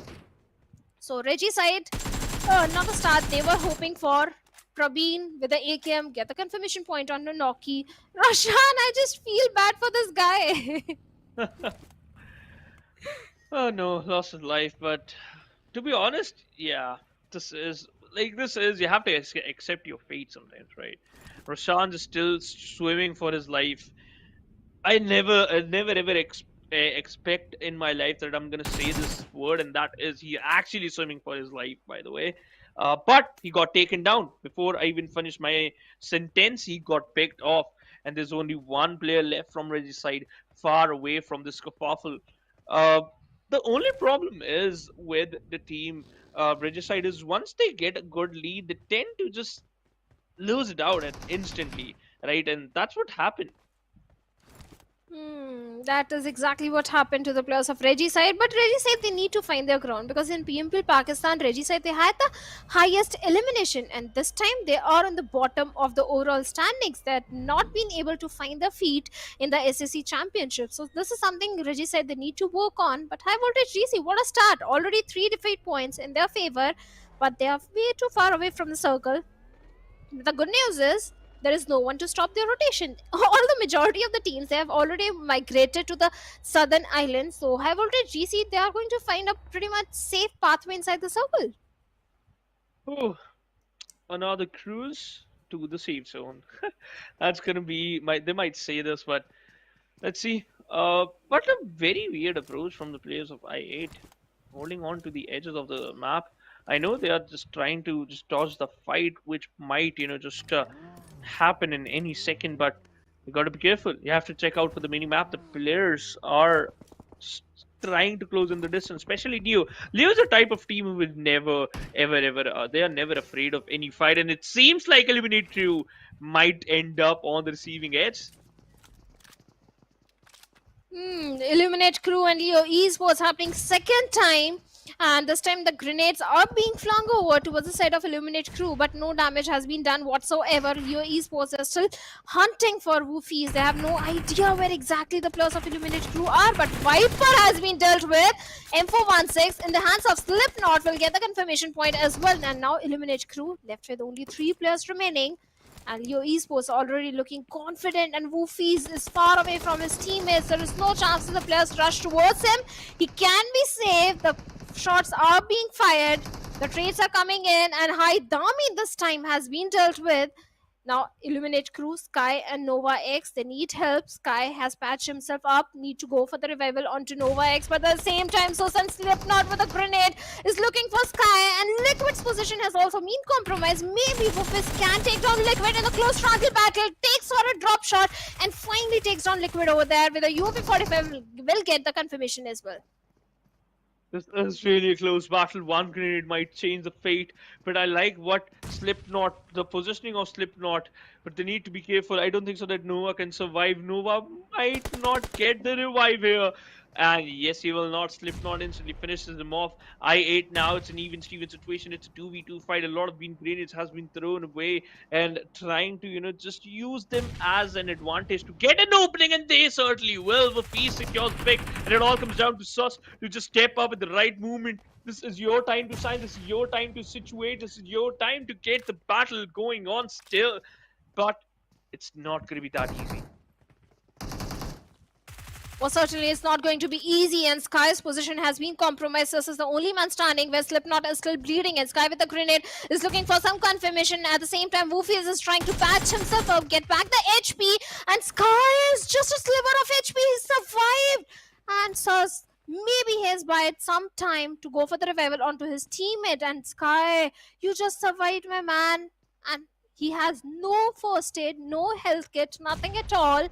Slipknot is still begging for the help, and Sus with a grenade might be looking for some connection towards the side of Woofies, but no connection whatsoever. He has no idea where exactly Woofies is, but Sky knows exactly where Sus is, going for the revival onto Slipknot, and along into the supervision of Woofies. He can lob the grenade, perfect grenade. Sus on a sliver of HP, even the both the players of Leo Esports on sliver of HP. Sky from the window deals with the last player as well, and Leo Esports valiant efforts from their side, but they did enough damage towards the side of Illuminate crew. Finally have been Nice eliminated. Yeah, nice try, but enough damage has been done towards the side of Illuminate crew. 4 defeat points at the cost of 2 players.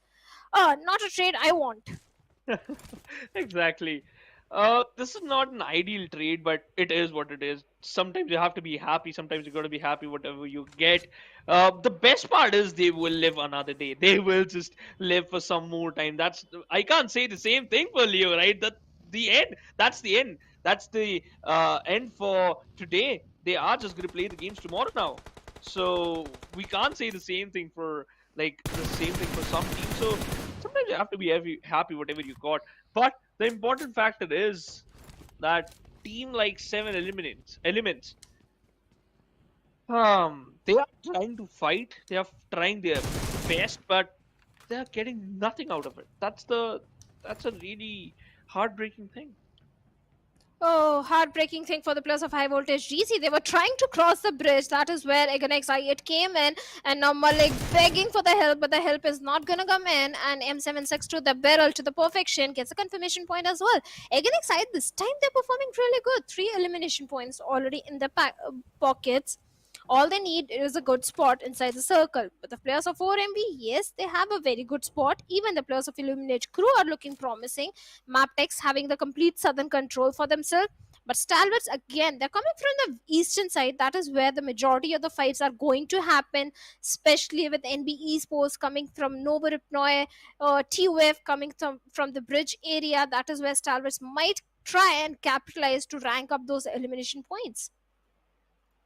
That's an opportunity, and that's a thing they can utilize, Shadow. But I am amazed the way MapTex just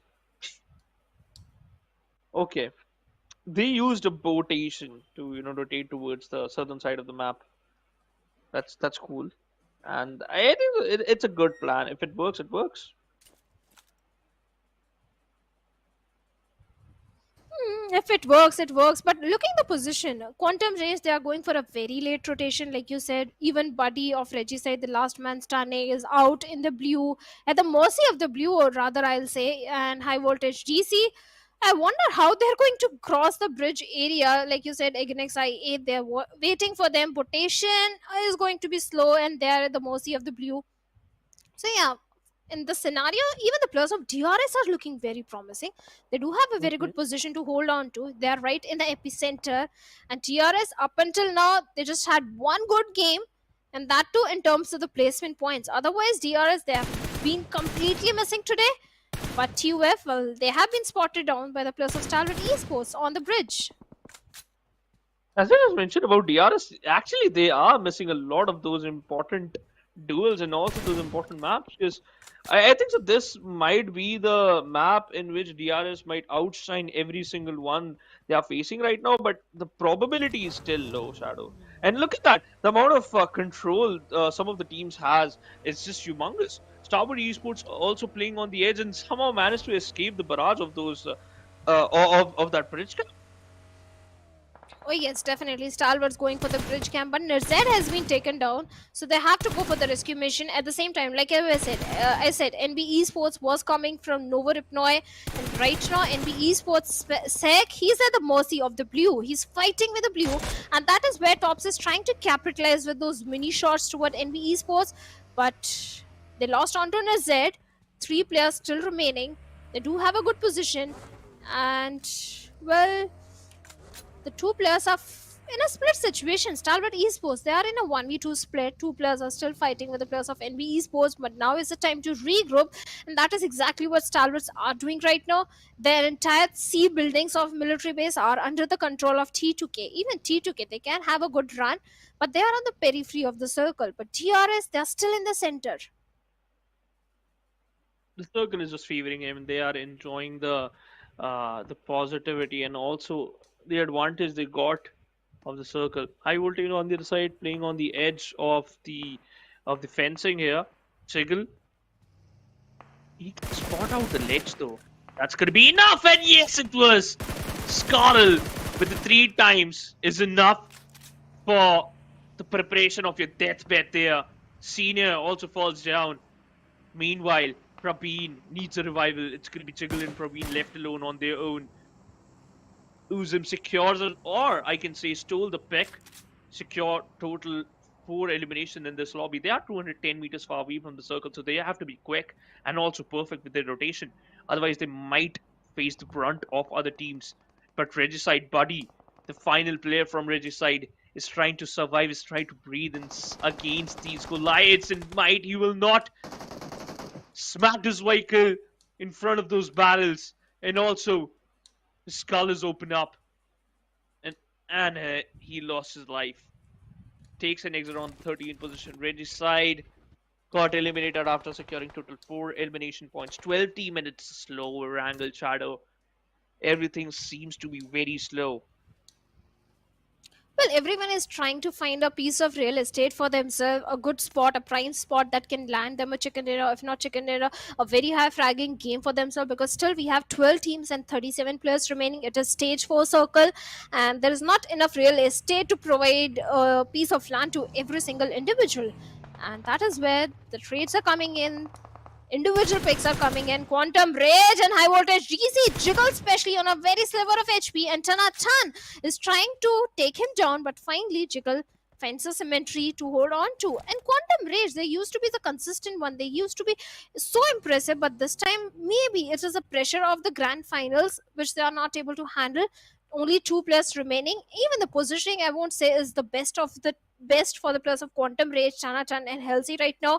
But NB Esports on the southern side of the map, they're finding the players of MABETEX Esports, where Baron has been taken down. But Jiggle, look at his position. He's in the territory of T2K Esports. Oh no. He's a scary man. But he can do it. He's the only one who can do it. But Shadow, the problem is, every single one of them are close to each other. Every single one of them unaware of that fact that the distance between them and their opponents is very low. But they have to be sure. They have to be perfect. They have to be on point with their decision making. Another fight to span out, and which Stalwart Esports have an upper advantage now. Oh yes, they do have an upper advantage, but Sek is being revived. At the same time, the Plosian is going to come in. But look at Ice, he is charging towards the side of NB Esports, and Fistboy retaliates, instantly takes him down. But in close frontal battle with action over there, the DBS on the other side, and NB Esports, can they stand tall? And Fistboy, he just clutched it against Stalwart Esports. That was fantastic, and he managed to go for the rescue mission as well. NB Esports, this is the NB Esports I was waiting for. The aggression is on point, but still they need to patch themselves up. They're still around 180 meters away from the circle. Yeah, it's a huge number, by the way, especially a circle like military circle. It's a huge number, right? So you got to be quick, you got to be perfect. But you were just telling me a lot about the performance they have been showcasing, right? And now I agree, the amount of domination NB Esports can showcase. This is just a trailer, I think so, from their side. Oh, certainly it is. It's just the trailer. I'm still waiting for the NB Esports to lose, to rain death and destruction. But right now, Against IH, Uzum out in the open. But Sky, the only threat Uzum had, has already been dealt with by the players of MABETEX Esports. A blessing in disguise for Against IH right now. But they still need to find a good spot for themselves inside the circle. And they might have to pick up a fight with the players of 4MV. Oh, the Giants. It's not going to be an easy fight. Look at the amount of smokes that have been deployed. But still, through the smokes, Apex finds IQ over there, instantly shuts him down. There is no chance that X can save their fallen comrade. They're trying to find a quick escape from the situation, from the shots that are coming from the set of 4MV right now. Even the players of MABETEX Esports, they have to transition themselves inside the circle, but T2K Jane finds perfect knock onto the players of MABETEX Esports, and MABETEX, they're coming under heavy fire. This is the worst dream for them. This shouldn't happen. MABETEX facing a lot of resistance right now, but they need to be careful, and they have to be perfect right now. Still 10 teams in the lobby. And what was that? He's a secure pick after he ran over a player and got that elimination point. 9 teams left in the lobby in total. 5 defeats for the players of Eliminate Crew. How Eliminate Crew is still there, Shadow? What? They survived? Yes, they survived, and maybe we spoke too soon, but Doc with the grenade, like I said, he never fails. He takes one player down, Sky, but thankfully his teammate is nearby, so the help is there. The revival is going to be there, but the follow-up grenade might also come from the side of 4MV.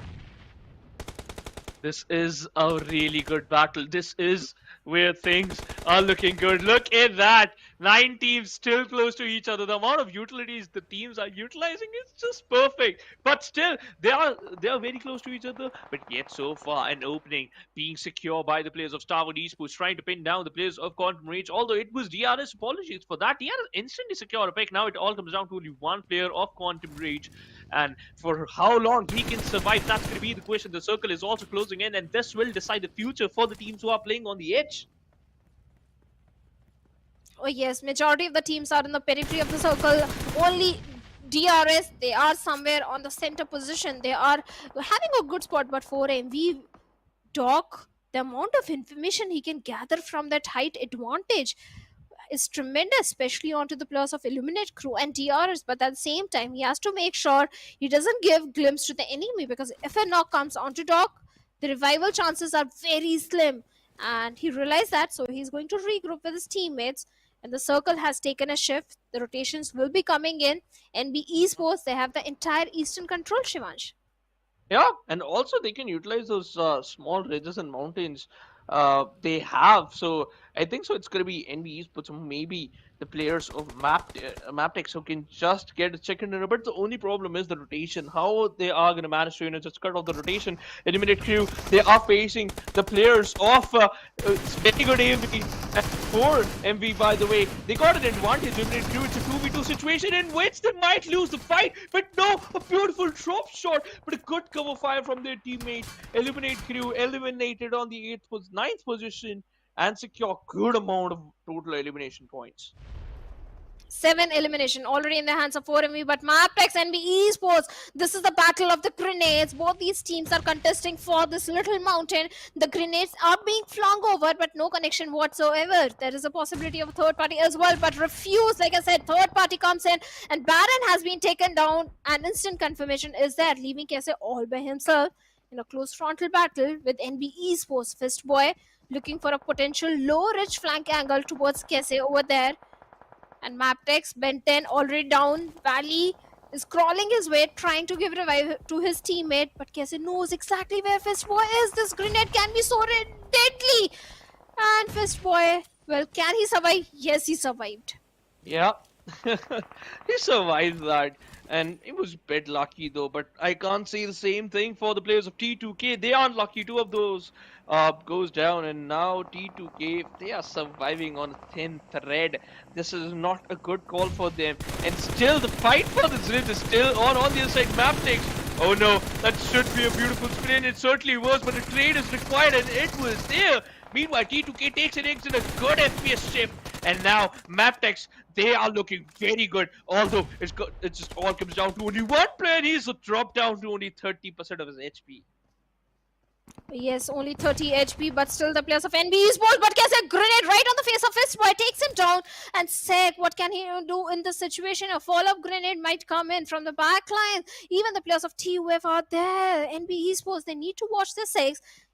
And so does Kese. And Kese already closing in the distance, gets a confirmation point onto Fistboy over there.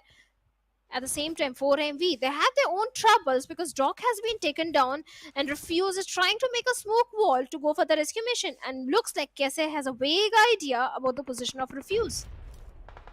Yeah, I think so. That's big idea might be it. That's what they need. That's might be enough for them. But look at that 4MV. Yes, they got eliminated. Team DRS, they are in the top 4, ladies and gentlemen. I am very happy because this is the first time Team DRS showcasing the signs of life. In the previous map, I think so, previous, they were in the 6th position, secured total 2 elimination points. But right now, they are in the top 4 with total 6 elimination points. And they are the only one who have control of this only compound which is present inside the circle. Oh yes, DRS. This is the DRS that we are used to witness in the previous seasons of PMPL. They always, like I said, they are a strategic team. This time also they focused on the positioning, on the rotation, and they do have a good compound. In fact, the prime compound to go for a winner chicken dinner, because the entire day DRS Shivansh, they were silent. They were not having the best of the time. Not even one good performance was given from this DRS, barring Killer YT having the individual good performance. But MABETEX Esports, the last player has been dealt by NB Esports. Now only 3 teams and 8 players remaining. The numbers are less and the opportunities are used for DRS. TUF are the only the huge contender. They are the only one who can just change the fate, or maybe can change the flow of this game for DRS. But I don't think so. The possibility is going to be that huge. It's still 70-30 possibility. DRS might get this chicken dinner. But Sek, look at that. Waiting for a minute to just speak, for waiting for a second to peek. And when he peeks, he receives some amount of damage. Look at it. Look at his loadout. Is barely surviving just 60% of his HP. He's also just trying to patch himself up so that he can just run away to safety. But will H2SO4 allow him to? That smoke grenade just provide him somewhat of extra cover, but I don't think so that's going to be enough. Sek goes down, so as a team of NB Esports. Now it's 3v4 situation in which DRS has everything. Even TUF, they have managed to come in top 2. This is a good game turning out for the players of TUF as well. In the Pakistan region, they have showcased good performance, but finally TUF, they have started stepping up in the South Asia Championship. But like you said, the numbers advantage, the position advantage, the majority of the real estate control, everything is under the control of DRS. So let's see who is going to get the chicken dinner. And the Scanwin opening rules gave the first glimpse to the players of TUF. Lost hefty HP, but now he'll think twice before giving a glimpse to the players of TUF. But yes, DRS, they do have hard cover for themselves, so yes, they do have an advantage. They certainly have. Certainly will be able to close the game. But look at the position of their fourth player. Rules on the other side, just bursting out the vehicle, and also the host for all the players of TUF. Delta is also in a really good spot. Rules on the other side, just trying to go for a flank angle with his comrade, with his teammate, to just go for a 2+2 split, or to just pinch in the players. A smoke has been utilized to revive the player's M7. He actually got that. H2SO4, the hydrogen sulfate, is just trying his best. What a good spray on Rules. Oh yes, definitely a good spray, and all rules is having a little tree trunk for the hard cover, but Delta with a DB takes down sulfuric acid. H2SO4 out of the equation. Instant confirmation is not there, so there's still hope for the revival that might come in, but the grenade can be deadly if locked to the perfection. Demotivate Sir is also in the close proximity. This grenade could have been deadly, and finally Delta finds H2SO4 again. Even Demotivate Sir has been dealt by Delta over there, and now only one player remaining, Shivansh. Yeah, it's almost impossible, and it certainly was. Easy peasy for DRS. For this game, actually, Erangel, they secured a good chicken dinner, and they'll be happy after this performance, I think. So yeah, they are the top 5. That's a good sign, because before this game, they were in the 11th position. Yes, finally DRS, they get the chicken dinner which they were waiting for, and just by getting one chicken dinner, they managed to come in top 5 in the overall ranking with a total of 19 points. And after that, now it's time for a little short break, guys.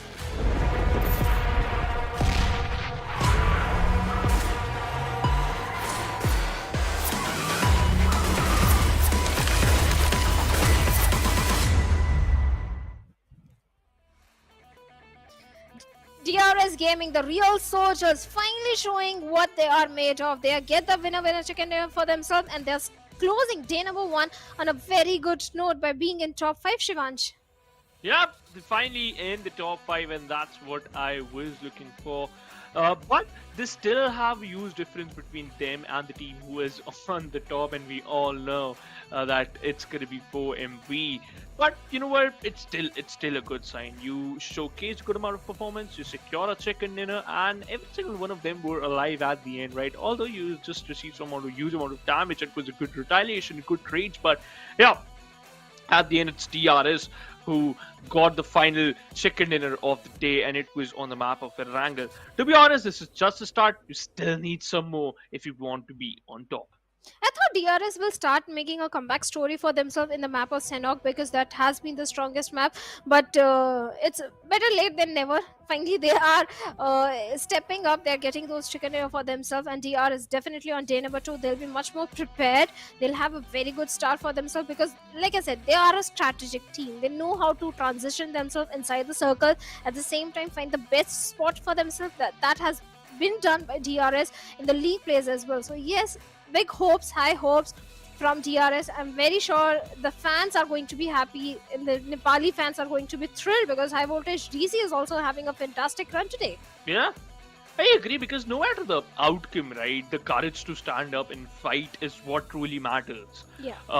Because DRS, although they had a really weird day today, but at the end they somehow managed to make things even for them at the end, right? And that's a good sign, right?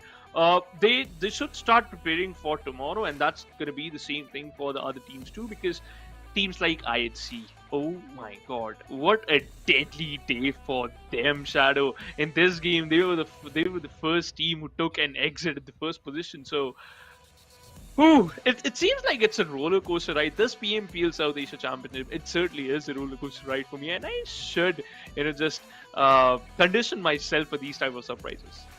Oh, it's full of surprises. That I can guarantee, because all these teams, they are so aggressive. They are so well accustomed to the game of PUBG Mobile, and the MVP this time is going to be the Grenadier, the Golden Hand Man, Dog from the side of 4MV with 4 elimination, but a pretty high damage number. That is going to be 912. Good amount of damage, good knocks, and healing down is only 70. So it seems like Doc was like, you know what? My name is Doc, but I'm not gonna heal myself. I am there to punish you, and I will do the same. 6 knock, 4 kills, good 80% total percentage. But Wolfies, this man just is an actual demon in certain situation, or approximately 600 damage total. It's 595 and 3 elimination out of those. Kese from MABETEX Esports also shows good signs of life, and Delta, when it mattered the most, he stepped up big time. Certainly he did. Even Kesef from the set of MABETEX Esports. MABETEX, they were engaging in a fight with the plus of NB Esports, and Kese held on to his ground for a very long time, especially when they were surrounded. Even 4MV was doing a third party. But in the match summary, DRS Delta having the highest elimination, Sek having the highest damage. The assist goes towards the side of T2K Rig. T2K, they have been having a fantastic run today. Yeah. T2K, they actually had a good run, by the way. Before, I think so, it was DRS who toppled them down, or maybe they just moved a bit towards the top 4 position. Not sure, by the way. Maybe, I think so, they just secure less amount of points compared with DRS, so DRS might topple them down to the 6th position. But again, T2K, they had a good day today. Except this particular matchup, but they still managed to sink in some amount of points from this one match, and it's sum up to total 5. DRS with total 19 points with a good ending for them. Oh, definitely 19 points, and 4MV this time they're getting total of 11 points. Even NB Esports, they have showcased signs of resilience, the way they are trying to do a comeback. 11 points to their name as well. MABETEX Esports also had a pretty decent run in this one, total 9 points, but IHC, they were taken out pretty early in the game. 7th element Magnus Esports, and a big surprise, Stalwart Esports getting early elimination this time with just a single elimination point to their name. Maybe the overconfidence, or maybe I don't know, but Stalwart Esports, something unheard of, getting an early elimination. Sharon, you know what? It's part of life. Sometimes things happen, and sometimes you always have a good run. But for Medical Vibe, just showcasing that how you should play the game of PUBG Mobile. Total 39 placement points, and out of those 39, they secure 330 after getting the chicken dinner, and 9 in total 3 games. So good amount of average they have been showcasing, but 48 total elimination, a humongous number for them. Stalwart Esports also catching up in terms of elimination points, total 40, and Highvoltage with DC with 42. Although it's a huge difference between them and the players of 4 Miracle Vibes, 13 more points, and they might hit the triple digit tomorrow. But DRS Gaming a 6 positioning jump for them. That's a good sign. Oh, definitely. But they are on a tie with the plus of T2K Esports, and maybe we can see things. Well, both these teams, the way DRS Gaming, they have taken a jump in the overall ranking. That makes a statement that yes, the overall ranking are still very volatile. One chicken dinner, and you can topple over even any team in the lobby. So yes, things are still open for the teams who are on the bottom. 7th element with just 7 points. Leo Esports with only 12 points. Magnus not having the best of the time, 13 points to their name, sitting on the 14th spot. TUF towards the end in last game, yes, finally a good performance came from their side, and they managed to propel themselves by 1 position, and they are on the 11th spot. Total 26 points, and they are the only one who has total, like, they achieved double digit in terms of placement points. So TUF just managing a good amount of balance in terms of placement and elimination, so nothing taken away from them. But Agon X I8, this team is just made for aggression, and same thing for Quantum Breeze. Look at that, 8 and 9 placement points respectively, and a good amount of total finish points. But the team who just amazed us, that's none other than 4 Miracle Vibes. If you talk about the individual stats, Doc with 15 total eliminations and dished out 3129 damage, 3129, and Refuse with 14 and total 26,309 damage. Oh, definitely a perfect start from the side of 4MV are there, and like we said in the start, that it is fight for the championship. Whoever is the champion will get the chance to compete in PUBG Mobile World Invitational. So the stakes are very high. Every single game matters a lot, because sometimes you are on the second spot just by being 1 point deficit. So this is something teams don't want. So that could be the reason for MV, the consistency that is coming from their side. The 3 chicken dinners, they had the perfect start. I hope they carry forward the same momentum on the remaining days as well. Let's hope for the best. Let's hope for the best that they just showcase a similar of performance they showed us today. And yes, let's talk about the elimination leaders now. It's going to be Doc, Refuse, Action, Kilo ID, and Assassin. And Doc leading the charge with total 15 eliminations, and Refuse with 14 respectively. Oh yes, Refuse, Action having 14 elimination, Killer YT having 12 elimination, Assassin from the side of Highvoltage DC having 12 elimination of his own, but the highest damage is towards the side of Doc. This guy has been always impressive from the side of 4MV, the way he is able to bring those crucial openings, and that is where the remaining players rush towards the opponent team and try to annihilate them. So Doc has been an important factor in those 4v4 battles, especially the grenades that come from the side of Doc are always the impressive one. So yes, 4MV, there's a strong contender on day number 1. The point difference between the first spot and second spot is way too much, but maybe Stalwarts can try and compensate that, or maybe we can also see 4MV going against Stalwart Esports in the later stages of the game. Yeah, anything can happen. There are still a lot of possibilities. There are still a lot of options. The only thing is these teams needs to just find those options, and also to figure out the possibilities to be to be the best. It's to be honest, 4 Medical Vibes showcased one-sided domination in the first half of the day, and they were able to just carry forward the similar in the second half. But the only thing which changed the fate is the performance from Stalwart Esports, right? And which can still annoy the players of 4 Medical Vibes tomorrow, but that's going to be the question for our fans and for ourselves too. Yes, definitely. But in day number 1, it was entirely about 4MV starting things on a very good note by getting 2 double chicken dinners for themselves. Then Highvoltage, they got a chicken dinner in the match number 3. That was Erangel. But 4MV, the hat trick is there. Not the hat trick, but 3 chicken dinners are there. Even Stalwart Esports, they had a consistent run today. And finally, they got the chicken dinner in the map of Miramar and DRS. Even they did a comeback in the final last game of Erangel by getting a chicken dinner for themselves. Ooh, total good amount of eliminations being secured. 9 eliminations, by the way, Team DRS secured in the final match of this day. And it was a good day, by the way. No doubt, I've enjoyed every single match.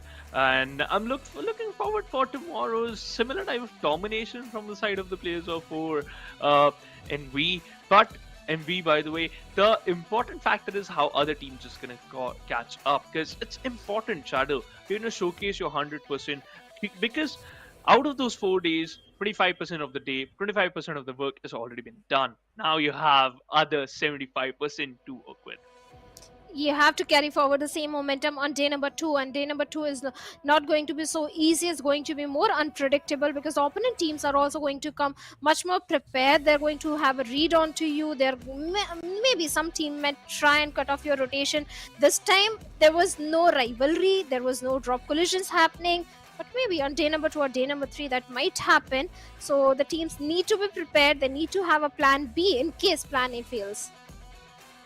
Exactly. That plan B is always important, right? You have to be prepared for every single circumstances. If you're not, maybe, then you might, just struggle a little bit. Then you maybe struggle a little bit. But you know what? That's the end for today's. And the best note was for and we just showcasing that this is what they are made of, and we might just witness a similar amount of things for them. Although they missed the chance for the hat trick where they actually got 3 chicken dinners, and not in a row, but after a break. But in today's matchup, I can say one thing, and that is, Shadow, that the teams from the Mongolia region, they are actually scary. 100% agreed. Mongolian region brings in so much domination. Definitely the aggression was showcased by all the teams, but Nepali teams are also not far behind. Highvoltage DC, the way they started things on, they were so very consistent. Even the players of T2K, DRS. So yes, Nepali region is there, but Mongolian domination, we can't compare. But still, maybe we can see a Nepalese team coming at the top this time. But if I have to ask you, Shivanshu, which is the one team that impressed you the most? Which is the one team which impressed me the most? Yeah. Highvoltage DC. Mm-hmm. Yeah, they impressed me the most because they still, despite of the fact they secured only 1 chicken dinner, they were in the 3rd position today after the 6 matches, right? The total secure 59 points. Still 3 less from Stalwart Esports. We're talking about a lot about Stalwart Esports, but we unfortunately lost the performance of Highvoltage. But still, they performed very well, and I loved it, the way they performed. But one more thing, in the end, we just saw the dust settles and Team 4MV stand as the best and the top contenders for today. Their efforts just paid off. Will it affect other teams tomorrow? And will they be able to showcase a similar amount of dominance tomorrow? That's going to be the question for tomorrow. So we'll meet you at the same time tomorrow and enjoy the 6 games. Till then, bye-bye.